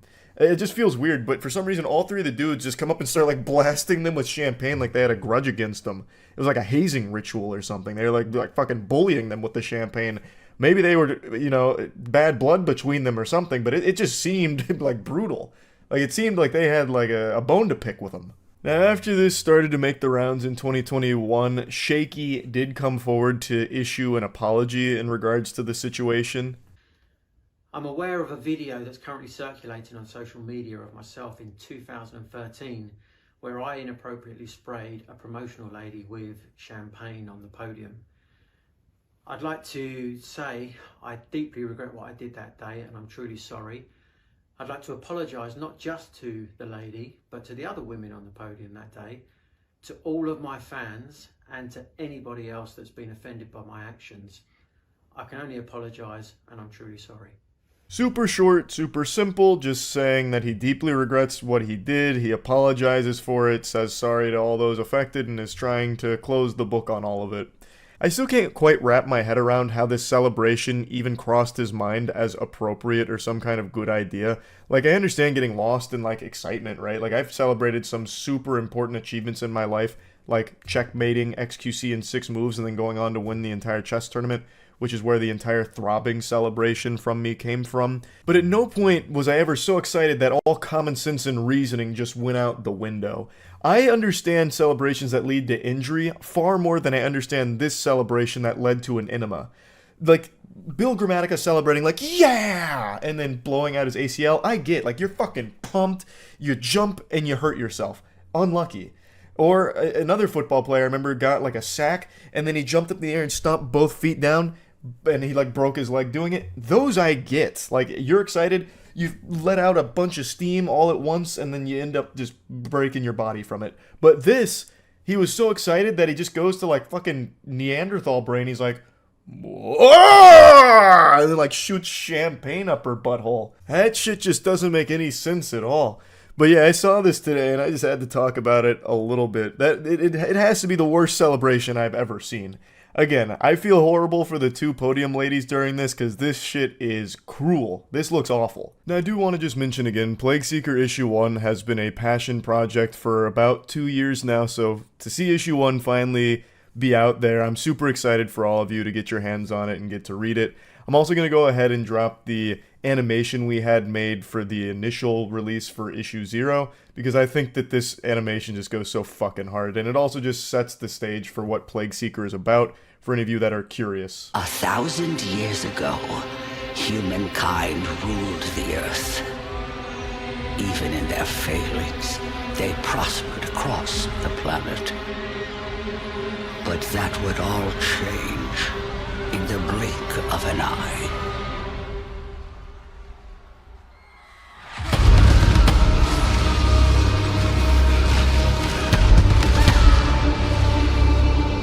We called it the Calamity. Those who persevered beyond the impact never truly survived. The mutations made them something more than human. It drove them mad. Those closest to the Calamity were transformed completely. Known as plagues, their overwhelming power leaves all helpless as they seek to dominate our world. The worst of them were born where nothing had the right to survive. Terrifying beings known to us as the Great Plagues. 8 in total spread themselves across the planet, each ruling their own territory. Without mercy, they shaped our world. And yet there was one that not a soul dare speak of. Born at the very center of the impact. A plague far different than all the others. He bore the strongest curse of them all. An insatiable hunger to devour the other 8. The Plague Seeker.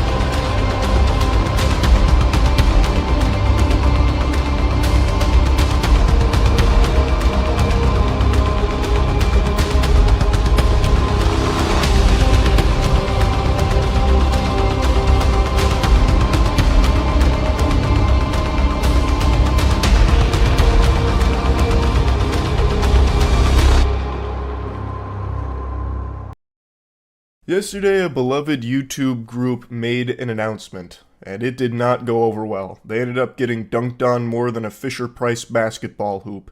It is the YouTube channel Watcher, as they announced their subscription-based paywalled content strategy going forward. It is really interesting. So, for those that don't know, this is a very popular YouTube group called Watcher. They make very well-produced content. I was unfamiliar with this channel until today with this news, but I was familiar with their work previously, like before they were Watcher.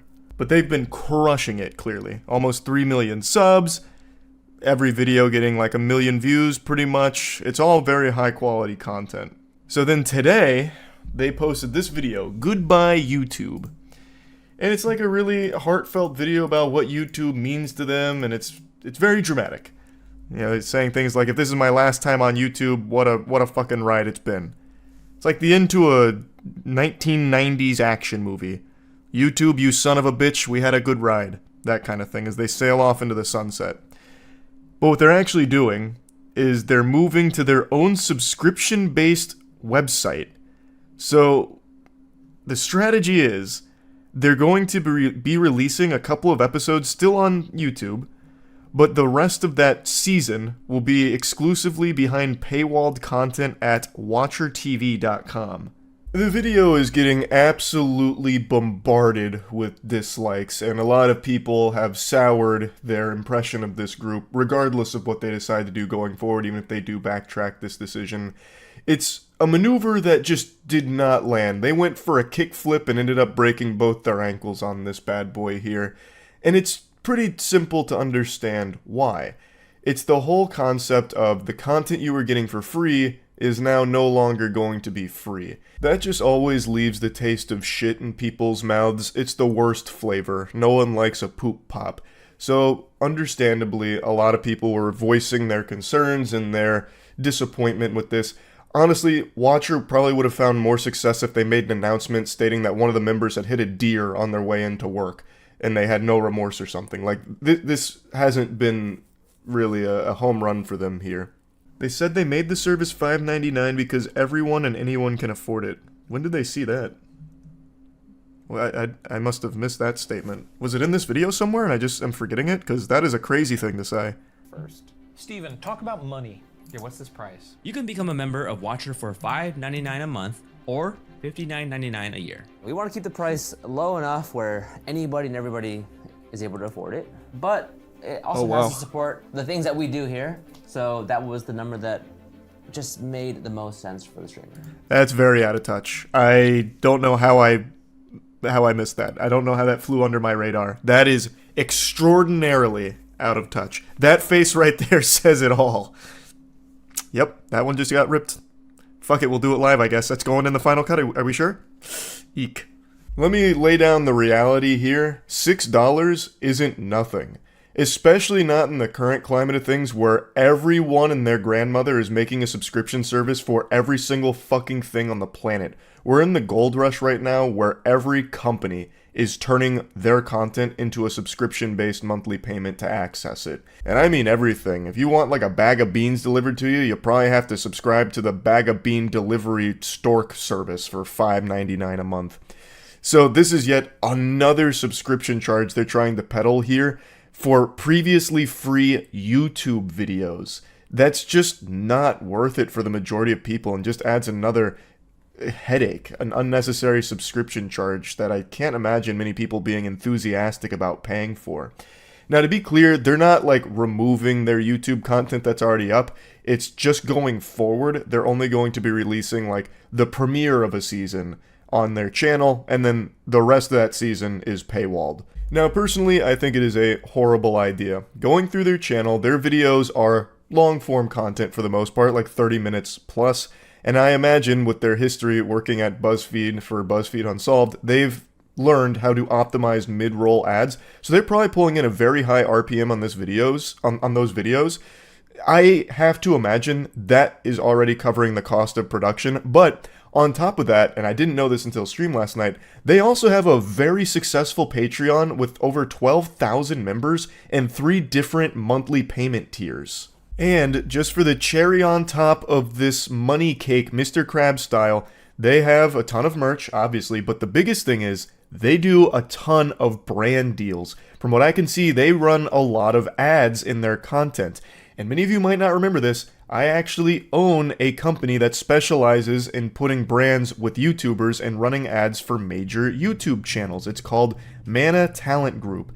And I started that back in 2018, so I know what these deals look like. So I'm going to break the magician's code here and give you a little spitball estimate on what I think they're making per ad. With a channel of their size and their views and this style of content, I would wager a guess that each brand that appears in their content is paying between $15,000 and $35,000 a piece to be there. Now, I know that's kind of a wide ballpark. It's just hard for me to guesstimate from the sidelines what their deals might look like, because longer-term partnerships usually have discounts per slot because they've done a long-term deal, whereas like one-offs or short-term partners are paying more for like the couple of ads they're there for. But I'm confident that none of their brand partners are paying less than $15,000 to be on their content, and I'm pretty confident that it's probably going up to about $35K for their more one-offs or short-term deals. So they're already making tons of money through their content. You were right. They just don't really advertise it. So they already have this, and now they have Watcher TV, which is another subscription service, which I imagine is going to run congruent. Or if you pay $5 here, do you also get Watcher TV access? I don't know. Is it somewhere in the perks? That is a lot of doubloons they are pulling in right now. They got 12,000 members on that Patreon, and some of those tiers, that's a lot of bones. You're not really in a financially struggling situation with this channel. I'm just going to lay down the brass tacks here. I saw a few people defending them, saying like, no, they have 25 employees, they need to get their bread because it's very expensive. I'm going to peel back the curtain here real quick. I have more than 25 employees, considering I also have an esports organization, which has a lot of players on it. And I'm going to tell you, since they're professional gamers, their salary is going to be significantly higher than their employees' cost. And I'm able to finance all of that completely fine through streaming. And my streaming numbers are nowhere near as lucrative as their Patreon numbers. It's not even close. Theirs blows me out of the water. And I'm not exactly struggling with all of those employees for our esports org. To really drive this point home, one of our star players was $10,000 a month. One. And we have well north of 25 in total. And I was still able to do all of that through a fraction of their numbers here with what they're making on Patreon. And I have like a fourth of their RPM. My RPM on YouTube is about 3, and I'm confident that the Watcher channel is probably seeing north of 8 to 9 RPM on their videos. And still, I wasn't exactly struggling to cover all of these employees' cost. So I don't think that this subscription paywall service is necessary for them to stay afloat, especially not since they have this Patreon and they have such a successful YouTube channel already. Now, this isn't exclusive to just Watcher. There's been a lot of channels that have done similar things, and some of them have seen different degrees of success. I was researching it at the end of stream last night. However, all of the examples I can find of YouTube groups making their own third-party platforms where you can subscribe for exclusive content, that's a little different because they're not taking what was already free from that channel and putting it behind a paywall. They're adding like behind-the-scenes stuff, brand new shows, things like that, exclusive to that subscription tier on that third-party website. And for a couple of them, I saw that their third-party website was free with ads, and you had the option of subscribing for a monthly fee, whereas Watcher TV is only the $6 a month subscription fee, or the $60 a year. And it's weird because Watcher is already doing what those other channels do on their third-party platform on their Patreon. They're already offering like the exclusive stuff there for the monthly charges, and now they're adding another separate monthly charge for the content that people were used to getting for free on YouTube. So it's really just such a fucking mess.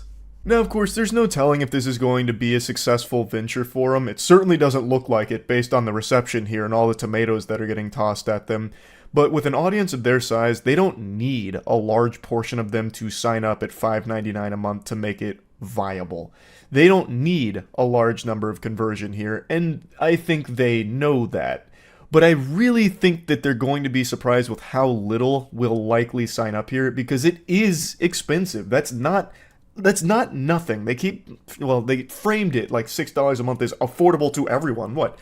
We all have $6 lying around. You guys don't have phones? You got $6. Like, they make it sound like it's basically nothing, when it's not. That's a lot, especially on top of every other subscription that people have in their daily lives. But I just really think it's a pretty dumb idea. This is going to completely kill their growth as a brand. It's going to be a very hard sell to people that don't know the Watcher why they should be willing to pay $5.99 a month to watch YouTube videos.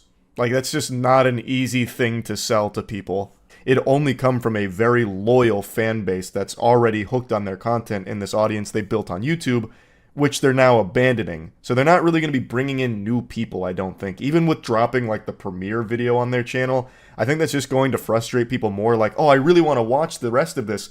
Oh, but I have to pay $6.99 for it, and I only get this? Like, that's not worth. It just, to me, doesn't seem like it's going to be a good long-term plan.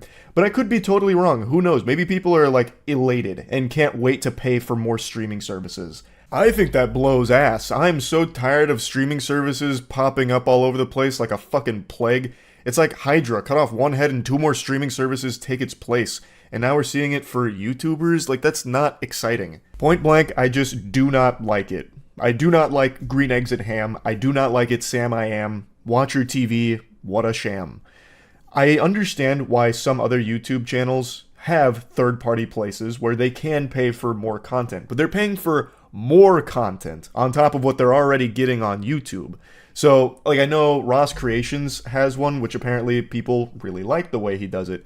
I know Sidemen have Sidemen Plus, and it seems like people like that as well. And from what I can tell, that's just giving you, like, the very loyal, like, ferocious fans more of what you already like. So you're getting, like, behind-the-scenes stuff, you're getting exclusive content that is totally separate from the content that they're already getting on the primary platform. Whereas with Watcher, that's not the case. You're losing what you're used to, and that's it. You now have to access it through $6 a month to get that same content. It just doesn't feel good. Especially because they already have a Patreon. Like, they were already doing the standard, which people don't mind, and I don't think there's anything wrong with, where, you know, your audience pays the Patreon monthly fee or whatever, and they just get more content from you guys. The behind the scenes, the podcast, the special edition stuff, the sneak peeks, whatever. Like, that makes sense. Like, that's value there, and they keep getting the content that they're used to, that you've been providing to them for free, that made them a fan in the first place on YouTube. I don't know, it just feels like a real slap in the face, and I totally understand why people are upset about it. I don't like it either. And I hope this isn't the direction a lot of YouTubers decide to go down in the future. I don't really know why they thought this would go over well. To me, it really seems like some kind of corpo suit came in there, like a devil on their shoulder, whispering in their ear that this is the way of the future. This is the way to do things, making subscription-based third-party services outside of YouTube. Grow your presence on YouTube, and then abandon it. Try and take all of them to your third-party site where you can really milk them dry for more money. It sucks. Like, that's just not healthy at all. There's nothing good about that direction. But yeah, anyway, I just wanted to kind of talk about this a little bit. That's really it. So yep. There's 2 things that I think no matter who you are, you'll always get the heebie-jeebies upon hearing them. It's just something that'll put anyone on edge. The first is if someone screams fire in a crowded space, like a movie theater or a concert venue.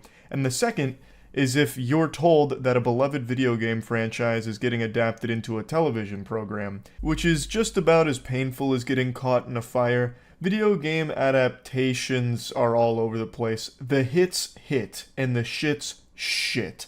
Like the Halo series, goodness gracious, what a stinky Methodist that was. Season 1 was made by people that were proud to have never touched the Halo games, so obviously the show was kind of doomed to fail from the get-go. Season 2 was a little bit better, albeit not great by any means, but that doesn't necessarily mean that all video game live-action series are bad. We just recently saw a good one with Last of Us, for example. So with Fallout coming out, I was kind of skeptical, but I knew there was a chance that it could be good, and the trailers looked pretty decent, but I wasn't really going to rip my shirt off and start twirling it over my head like I'm at Mardi Gras begging for beads, shaking my tits. Like, there was still a chance it could end up revolting and just trash. But now that it's released, I'm happy to say that's not the case, and if you've been on the internet over the last couple days, you'll see that the reviews for this are going gushing grannies for the Fallout series. And I think it's warranted. It's actually very good. Like, much to my and many others' pleasant surprises. I thought at best it would be decent, but it's actually pretty great, all things considered. I'll avoid spoilers here, but there's 8 episodes, all of which dropped on Amazon in one big batch, so they gave you the entire payload up front, which I've been very vocal, not a huge fan of the binge model. I'd prefer it was a weekly basis, because this just means it's going to fade out of people's minds much quicker than something like an Invincible, which is another Amazon series that they do release weekly. It keeps people talking about it, and it keeps everyone on the same pace, so you can reflect on each individual episode, speculate on where things are going, and digest it that way. I think it's a lot more fun, and it gives the series a longer runway in the public consciousness. So I think it was a bit of a fumble with just dropping it all at once, but there's people that swear by the binge model like it's a fucking religion. Like, they are really into being able to sit down and binge 8.5 hours worth of content all at once and then talk about it for a day and be done. Which is totally fine. I'm not your dad. I'm not going to come in there and start like spanking your cheeks for liking something I don't. It's just I prefer the weekly model, because then you get to all be at the exact same point together and you get to talk about it, and it's a little bit more fun, at least in my personal opinion. But it's not that big of a deal. It's not like it has anything to do with the actual quality of the Fallout series.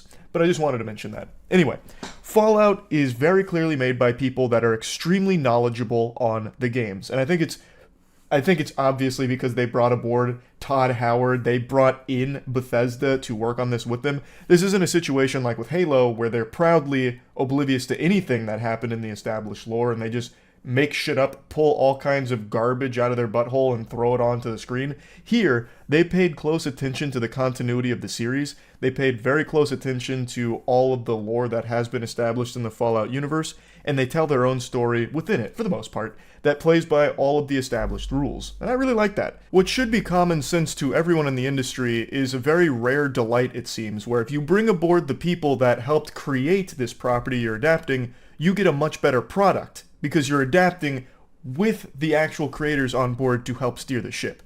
Fucking mind-boggling concept, I know. Someone go ahead and tell all the other dog shit video game adaptations that this is the chemical X to the formula you need. Bring in the actual creators.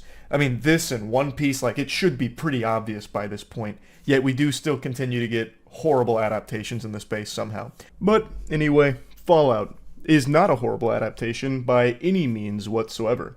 So the story really feels right at home in like a Fallout game. It's very reminiscent of Fallout 3, at least in the beginning, because it's very simple to start.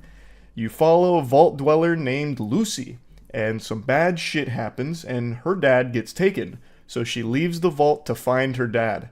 And of course, it gets a lot deeper than that. Obviously, it doesn't stay simple. It's a lot more than just finding Pops and getting them back home. You meet a lot of really cool characters right away, like the Ghoul, who I think really is a scene stealer anytime the Ghoul is on screen. And then you meet Maximus, the Brotherhood of Steel representative. And I just gotta tell you, one of the biggest compliments I can give this show is that they fucking nailed the aesthetic of Fallout. Every single frame of this show oozes Fallout. At no point did I ever get the impression that they're just doing some kind of bad cosplay. All of the sets, and especially the power armor, look phenomenal. I've seen a complaint from actual drones that are just trying their best to find things to hate about the show, saying that it's just nothing but references and that it never actually captures the ambiance of Fallout. What a bunch of hooey. Like that, there's plenty of things you cannot like about this show. I openly admit that it's not perfect, but that is one that you are actually making up a bunch of gobbledygook for. Because this show fucking nails the Fallout vibe. From its sets, to its costumes, to its world, to its writing, everything in this show is a slam dunk with capturing the feel of Fallout. Now, my favorite Fallout is actually Fallout 3, even though I recognize Fallout New Vegas is the best Fallout game, probably. I don't even know why I'm saying probably. I think objectively Fallout New Vegas is the best Fallout game. It is extraordinary, and if you check my channel, some of my earliest videos that started to like get shared elsewhere were Fallout New Vegas videos I was making because I put so much time into it. But there was something super special about Fallout 3 in particular that really sunk its fangs deep into my soul. Like, it captured me in a way that very few games had prior and very few games have since. Like, when that game came out, I spent that entire summer just basically doing everything possible in Fallout 3 and then some. I put so many hours into that game in one summer, it was like I was trying to train to be a fucking pilot. I put more hours into that than pilots do into flight simulators. I was going crazy with it. But I do recognize Fallout New Vegas is the best game in the franchise, to be honest. But the reason why I'm pointing this out is because when watching this show, it's very easy to see references and little Easter eggs to things directly from the game. But to say that the show is nothing but references is so fucking stupid. Like, actually brain dead. to make that as some kind of complaint, because this show is not just relying on cameos and references and fan service. It tells a really good story. It has beautiful presentation. Its visuals are extraordinary.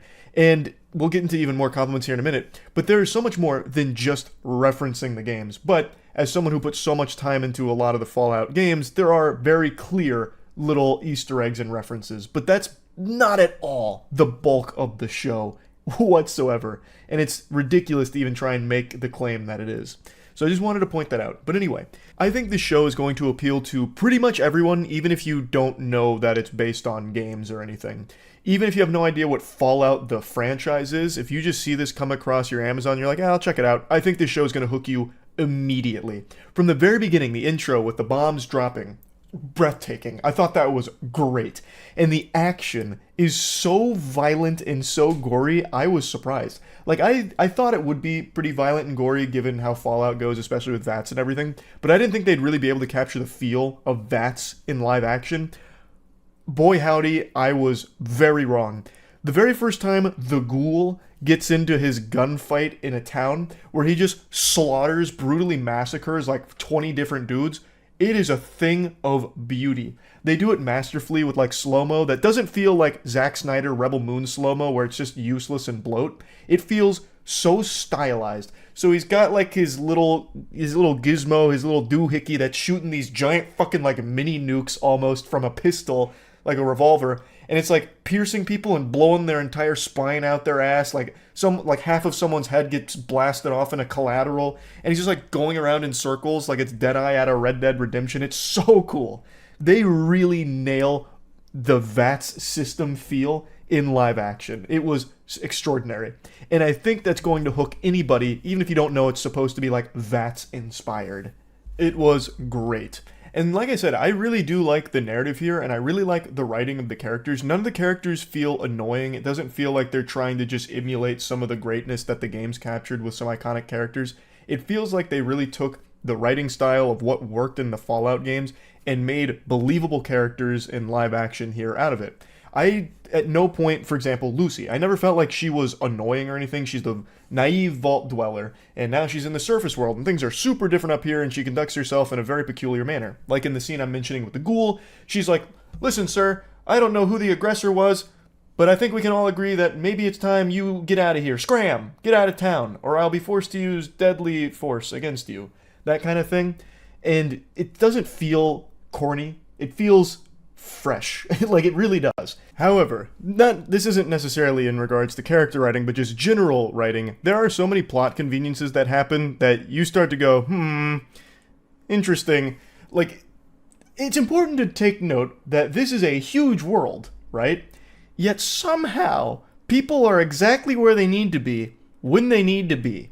And they keep coincidentally just like running into each other and fucking stumbling into the exact position they need to be in for the story to continue the way that it has. Like, I get that it's a show, but at certain points it was like, come on, are you fucking kidding me? You're telling me like in the middle of fucking nowhere you were able to find this and do that?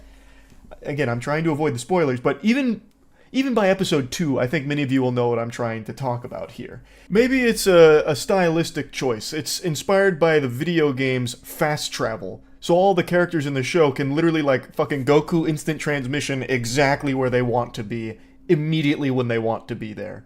Like maybe it's on purpose. In fact, there was a couple moments towards the end of the season that did feel like they were like, all right, come on, let's start to finish this off here. We've got deadlines to meet. Let's start to really make a push to the finish line. Like, there are certain things, and I'm trying to avoid spoilers, that do feel like they are rushed towards the end. But I don't think that really takes away from the overall experience of the season either. It wasn't that detrimental, but it was a little sad to see that it did seem like it was trying to hurry itself along. But I don't have any major complaints about like the overall narrative of the show. However, I did decide to look into those that do, because there were a lot of people that were very vocal about how much they hated the direction the narrative went, which was a little surprising to me. And for the most part, what I'm seeing is people didn't like how it handled the New Vegas element of the show. This show fits in the Fallout universe, like I said. So New Vegas, I'm really trying to avoid spoilers, but New Vegas, it's here in a certain capacity. And a lot of people thought that the show was kind of spitting on it to a certain degree and kind of just like writing New Vegas off, or not really paying respect to what New Vegas canon like solidified to a certain degree. And I just have to disagree. Like, I really feel like the show, if it continues, is actually going to put a pretty big emphasis on that going forward. At least that's the impression I get. Like, I didn't really get what a lot of people are saying about how New Vegas was handled here as being a negative thing. At least not yet. I guess we'd have to see where the show goes going forward. But right now, I just really don't think they did anything wrong with it. At least nothing that would make me upset. And this is coming from someone who does love New Vegas, the game. So I really don't think they made any bad decisions with the lore. Now, of course, I'm not like a lore expert in Fallout or anything, so maybe there are certain things like little tidbits that they messed around with. I saw a lot of people mentioning things about the NCR and how they didn't really handle the NCR properly in regards to their presence in the games and where they should be in the year that this takes place. And I guess that could be a very valid complaint because, again, I'm not entirely sure on the specifics of the timeline of the games and where everything fits. But for the show, everything really does work, and I feel like they're not backed into a corner where they can't fix certain things that might be a little out of whack with the timeline going forward. I feel like there's a lot of flexibility going forward with it if it continues. But actually, there is one narrative choice that they made that I didn't really like that much. I wasn't exactly pumping my fist when it came to a certain twist that they put out there that I'd never really seen present in any of the Fallout games, but maybe I'm just some kind of fucking stupid Neanderthal that sleptwalked through it. But this is going to be a minor spoiler. I'm not going to give like big spoilers, but it has to do with something in regards to vault tech and pre-war. And there's a certain angle that they hint at, play at, and go down in the show that doesn't really make sense to me given the state of the world of Fallout. Like, to me, it just doesn't work all that well unless there's like some kind of bigger galaxy brain scheme that I can't quite figure out. But when it comes to the world ending, I feel most organizations would probably look at that as a net loss because then you can't really control as many people, you can't make as much money, you really lose a lot when the entire fucking world ends. It really wouldn't be the end-all be-all goal for pretty much any company, I would think. But anyway, I feel like I'm already giving away a little too much when it comes to that whole section there. But I did want to point that out because I didn't like that all that much. Maybe it'll be a bit deeper down the line, but for now I just thought that was a little silly. But overall, I do think the show is pretty extraordinary. This is another one of those video game adaptation bangers where they actually had a team that was passionate about it, a team that was knowledgeable on it, and delivered something great. So if I was to give Fallout a score on the moist meter, I'd probably slap that puppy with a cool 90%. Like, I really do think this is a show worth watching, even if you're not familiar with the Fallout games or the universe at all. I still think this is a show you're going to enjoy. It's hard not to like it, to be honest. No matter what familiarity you have with the property, it's just a really fucking cool show that's really well done. So yeah, that's really about it. So yeah. Everyone knows that public nuisance streamers that go around harassing strangers, causing a commotion, and just making everyone's lives around them more miserable suck. Like, that's not a hot take. Everyone knows that. They're just this miasma of cringe that cause everyone a massive headache. But as I and many others have pointed out for years now, they do inspire an entire generation of young viewers to be losers like them. Because they do find an audience, they do find success, they make money from it. So it becomes a career path and something that young kids want to do to try and emulate that behavior and be like them. It's fucking tragic, and now we're starting to see the results of all of this.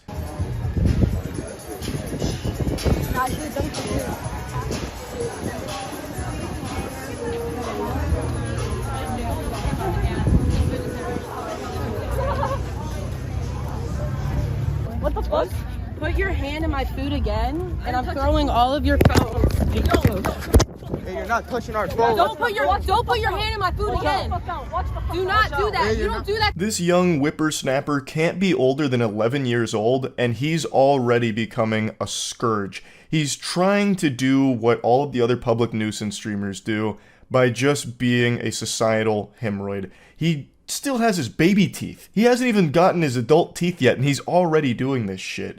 He just graduated from suckling milk out of his mother's bosom, and now he's trying to suckle milk out of Jack Doherty's titties here. He's just trying to get that clout through being a piece of shit. Now you're probably thinking to yourself, Charles, are you really going to be insulting an 11-year-old here? And the answer is a resounding absolutely. This needs to be squashed. You gotta put the kibosh on this immediately to learn that this is not acceptable at all. So absolutely, I will be insulting this kid and the entire goof troop that travels with him for these streams. Now, he has thankfully been banned for this, which is one of the very few times I've ever seen Kick ban someone. I imagine it's not a permaban, but it 100% should be. I guess we'll have to wait and see if it is. Yeah, though, this shit absolutely super sucks. So I'm doing a public service here by insulting them. Hopefully it discourages more people like this, and hopefully this kid grows and learns that it's awful. It's not even good content. People are watching you because you are a clown, and they're sitting on the edge of their seat waiting for you to get your ass beat. That is your entire audience. You are a fucking spittoon that they are spitting in. Why would you want that to be your whole brand? His whole stream is basically either arguing or fighting people, and this is him just taking food from a stranger's table. That lady then goes up to confront him, and I'll show you that clip in a moment. But in the same stream, he also gets in an actual fist fight with some other kids. His whole stream is just creating problems and instigating, hoping that someone will fight back, and he just yells and screams about it, or in this case, throws some wet noodle punches at them. So him and his goof troop fight this other group, and they know that they're not going to get their ass beat because they're too young. So the group that's taking these punches doesn't actually fire back. They push him away at one point, but they don't actually swing on him because they know they would be the ones that get in trouble because this is a toddler. So they're using their age as a shield because they know there's going to be no real repercussions. Don't put your hand in my food again. Do not do that. You don't do that to people. Who do you think you are? Who do you think you are? Stop filming me. You're nobody. It's a live stream. You can't stop it. Who the fuck are you? Who the fuck are you? Give me the phone. Now you're not touching my fucking phone. Touch my phone, I'm gonna actually do something. What are you gonna do? Beat me up? Back the fuck up. Back the fuck. I will. How old are you? 5? Kid's making threats to this woman, then he also has his friend, behind her just in case. It seems like he was contemplating sucker punching her. That's what it seemed like the synapses in his brain were about to fire and tell him to do there. This is his whole stream with him and his friends just wandering around, making problems with complete strangers for no reason. And I'm also using the term friends very loosey-goosey here because I have a hunch that they're not actually his friends. They probably can't stand to be around this annoying shit stain. They're just here because he has some viewers and they're trying to elevate themselves. That's typically how these stories go. I think it's also worth mentioning that he has clearly been heavily inspired by Jack Doherty.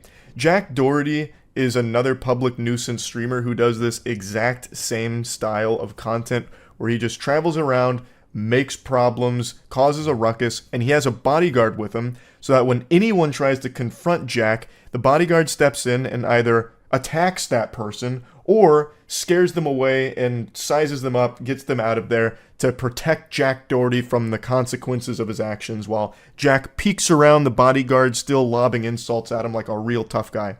Also, Jack Doherty is probably about the same size as this 11-year-old. So, the reason I say that he's clearly inspired by him is because this kid also travels around with a bodyguard. That's who that dweeb with the TikTok broccoli hair was that's positioned behind the woman here. That's supposed to be this kid's muscle. Or backup, perhaps. Maybe sidekick. I believe it's supposed to be his bodyguard, though, like Jack Doherty has. But the clear difference between Jack Doherty's bodyguard and this kid's is Jack's is a full-grown adult man who is like a professional bodyguard. This kid's is another child who's still afraid of the dentist and probably still wearing Pampers and the head of the anime club. But he is still trying very hard to be like Jack Doherty. And the question needs to be asked, where are their parents? Where in the fucking world are these kids' parental figures? Do you? Alright, hold up. Do you? Don't do that again. Hold up. Yeah, shut the fuck up. Let's go. I couldn't imagine anything more painful as a parent than seeing your son like this, or any of the kids in this group here. It'd be less shameful if they were just addicted to heroin. Now, I know a lot of people default to blaming the parents here because that's a really easy thing to point the finger at, especially with so many parents just sitting their kids in front of an iPad and letting them doom scroll the internet and letting the internet raise their kids. But in a case like this, I don't necessarily know if that's 100% how this happened. I think even if you're someone who's very active in their kids' lives, they can just stumble across something like a kick streamer like Jack Doherty and see him flexing his wealth and be, blown away by that, getting stars in their eyes and be like, I want to be like that. And no matter what the parent does, they can't really snap them out of it. That's just something the kid's going to have to learn through failure and learning that they're going to end up alone and a loser by trying to be like Jack Doherty. But I think there is a clear problem here that the parents aren't here. Like, they're just letting their 11-year-olds wander around IRL streaming. Under no circumstances should a child of this age be fucking IRL streaming on Kick. Kick is a platform that actually has child predators on it. There was a whole expose video about a big streamer who was legitimately a fucking predator. And their kids are now streaming IRL on that platform right now. And even on any platform, I don't think any kids should be doing any kind of streams like this. So I really am curious why the parents aren't more present in their life to allow them to stream for hours like this. That's just downright irresponsible, 100%. But I don't necessarily blame them for the kid trying to be a Jack Doherty clone, a bootleg Jack Doherty. That's something that even if the parents were monitoring their internet usage, he may have just stumbled across through TikTok or Twitter or something and then just got hooked on it. And that's a hard thing to stop as a parent. I do understand that part, but they definitely need to know that this is not acceptable behavior or normal behavior for kids to be doing. Fucking streaming, being an asshole. Come on.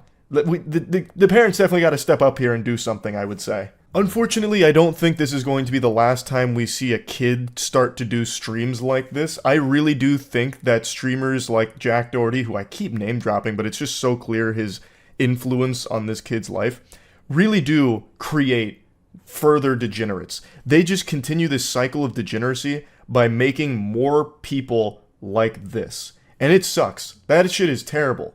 So hopefully I'm wrong and we won't see more cases like this, but man, it's still awful. Even with just one case, that one kid was inspired enough to start trying to do the same thing. It's sad to see. And yeah, I just wanted to talk about that a little bit. That's about it. So yeah. What are your thoughts about the whole Eclipse situation on April 8th? So many political and biblical theorists are going nuts about it. What the fuck are you talking about? What kind of... Like, I understand maybe going, like, rapture for that, like, going down that path. We've seen that before. But what do you mean political theorists are going nuts over the eclipse? What could that possibly be in a political sense? What do you mean? That sounds like some absolute made-up nonsense on TikTok. How the eclipse ties into the Clintons or something. Bro, I work at a hospital and we're planning for it like it's the apocalypse. That is so concerning to hear. You work in a place of science. Why would you be planning for an eclipse like it's about to be doomsday? What? Okay, is there something special about the April 8th eclipse? What's happening? Is the Fire Nation about to attack with Sozin's Comet? Like, I'm so confused. What? It doesn't even seem like it's particularly special. I mean, here's what not to do during the total eclipse on April 8th. Total solar eclipse on April 8th. Millions of people from Texas to Maine preparing for a once-in-a-lifetime event that want to ensure they enjoy it safely. Total solar eclipse happens when the moon passes between the sun and the earth, completely blocking the sun's face for up to several minutes. Do not look directly at the sun. You don't fucking say, huh? Except for the lucky people in the path of totality, it is not safe to look directly at the sun without proper eye protection, and sunglasses won't cut it. To safely view the total solar eclipse in 2024, you'll need glasses with solar filters, also known as eclipse glasses, or with handheld solar viewers. According to the American Astronomical Society, those glasses or handheld solar viewers need to meet the ISO 123122 international standard for direct sun viewing. Only when the sun is covered completely will it be safe to remove eclipse glasses, and they must go back on before the partial eclipse resumes and portions of the sun become visible again. Even if clouds obstruct your view during the April 8th total solar eclipse, special glasses or handheld viewers still need to be used. Cloud cover is not enough to protect your eyesight from the sun's rays. Classic fucking deep state trying to prevent me from getting superpowers from staring directly at this total solar eclipse. I'm not going to let the government dictate what I do and do not wear when looking directly at the sun. TikTok wasn't around in 2017, so we didn't get all the brain rot eclipse takes. Can someone... To the guy who said there's a lot of political theories regarding this total solar eclipse, can you send me one? Like, tweet me one real quick so I can take a peek? Because what in the world? I don't understand. I can't even wrap my noodle around how that could make any sense. Employees at my dad's workplace said their local priest told them that the eclipse will result in 3 days of darkness, which is what allegedly starts the apocalypse. See, like, that kind of stuff I get. That happens all the time, anytime there's a solar eclipse. Like, there was that radio host who convinced his followers that Rapture was coming in a month, so everyone quit their job, bought an RV, and went on a road trip and waited for themselves to die, be taken to heaven, and it didn't happen, and the radio host was like, damn, must have got some wires crossed, I guess. Like, that happens all the time. Big thanks to Opera GX for sponsoring this video. You know how much I love Opera GX. If you ever tune into any of my streams, you'll see Opera GX exclusively being used because it's the browser I use for everything. I think it is the best in the business. It has tons of fun customization features to really make it feel like your own. It has a ton of really useful tools like a built-in ad blocker, which really comes in handy with the modern landscape of the internet, which is basically unusable without an ad block. And it has a lot of other really helpful tools, such as the ability to import your current settings from whatever browser you're currently using into Opera seamlessly, which makes it super simple, super seamless. Just very great browser all around. It's also very light, so it's not going to be tanking your performance if you're playing games while having Opera open. You can keep all of your messaging apps in the Opera browser, so it's nice and convenient. Also, there is a mod for me in there. I have my own Opera GX mod, and it gives you a wallpaper and some really fun themed sounds around myself. Yeah, baby! So yep, I think it's good fun. The Critikal Moist mod goes pretty hard. Again, big thanks to Opera GX for sponsoring this video. Definitely check them out in the description. Remember when the world was supposed to end in 2012? Yeah, but at least that one had, like, historical backing because of the Mayan calendar. I remember being a stupid kid back then, and I was like, man, the world really might end. Like, I get that. You go back and look at the Mayan calendar. They were very smart people. The calendar ends here. It must mean that's when the world ends. Pack it up, I guess. I was a freshman in college during that point, and I was still a virgin, and I was like, damn, it's gonna suck dying a virgin. I did everything I could to make love before that day came, the day of judgment. I used to go out every weekend praying for the best. But when that day rolled around in December of 2012, I spent that day playing Halo 4 with a buddy of mine, knowing that if I'm sailing into Valhalla, it's going to be in the saddest manner possible. The Eclipse is just Joe Biden's domain expansion. That's why there's political theories. Yeah, it's Dark Brandon. He's casting his infinite Tsukiyomi. So fucking cool. Actually, I wouldn't be surprised if that is the level of the political theories on it. Oh wait, there was more to this. Solar eclipse travel could be treacherous. What, like driving at night? Like driving in some darkness? For those living in the narrow path of totality, little if any travel will be necessary to take in the full astronomical event. However, people across the US and likely the world will descend upon communities that aren't used to the popularity, and that has officials concerned.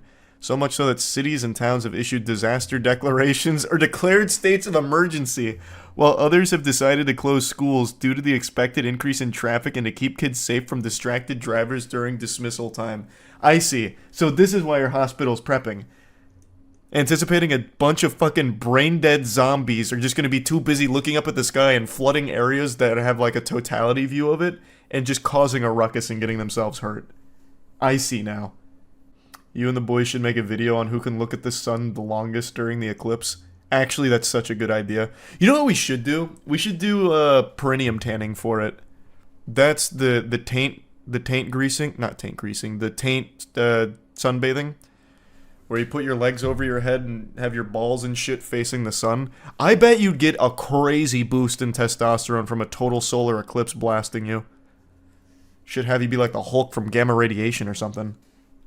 The sperm would go blind. Yeah, it'd be so powerful. I'm in the direct path, and certain drive-ins and movie theaters are holding little tailgating events. I like how we're talking about it like it's a fucking asteroid hurtling towards Earth. I'm in the direct path, meaning I'm in a really good spot to look up at the sky. Well, that's cute, though. That actually sounds wholesome.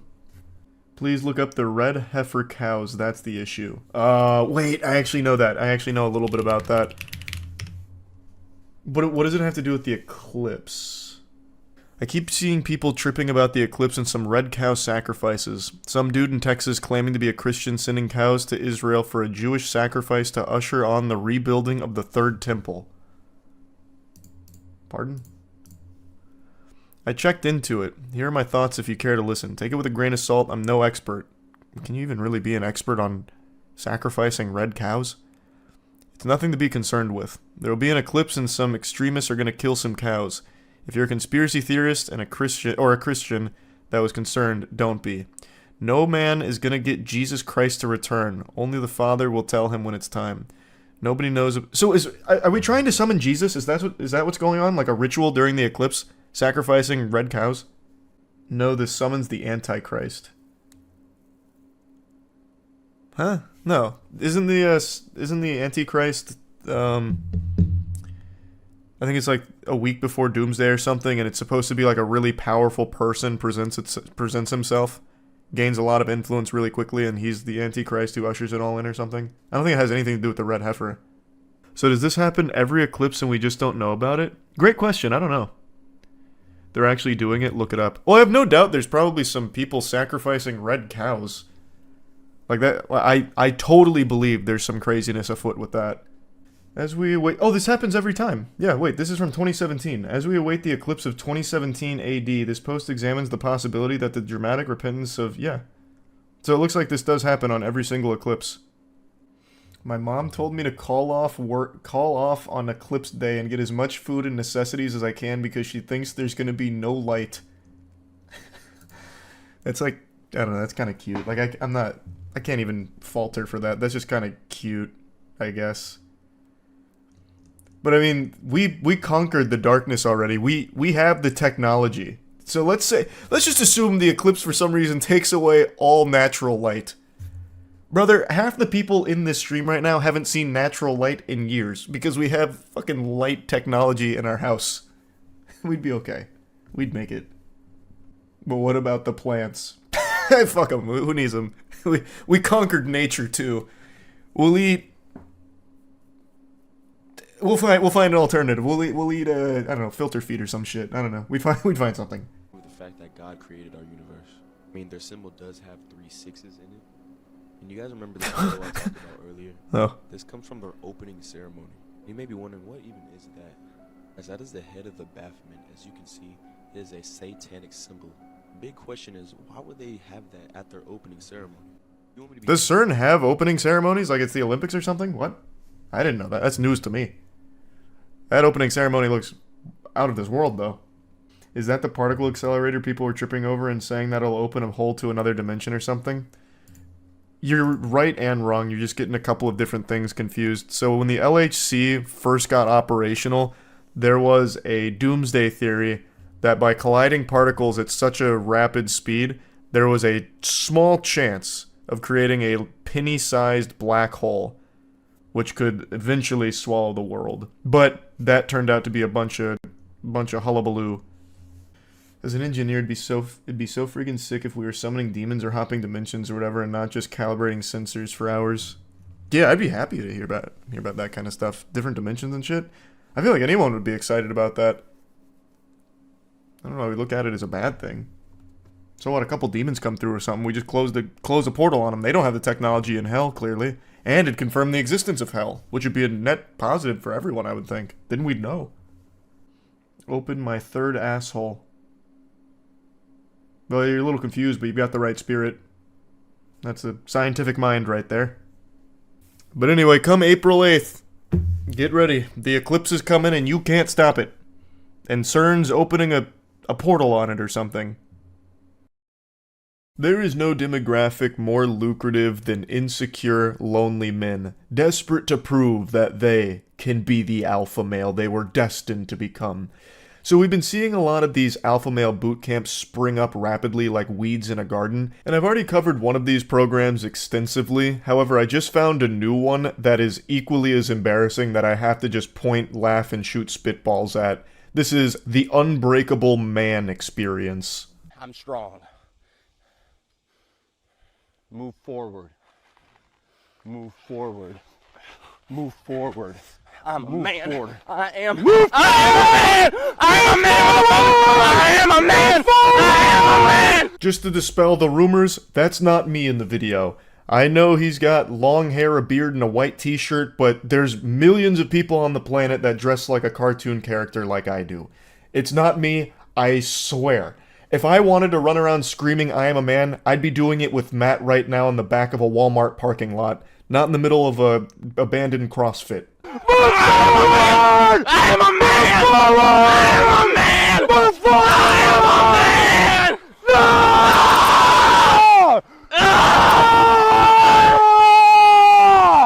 Oh, you can feel the catharsis wash over him here. In fact, I'm getting an experience myself just watching him have this release. Now you might be asking yourself, why is this goober pushing Binging with Babish down a dirt road screaming, "I am a man" in his face? And it's pretty clear, you're a beta cuck.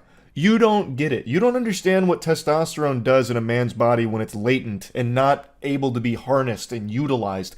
This is the power that you can expect when you just fully let go. It's like a Saiyan going Super Saiyan for the first time. Like, the earth around him is shaking. Luckily, they had a gimbal, which kept the camera steady. But if you were there, you were probably registering an earthquake on the fucking Richter scale with this guy having this kind of release. As the caption says, this is a man overcoming his fear and asserting his power. Dropping the sarcasm for a moment, I'm extremely curious what fear this guy had. A fear of bald people? Like, what did he overcome here? A fear of yelling, perhaps? Has he never played Xbox Live? It's pretty much nothing but yelling. I'm sure he's yelled in his life. Like, what fear did he overcome here? And also, what power was he asserting? He was just yelling in your face because you told him to. He's following orders. He's not even asserting himself. He's being subservient to you. And he also paid thousands of dollars to be here. So he's also been financially butt-fucked by you. You have dominated this man. You've got him on a leash. This is the furthest thing from being assertive I have ever seen. So what in tarnation did he actually overcome in this exercise? Like, if he has a fucking flight phobia, like I do, he didn't do anything to conquer that. He's still gonna be afraid of planes. Like, nothing happened. All he did was yell in your face. Like, you're giving him this delusion of accomplishing something. There. There. There. There. There. The caption on the video was correct though. You won't believe what happens at the end. The two share a passionate kiss and make love by candleside. So he's now in this like refractory period, I suppose, where he's overexerted himself. He is overrun with emotion because he allowed himself to let go and assert himself. So yeah, now he's on cooldown. He blew his load. He used his ultimate, so now it's recharging, and he's being coddled by the instructor. When a man taps into his power, a grieving process happens. This is a natural release of the old self. And the new self is 10 times more pathetic and 5 times as broke, since you're thousands of dollars in the shitter for this worthless experience, this worthless 3-day camp that you've attended here. Honestly, grieving in this situation does make sense though, because you've wasted thousands of dollars now in this position, and it's all caught on video too with this embarrassing moment. Like, this is undoubtedly something that you're going to be getting red in the face over for years to come when you reflect on it. And what a pseudo-intellectual statement that when a man taps into his natural power, a grieving process happens? In what universe? Ugh, I'm too powerful. The world wasn't ready. My natural power. It's overwhelming to mere mortals. I shed tears for them. Now they'll have to be in the presence of the alpha male. I've awakened. There. There you are, child. There you are.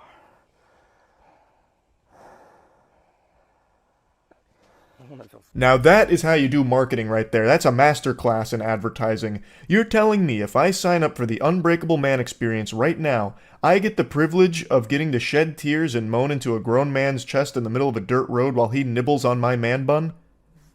What? I'm ready. I'm out the door. I've got the credit card and all the wacky numbers on the back ready to give it to you. And what's that? It's only $3,500 or 3 easy payments of $1,250?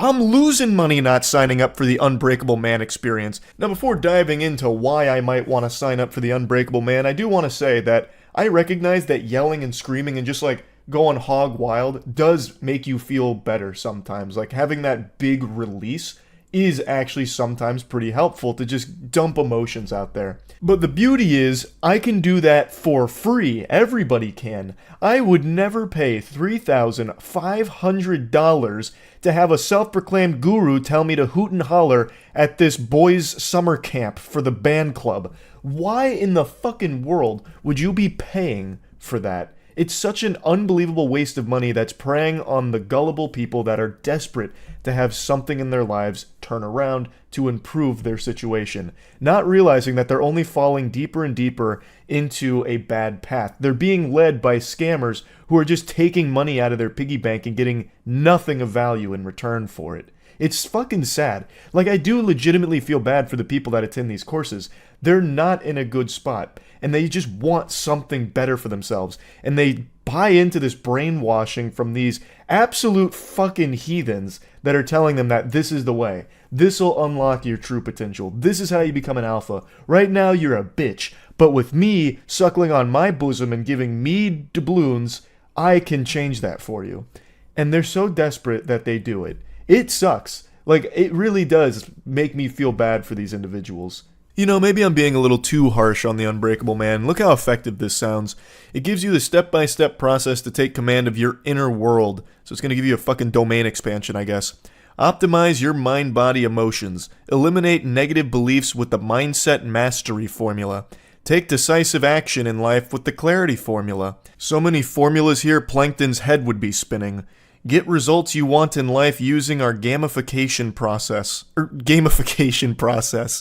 Though gamification would be pretty hype if they just start turning you into the fucking Hulk or something, blasting you with gamma rays. And reclaim your authentic self by teaching you how to tap into your masculine nature. Important. What I'm about to tell you next is vital to your success. You can't do this alone. Caps locked. That language right there is extremely manipulative. You can't do this alone. It's trying to convince whoever is somewhat on the fence about this that no matter what they do, you can't handle your problems without them. And you can't have access to them, the people that can solve your problems, these gurus, without paying them. It's your only option, because you can't do it alone. It's trying to get them to feed off of them immediately, so that way they're not independent. It's aiming to take away the men's individuality so they just buy into the herd like sheep, so that way they can only rely on the Unbreakable Man network and the ghouls that run it. So that way you can keep being exploited for more money and hosed down the line for it. But check out these cool perks you get. Access to the online Brotherhood portal. Jeez, man, that sounds really familiar. It's almost like every single one of these scams offers that exact same fucking thing. That's odd. That's so odd. You get 3-month access to the exclusive online network. You don't even get it for life, by the way. You just get fucking 3 months of it. That's like an extremely expensive subscription plan there. And then you get the Unbreakable Man training system. And of course, on-demand support from high-value men in the online Brotherhood. Pay thousands of dollars and get access to a couple of YouTube videos and maybe a Zoom meeting, maybe even like a Discord group. Holy shit. Now that is bang for your buck. What an unbreakable man you'll become with all of those videos in the palm of your hands. In the heart of every man there is a calling. This is a calling to serve a purpose greater than himself. Yeah, and that purpose is to give all of your money to these scammers. That's the only purpose you serve in their eyes. That's all you're good for to these people. Just a fucking coin block to be hitting Mario for them. For millennia, men would go through a process of initiation to uncover their purpose, step into their power, and unlock their potential.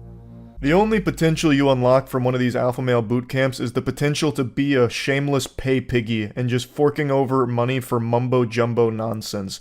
I promise you will never find a purpose while attending one of these. Paying thousands of dollars for some Discord servers and a 3-day vacation is not going to do anything to improve your life. You're just going to be in a worse place than when you started. You're going to have less money and more shame. Recently, a modernized rite of passage has been created known as the Unbreakable Man experience. This is a process to reclaim your soul as a man. If you pay for these types of courses, you don't have a soul anymore. Your soul is theirs, like Shang Tsung. For $3,500, 3,500 clams, You can hire a personal trainer. You can hire a nutritionist. You can hire a therapist. You can actually hire real specialists, real professionals to actually help you make improvements in your life and change things and make things better for yourself, as opposed to giving $3,500 for a 3-day camp where you just go and take an ice bath and push a bald man down a dirt road. You're not getting anything out of that experience. You could use that money for so much more and actually make your life better. But instead, people are just getting brainwashed into this dog shit.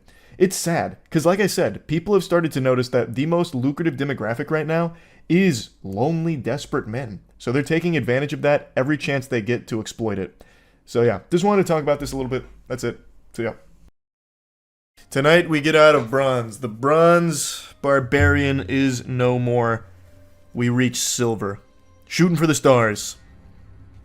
The Saint of Silver will ride. If you hit a no-scope with Callie, I'll go bananas. I wasn't planning on playing Callie's, but just to make you go bananas, I'll do it. Alright, this Callie no-scope is for you. Go ahead and start getting stretched out, because you're about to be running around your room in excitement when I hit this clip. Alright, here I come. Oh boy. Oh boy. Alright, gotcha. Because tonight will be the night that I will fall for you. Check this out. This one's for your mother. Peek me. I saw you. Okay, he pushed out. Damn! Yeah, built regular. Not constructed in an unorthodox manner, unfortunately. That was sad. I thought he was just gonna stay back, but he pushed out. I could have had that. Okay, that works. Can you get out of the fire? You're ruining my fucking... Oh god. My points. I can't believe I just missed that. Tragedy has fallen. And we just lost a teammate. It couldn't get any worse. Knocked. It just got worse. For them. Oh! Welcome back, Nude Beach. Just in time, sport. Someone just get the fuck in there, huh? Big thanks to World of Warships for sponsoring this video. Just a huge reminder here, today is the last day to unlock me in the game, Chuck Blast, and getting our ship, the Blastmaster, the best ship in the game.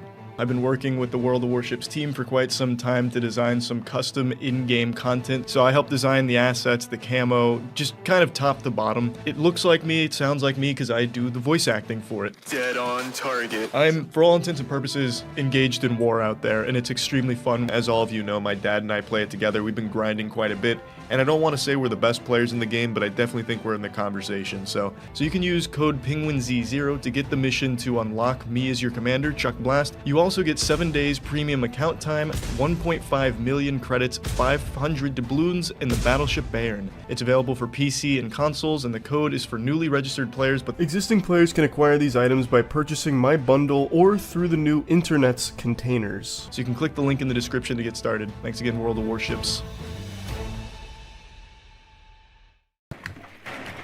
Shit. Oh, I got him with the loop-de-loop and pull there. Alright, time to pop off again. I still haven't hit that no-scope that I promised you. So I'll hit it this round. It's gotta be this round.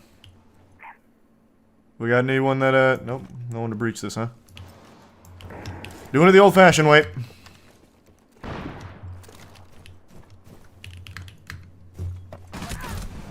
Damn, that was so close, too.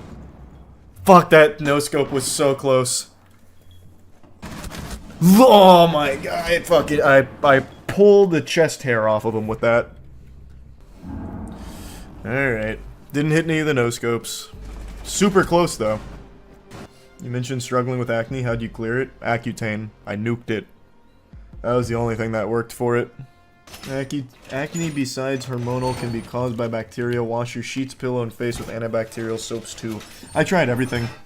Nothing worked for my acne. Literally nothing. Where should I play here?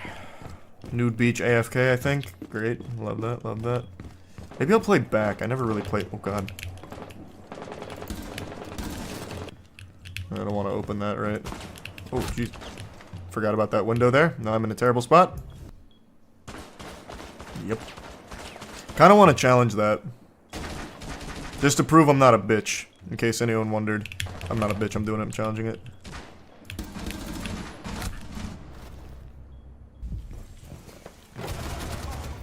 Hey, there you go.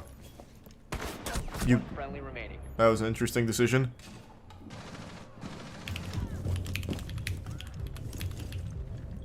Okay. Jesus! Wait a minute! That guy's coming for scalps. Okay, don't throw. Just come back to site, brother. One friendly operator remaining. Oh, God.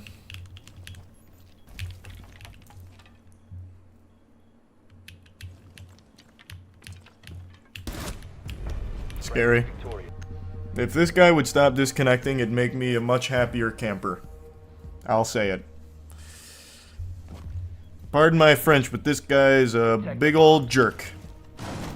Alright, I'll play Ace, since we're not getting any hard breach for some reason. I'll do it. Why do you think randoms never play hard breach? I don't know, man. Maybe they don't like the responsibility. They're used to living life carefree as just children. All they have to worry about is drinking milk and looking cool at the lunch tables. They don't know what it means to be a man. Fucking breaching doors for this country.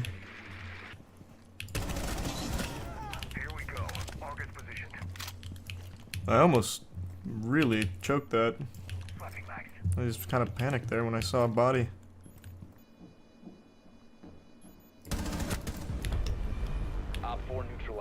Very easy. Methodical. Man, my recoil control is bad. I'm so happy that that accidentally tapped his little noggin. That would have been the saddest moment of 2024, and I would have uninstalled the game, ended stream, and probably wouldn't been able to sleep for days. Do I want to do this as well? I think so, right? I'm just gonna do it anyway. This feels right.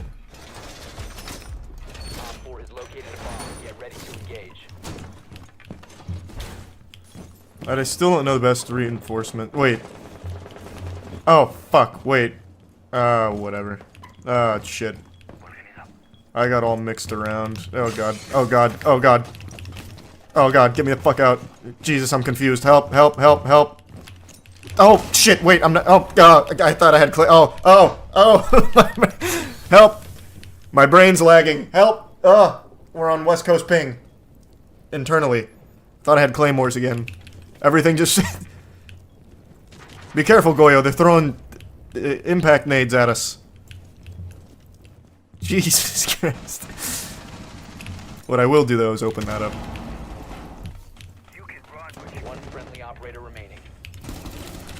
Okay, calculated friendly fire. Misinput moment. Imagine I do this. Oh, the pre-fire. All friendlies have been neutralized. Damn. Is your butt itching? Yeah, I'm itching to put my ass in their asshole, brother. But other than that, not really. I don't know why you'd ask.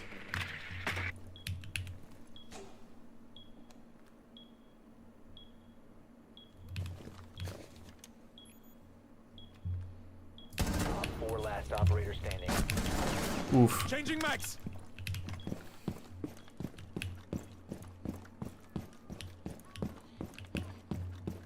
I didn't see you were okay. I wish you weren't blocking this. Okay. I'm trying to clutch up here for my city. He's low. He's so low. He's so low. 15 seconds. 1 seconds remaining. Way! All friendlies. Son of a bitch. Play some Demos Revolver God. Yeah, I want to, but I want to hit silver first. And no one in this ELO is playing any hard breach, so it's gotta be me. But if someone picks hard breach, I'll play Demos and do some revolver action. Oh, I haven't played this map since coming back. I used to like this map. I'll probably hate it now, I bet. But I used to really like this map. Located a bomb. I remember you used to peek out here when you were feeling yourself. Oh, you can't do that anymore. This no longer looks that way, huh? It's too close. Down to one friendly. 1v5, I'll do it for my home team.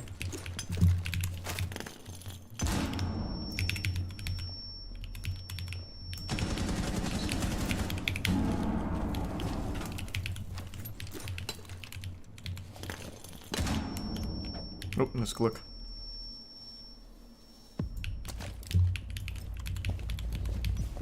You can run, but you can't hide.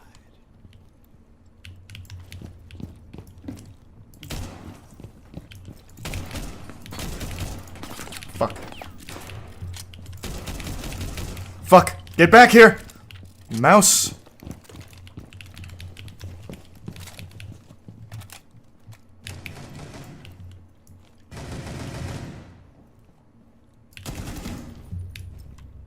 God, Jesus Christ, I'm in my element.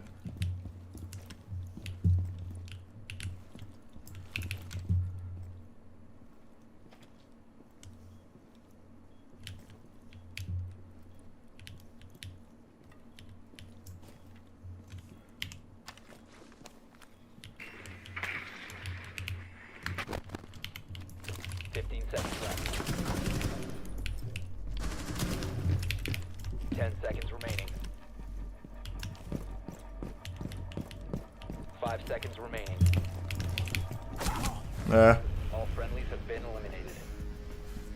I tried. I maybe should have just pressed sooner. This team doesn't seem super good, so I might be able to get away with that kind of shit. If I had killed that Tachanka, though, from underneath, I think I win that. Because then I would have also got the pick afterwards as well. And then it's just a good old-fashioned 1v1, and I bring out the drones, and I get that revolver out, fucking blast him. Tell him, how do you do, good day, good morrow? Kick him in the dishpan, hoo hoo hoo. There's like 2 entries here. Don't really like that. Where am I? How did someone already die? Oh. First dead. He's certainly living up to his name. Is he doing this on purpose? Like D-ranking? Is that a thing? For Siege? I mean, of course it is. It's a game. It's a thing for every game, I guess, but...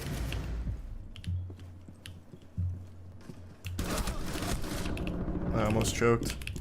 I actually just fucking panicked so hard right there. Oh, I hear someone repelling! Some little bitch coming in for some trick-or-treat candy. Man, I pulled the trigger on that so fucking late. Yikes, he got the candy. Come on, boy. Oh, yikes. Scary.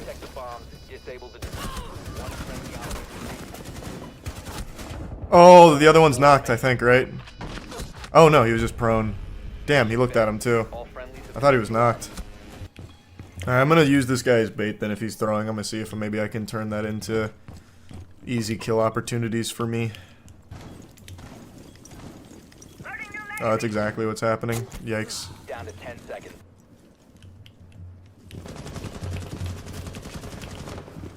No, I can't tell him.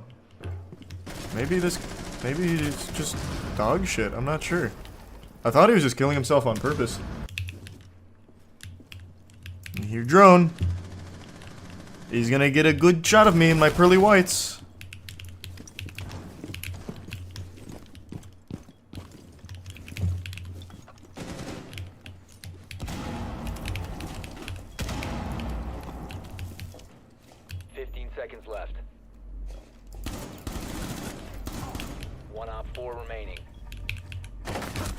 Oh, fuck. He's already in. 5 seconds left. Kaisen at type impact grenade. I thought he might have been low. That guy was getting peppered by my other teammate. I thought I could just kill him with the impact grenade. I knew he was coming up. I thought I'd just kill him, maybe. And maybe it made him even lower. Who knows? We'll never know now. Because I killed him with good old-fashioned American elbow grease and lead.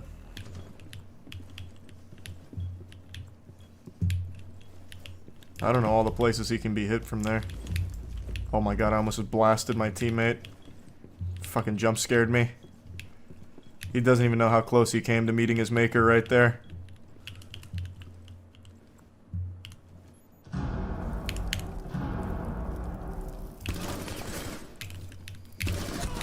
Jesus, that guy was ruthless. That was scary.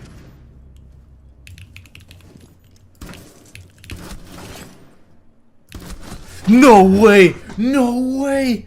He kept. I should have. Oh, he's so fucking low. Super low. Damn. Oh, you got him. I should have just pre-fired it. I should have known he was gonna push it.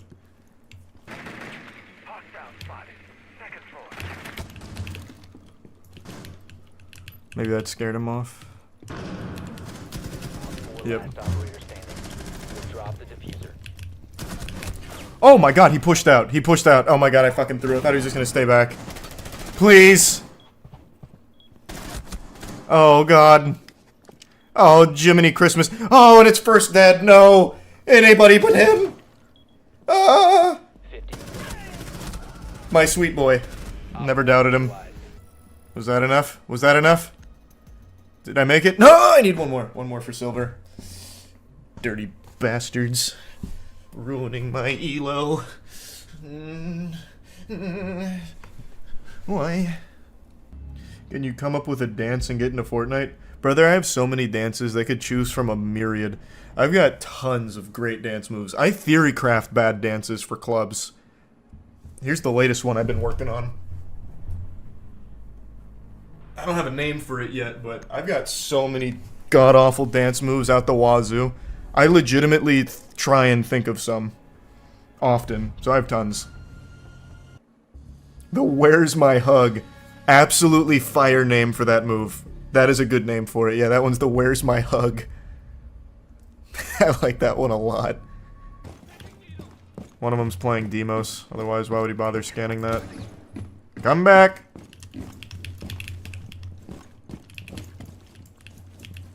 I lost them. Oh. He's over there just making fun of me.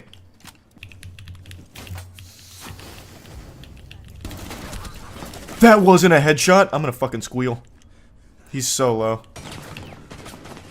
I'm just gonna self-revive here. Fuck it. Ah!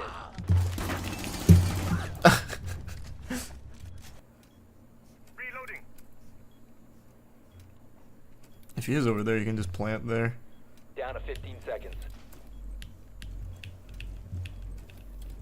10 seconds to go. 5 seconds left. There. Friendly's victorious. He was over there the whole time. Just no diffuser, I guess. He did have diffuser. What a bot. Oh. What an idiot. He probably thought I would have heard him trying to plant. Little does he know, I can't hear shit with these earbuds. What I need to do is get a better pair. What I'm not going to do is get a better pair, though. Just whatever you do, don't pop your heads up in case one of them's on the stairs. You have located a bomb.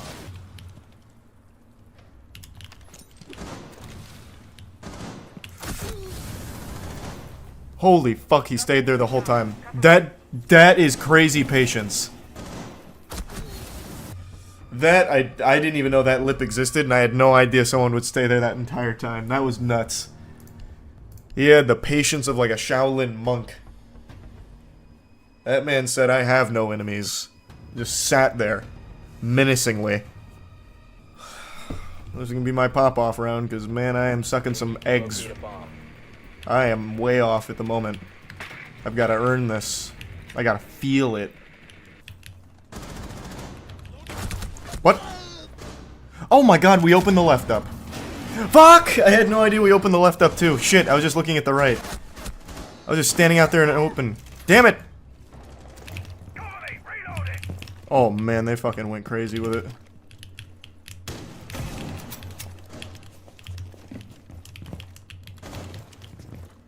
This isn't even the site. I don't know where I am now. Oh, the site's the one downstairs. Shit, I totally forgot. Whoa.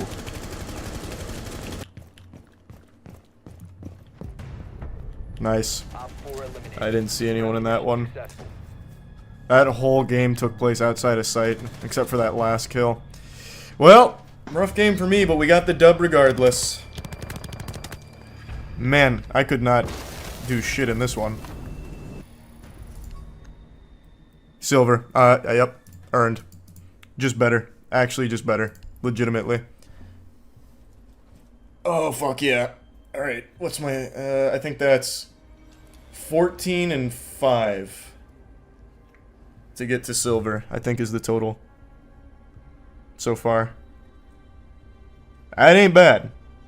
Couple stinkers along the way, it's bound to happen. Not everyone's perfect. Even Jesus Christ committed a sin once when he flipped over a table in anger. So it happens. People make mistakes. But overall, fucking earned it. The Super Saiyan of silver is here. It is not safe. Any low elo bastards out there, you might as well just clear the streets. Because there's a menace on the loose. A maniac. Oh, that feels good. Out of bronze.